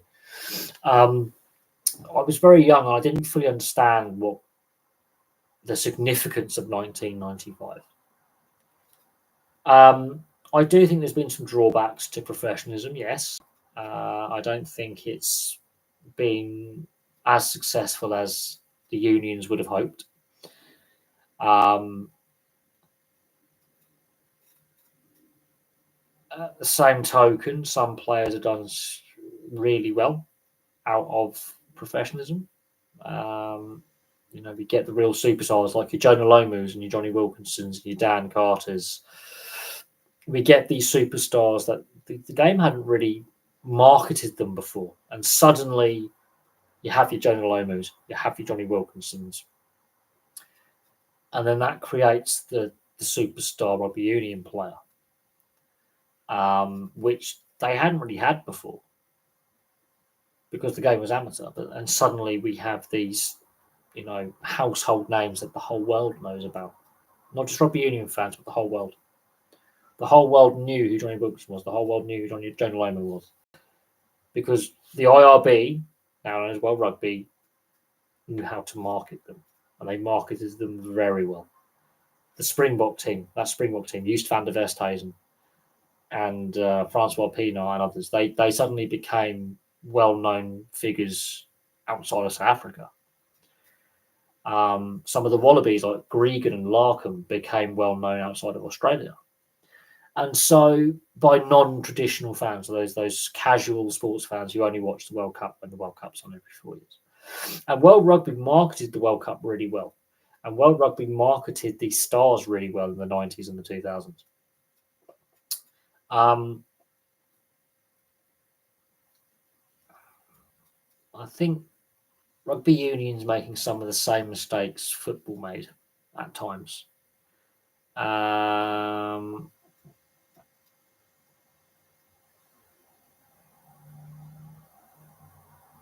Yeah, I met Jonah Lomu in 1997 and 1998 as well, because they used my school as part of their training for the Autumn Internationals. So I was very, very fortunate to have met Lomu. Well, I was only 7, 8 years old at the time, so I was obviously quite a small kid. And then you're looking up, and you've got this giant of a man who's like, what was he, 6'4", 6'5", 6'6", something like that. Massive man, he's just huge, but exceptionally humble. In fact, all the All Blacks in those two touring teams were exceptionally. They were brilliant, absolutely fantastic. Oh, Christian Cullen, but less marketable as an asset. That's the thing. Lomu was a superstar when he burst on the scene in '95, whereas Cullen and Mertens and others, Carlos Spencer. I think the only other All Black that could really be classed as really, apart from Carlos Spencer, other than Lomu, was Joe Rokothoko. And they didn't market him as well. And they missed a trick with Joe Rokothoko, in my opinion, on a marketing standpoint. Dougie Howlett as well was another one. He was an amazing player. Dougie Howlett was an amazing player. But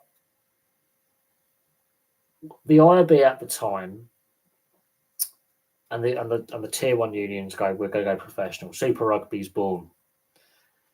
And so my time as in engaging with rugby union and watching it for the most part, apart from a couple of years, has been in the professional era. So I was too young to understand what the amateur era was. So my time watching it has been in the professional era, and there's a lot of the viewers of this channel and a lot of people I know have only ever known rugby union as professional. They've grown up with it as professional. They don't know what it was like when it was amateur. And there'll be those who older fans, so our parents and grandparents, for example, who will remember the amateur days. But for the most part, most sports fans only know it as well. I'm nearly 36, so I was born in 1989. But I only really watched rugby for 2 years before the professional era.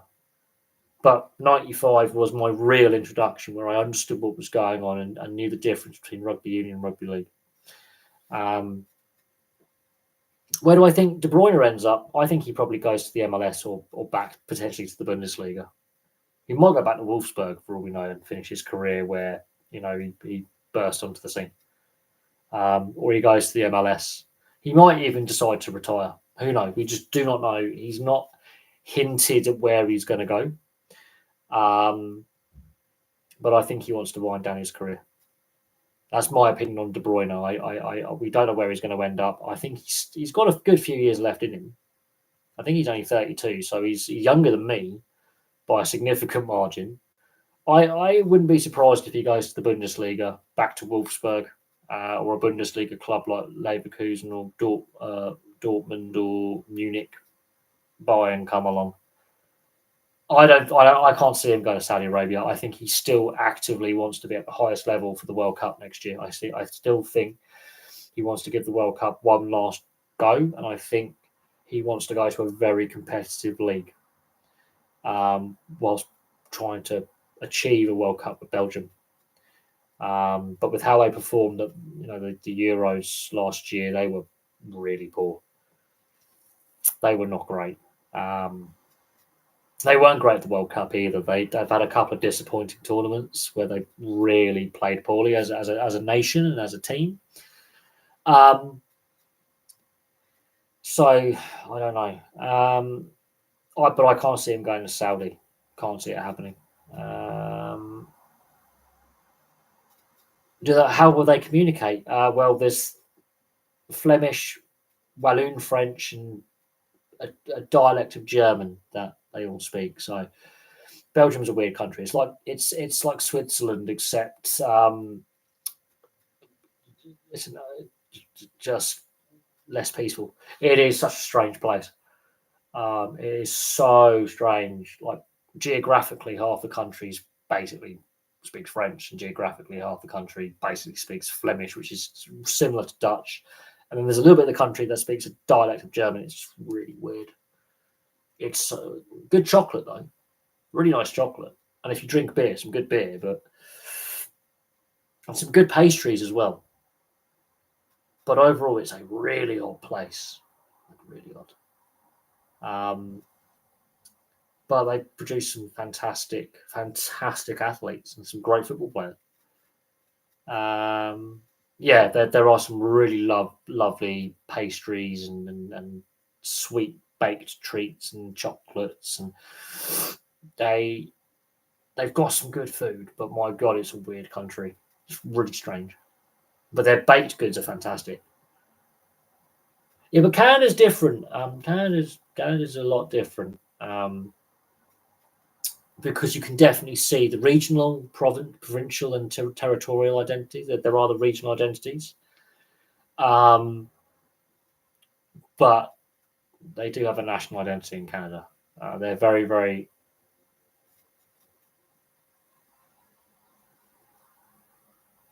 very, very proud of being Canadian, and they wear it. They very passionate about their sports in Canada and supporting the national side, and they don't let the English, and the French side of things divide them, because a lot of them are bilingual anyway. Same with Switzerland. A lot of them are trilingual or speak 4 languages, because it's just taught in schools, and it's just how the culture's developed. Yeah, Belgium have had some great players, and they've been ranked very highly, and they've gone into tournaments heavily favoured, and they've just not delivered. And the last two tournaments, the last World Cup and the last Euros, they've got worse. There's definitely something going on within that dressing room, within the squad when they're selected. There's definitely a lot of cliques within the Belgian system. There's a lot of rivalry there, and there's a lot of dislike between players. They don't like each other. There's a lot of players that don't get on, and that is very noticeable when it comes to their performances. They look very disjointed, and there's a lot of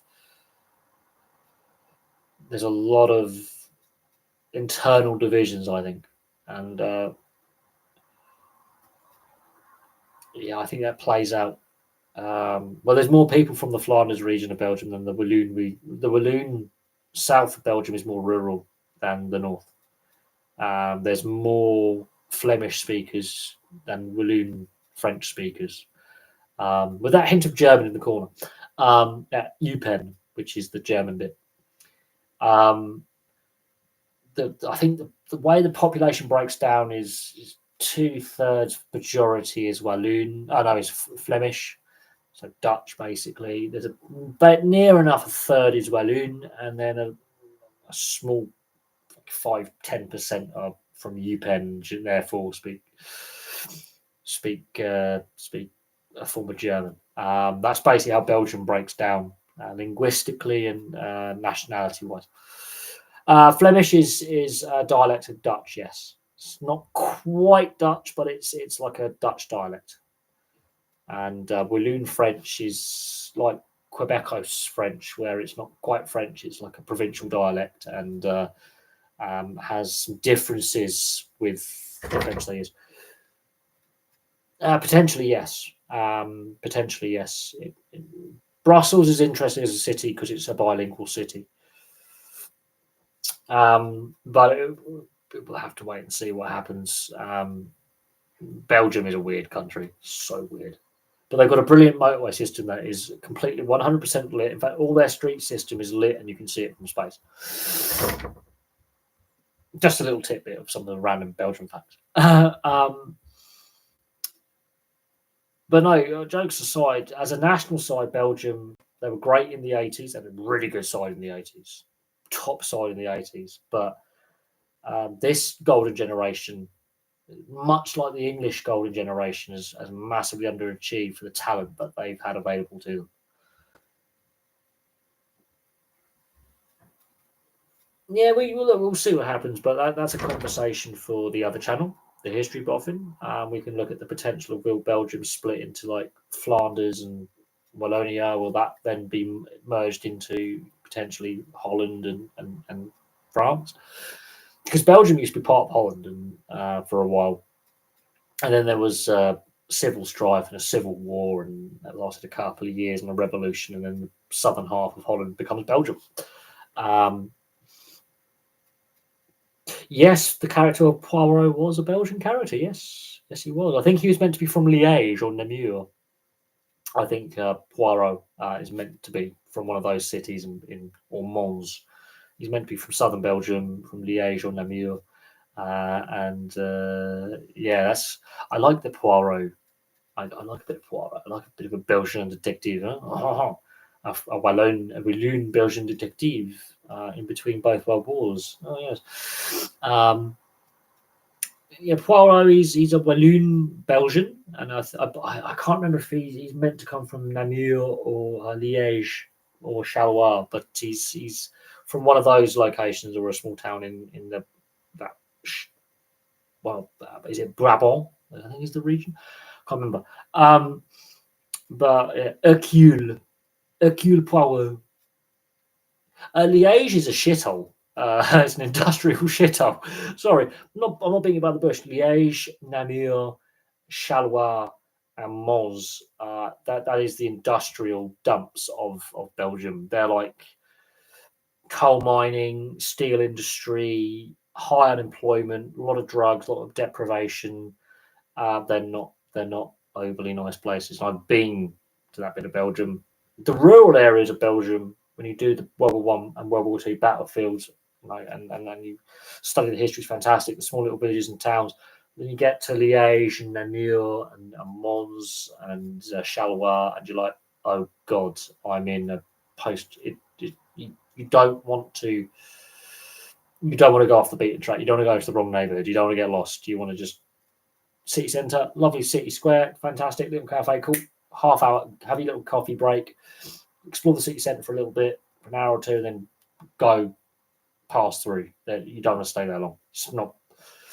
I wouldn't recommend. Yeah, I've been to Belgium I've been to Belgium a lot. I've been through Belgium. I've been on school trips to Belgium, history trips, to do the World War One and World War Two battlefields. That was eye opening, actually. The Belgian battlefield, they were very eye opening. I did Ypres. I went through the Mons battlefield, and then we stumbled across some of the World War Two Ardennes battlefields as well. Ypres was Flemish. It basically sounds like really drunk South African, right? Because I know a lot of South Africans and I'm familiar with the Afrikaans and how that sounds. Flemish sounds like drunk Afrikaans and stoned Dutch. Good way to describe it. It's not quite Dutch, it's not quite Afrikaans, it's sort of confused because of the French influence. But you do hear some French. There will be those who will speak French as being bilingual. And then when you get to the other bit of Belgium, you do start hearing more Walloon French, but you can't read unless you're really fluent in French. You can't tell that they're speaking a dialect with different words and tenses and phrases and all that. So it's not as noticeable that they're speaking a dialect of French. It's not. How to say Walloon French. So it's less noticeable that there's this French dialect, unless you really understand your French and you're very fluent. But you know it's French, but you're not unless you really understand what they're saying. You just hear French and you're like, oh, okay. As I say, chocolate's nice. The pastries, the cafe culture is very similar to European cafe culture that you would get in France or Italy or Spain or the Netherlands, or even in the UK. There's a cafe culture with independent cafe. So the cafe culture is very similar to the rest of Europe cafe culture. The baked goods, if you go to like an independent artisan cafe bakery here, where I know a few cafe bakeries, there's one which I go to quite regularly actually that makes the best paninis, by the way, and some really good millionaire shortbread, caramel shortbreads. Oh, no, it is salivate. The cafe culture, the chocolate, the pastries are fantastic. Go put that out, they are fantastic. I love the smell of a cafe or a bakery. I really do. For the most part, I think the people are friendly. There is definitely a rivalry between the two regions, but for the most part, the average Belgian is just like the average Brit or the average Frenchman, or the average Italian, the average Dutch person. The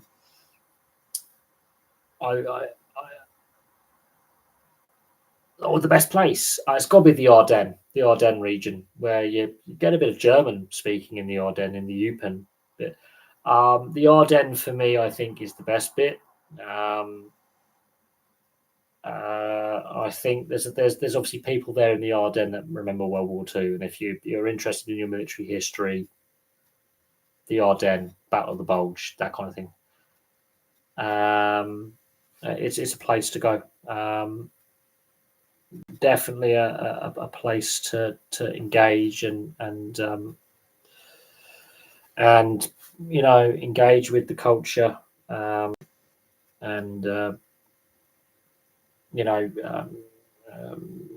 that's, I think, the best bit.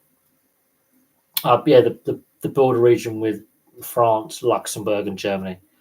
The Ardennes is fantastic, and if you love your military history and you want to go and visit the World War II battlefields, you will obviously have the Market Garden advance from Belgium through Holland, which the British 30 Corps did, and you will come across some battlefields on from World War II, that retreat to Dunkirk and the advance through Belgium in 44. World War One, they're going to have loads. loads and loads of battlefields from Dixmude right on the coast and Ypres through to like Mons, Liège, Namur, and Antwerp as well, because the British fought at Antwerp in 1914, 1915 with the Royal Naval Division. So there's those World War One battlefields, and then there's the World War Two ones as well. Bridge Too Far, I've got the book and the director's cut of the film, which is different to the standard cinematic release. The director's cut's fantastic. When do I plan to end it? Soon. I need to have my dinner, so soon. It's nearly 8 o'clock. I've got to be up for 4 o'clock in the morning to go to work, so I've got to be up in.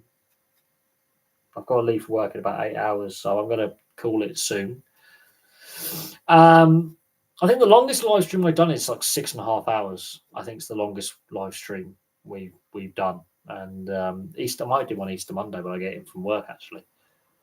I don't know yet. I'm going to have a look. Probably pasta, I think, but I might not. I don't know yet. Yes, Gene Hackman playing General Sobieski. I wouldn't say that was Gene Hackman's best role, but he portrays General Sobieski pretty accurately, very accurately. I've got a book on Arnhem that I've just finished, and not tomorrow, week Monday. But General Sobieski, I've got to do some reviews on some of the war films I've got and some of the books that I've got on the other channel. Where am I at? All over the place tomorrow. I've got a busy day tomorrow, and I'm not looking forward to it. I'm not even sure if who's off. We are very short staffed at the moment. I'm going to put it out there. Again, I'm going to stress this again. I like to keep day job separate from this. So I'm all over the borough tomorrow. I'm in the north of the borough, but as I say, I do like to keep work separate from YouTube, if for the most part.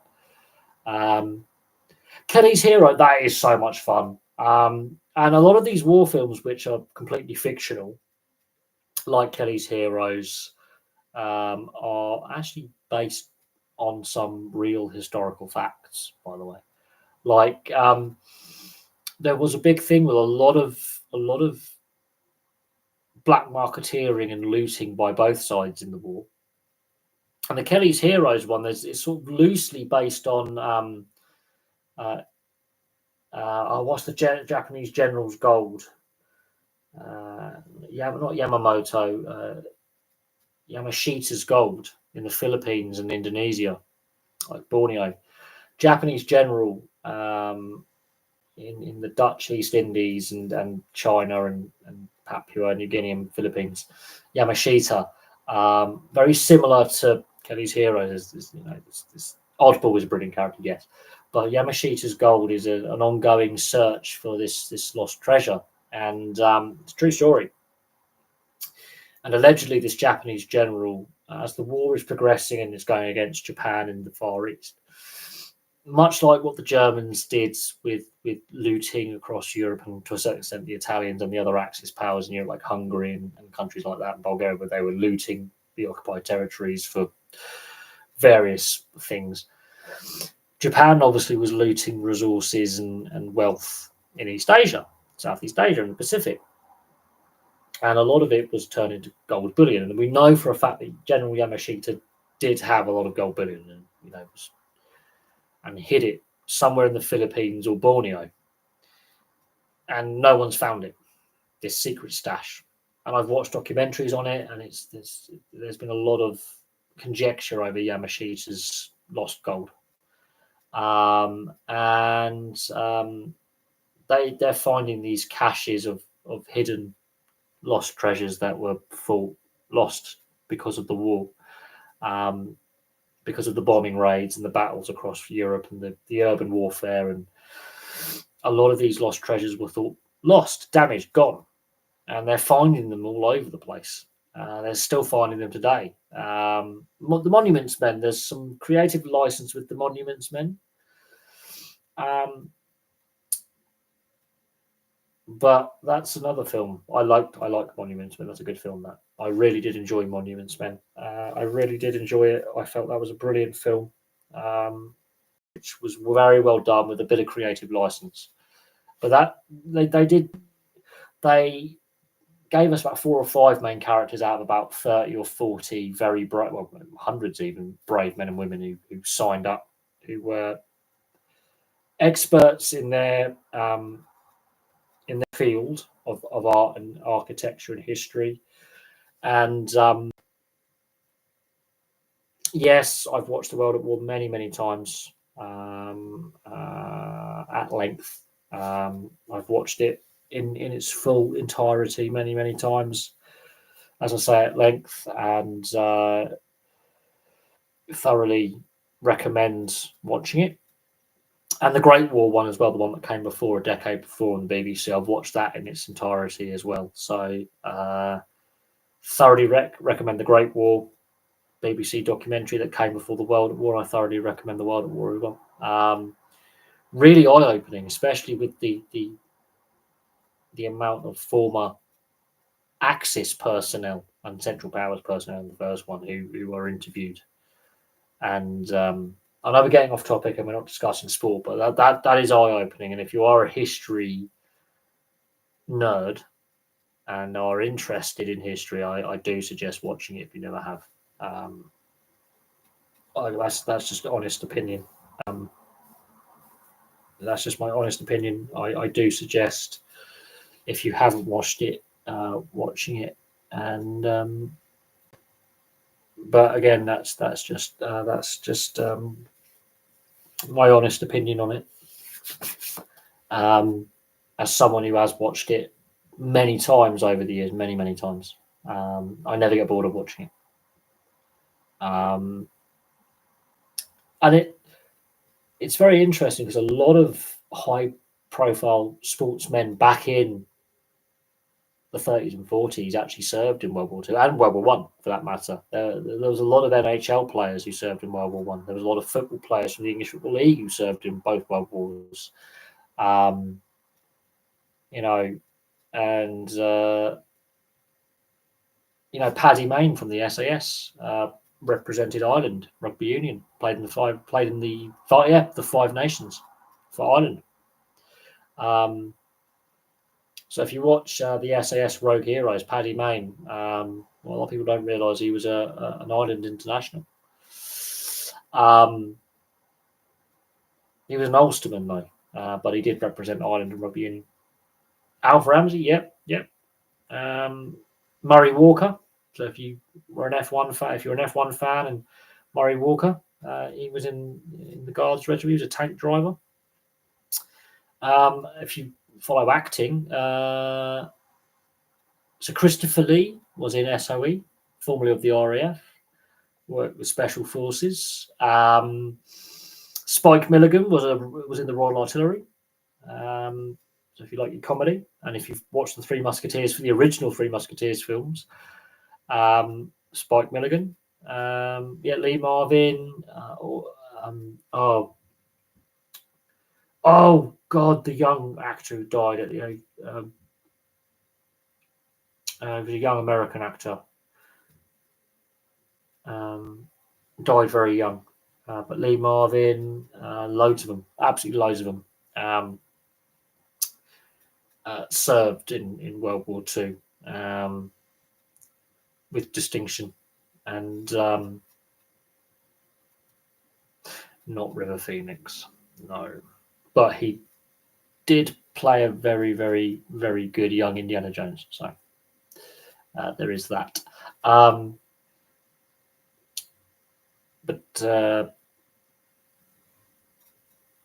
Audie Murphy, the US's most decorated soldier of all time, was also a very good actor. He died very young.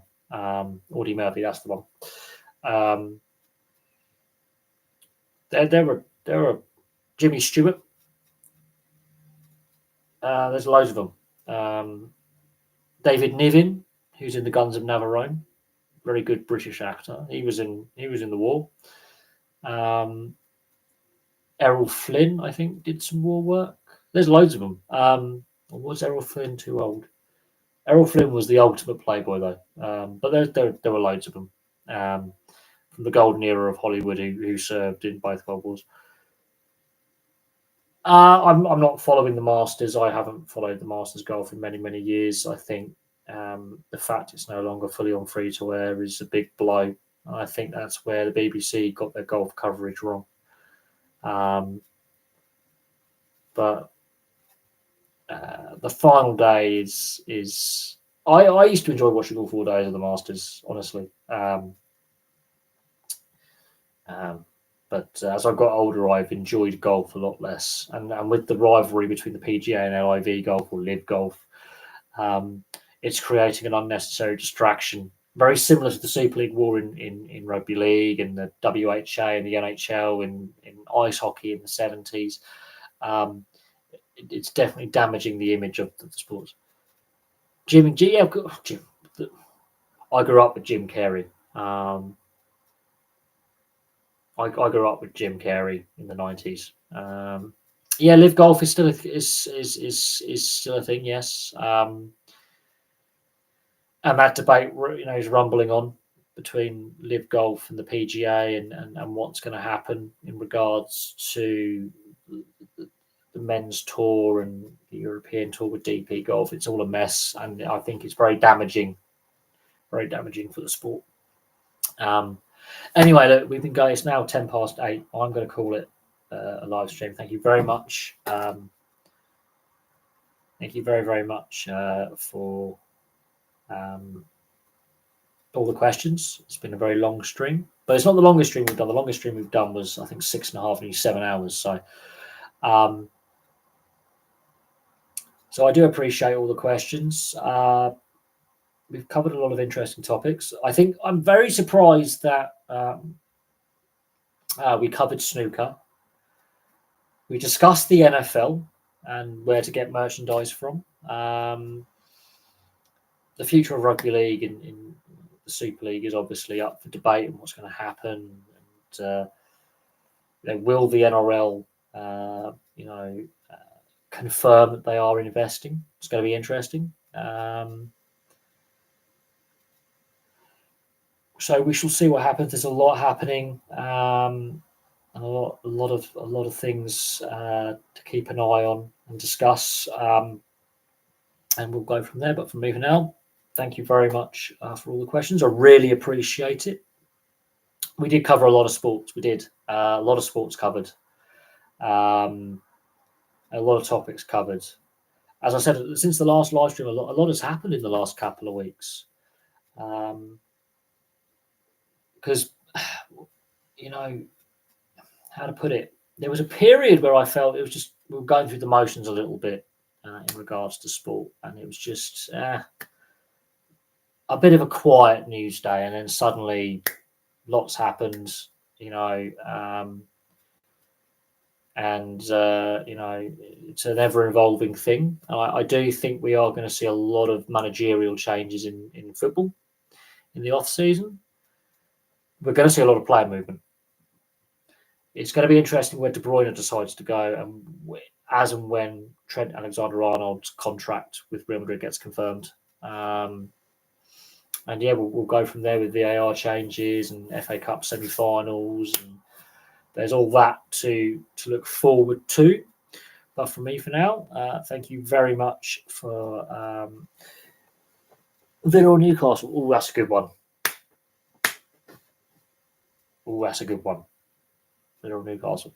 Villa are the older club and have had that little bit more success historically, but I think about the same.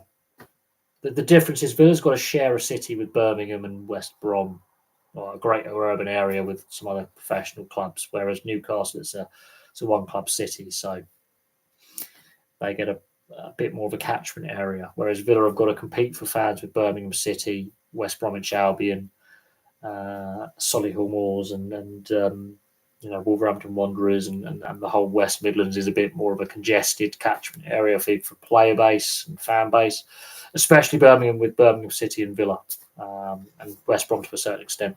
And Walsall, don't forget Walsall. Yes. Walsall is always overlooked. But I do think Newcastle has a difference where they can be, it's a one club city, bang, everyone's a Newcastle United fan.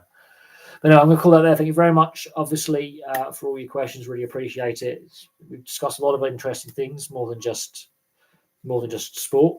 But for me, for now, thank you very much for watching, and I will have some more content for you all very, very soon. I will be continuing the Major League Commissioners videos. They've been fun. I'm going to look at the NBA next, because I think the NBA Commissioner, I forget his name, I don't think he gets covered a lot. So it'd be interesting to have a look at the NBA Commissioner and what's going on there. And then we'll do Gary Bettman, and then we'll do the MLS, and then we've done that little series, which has been fun.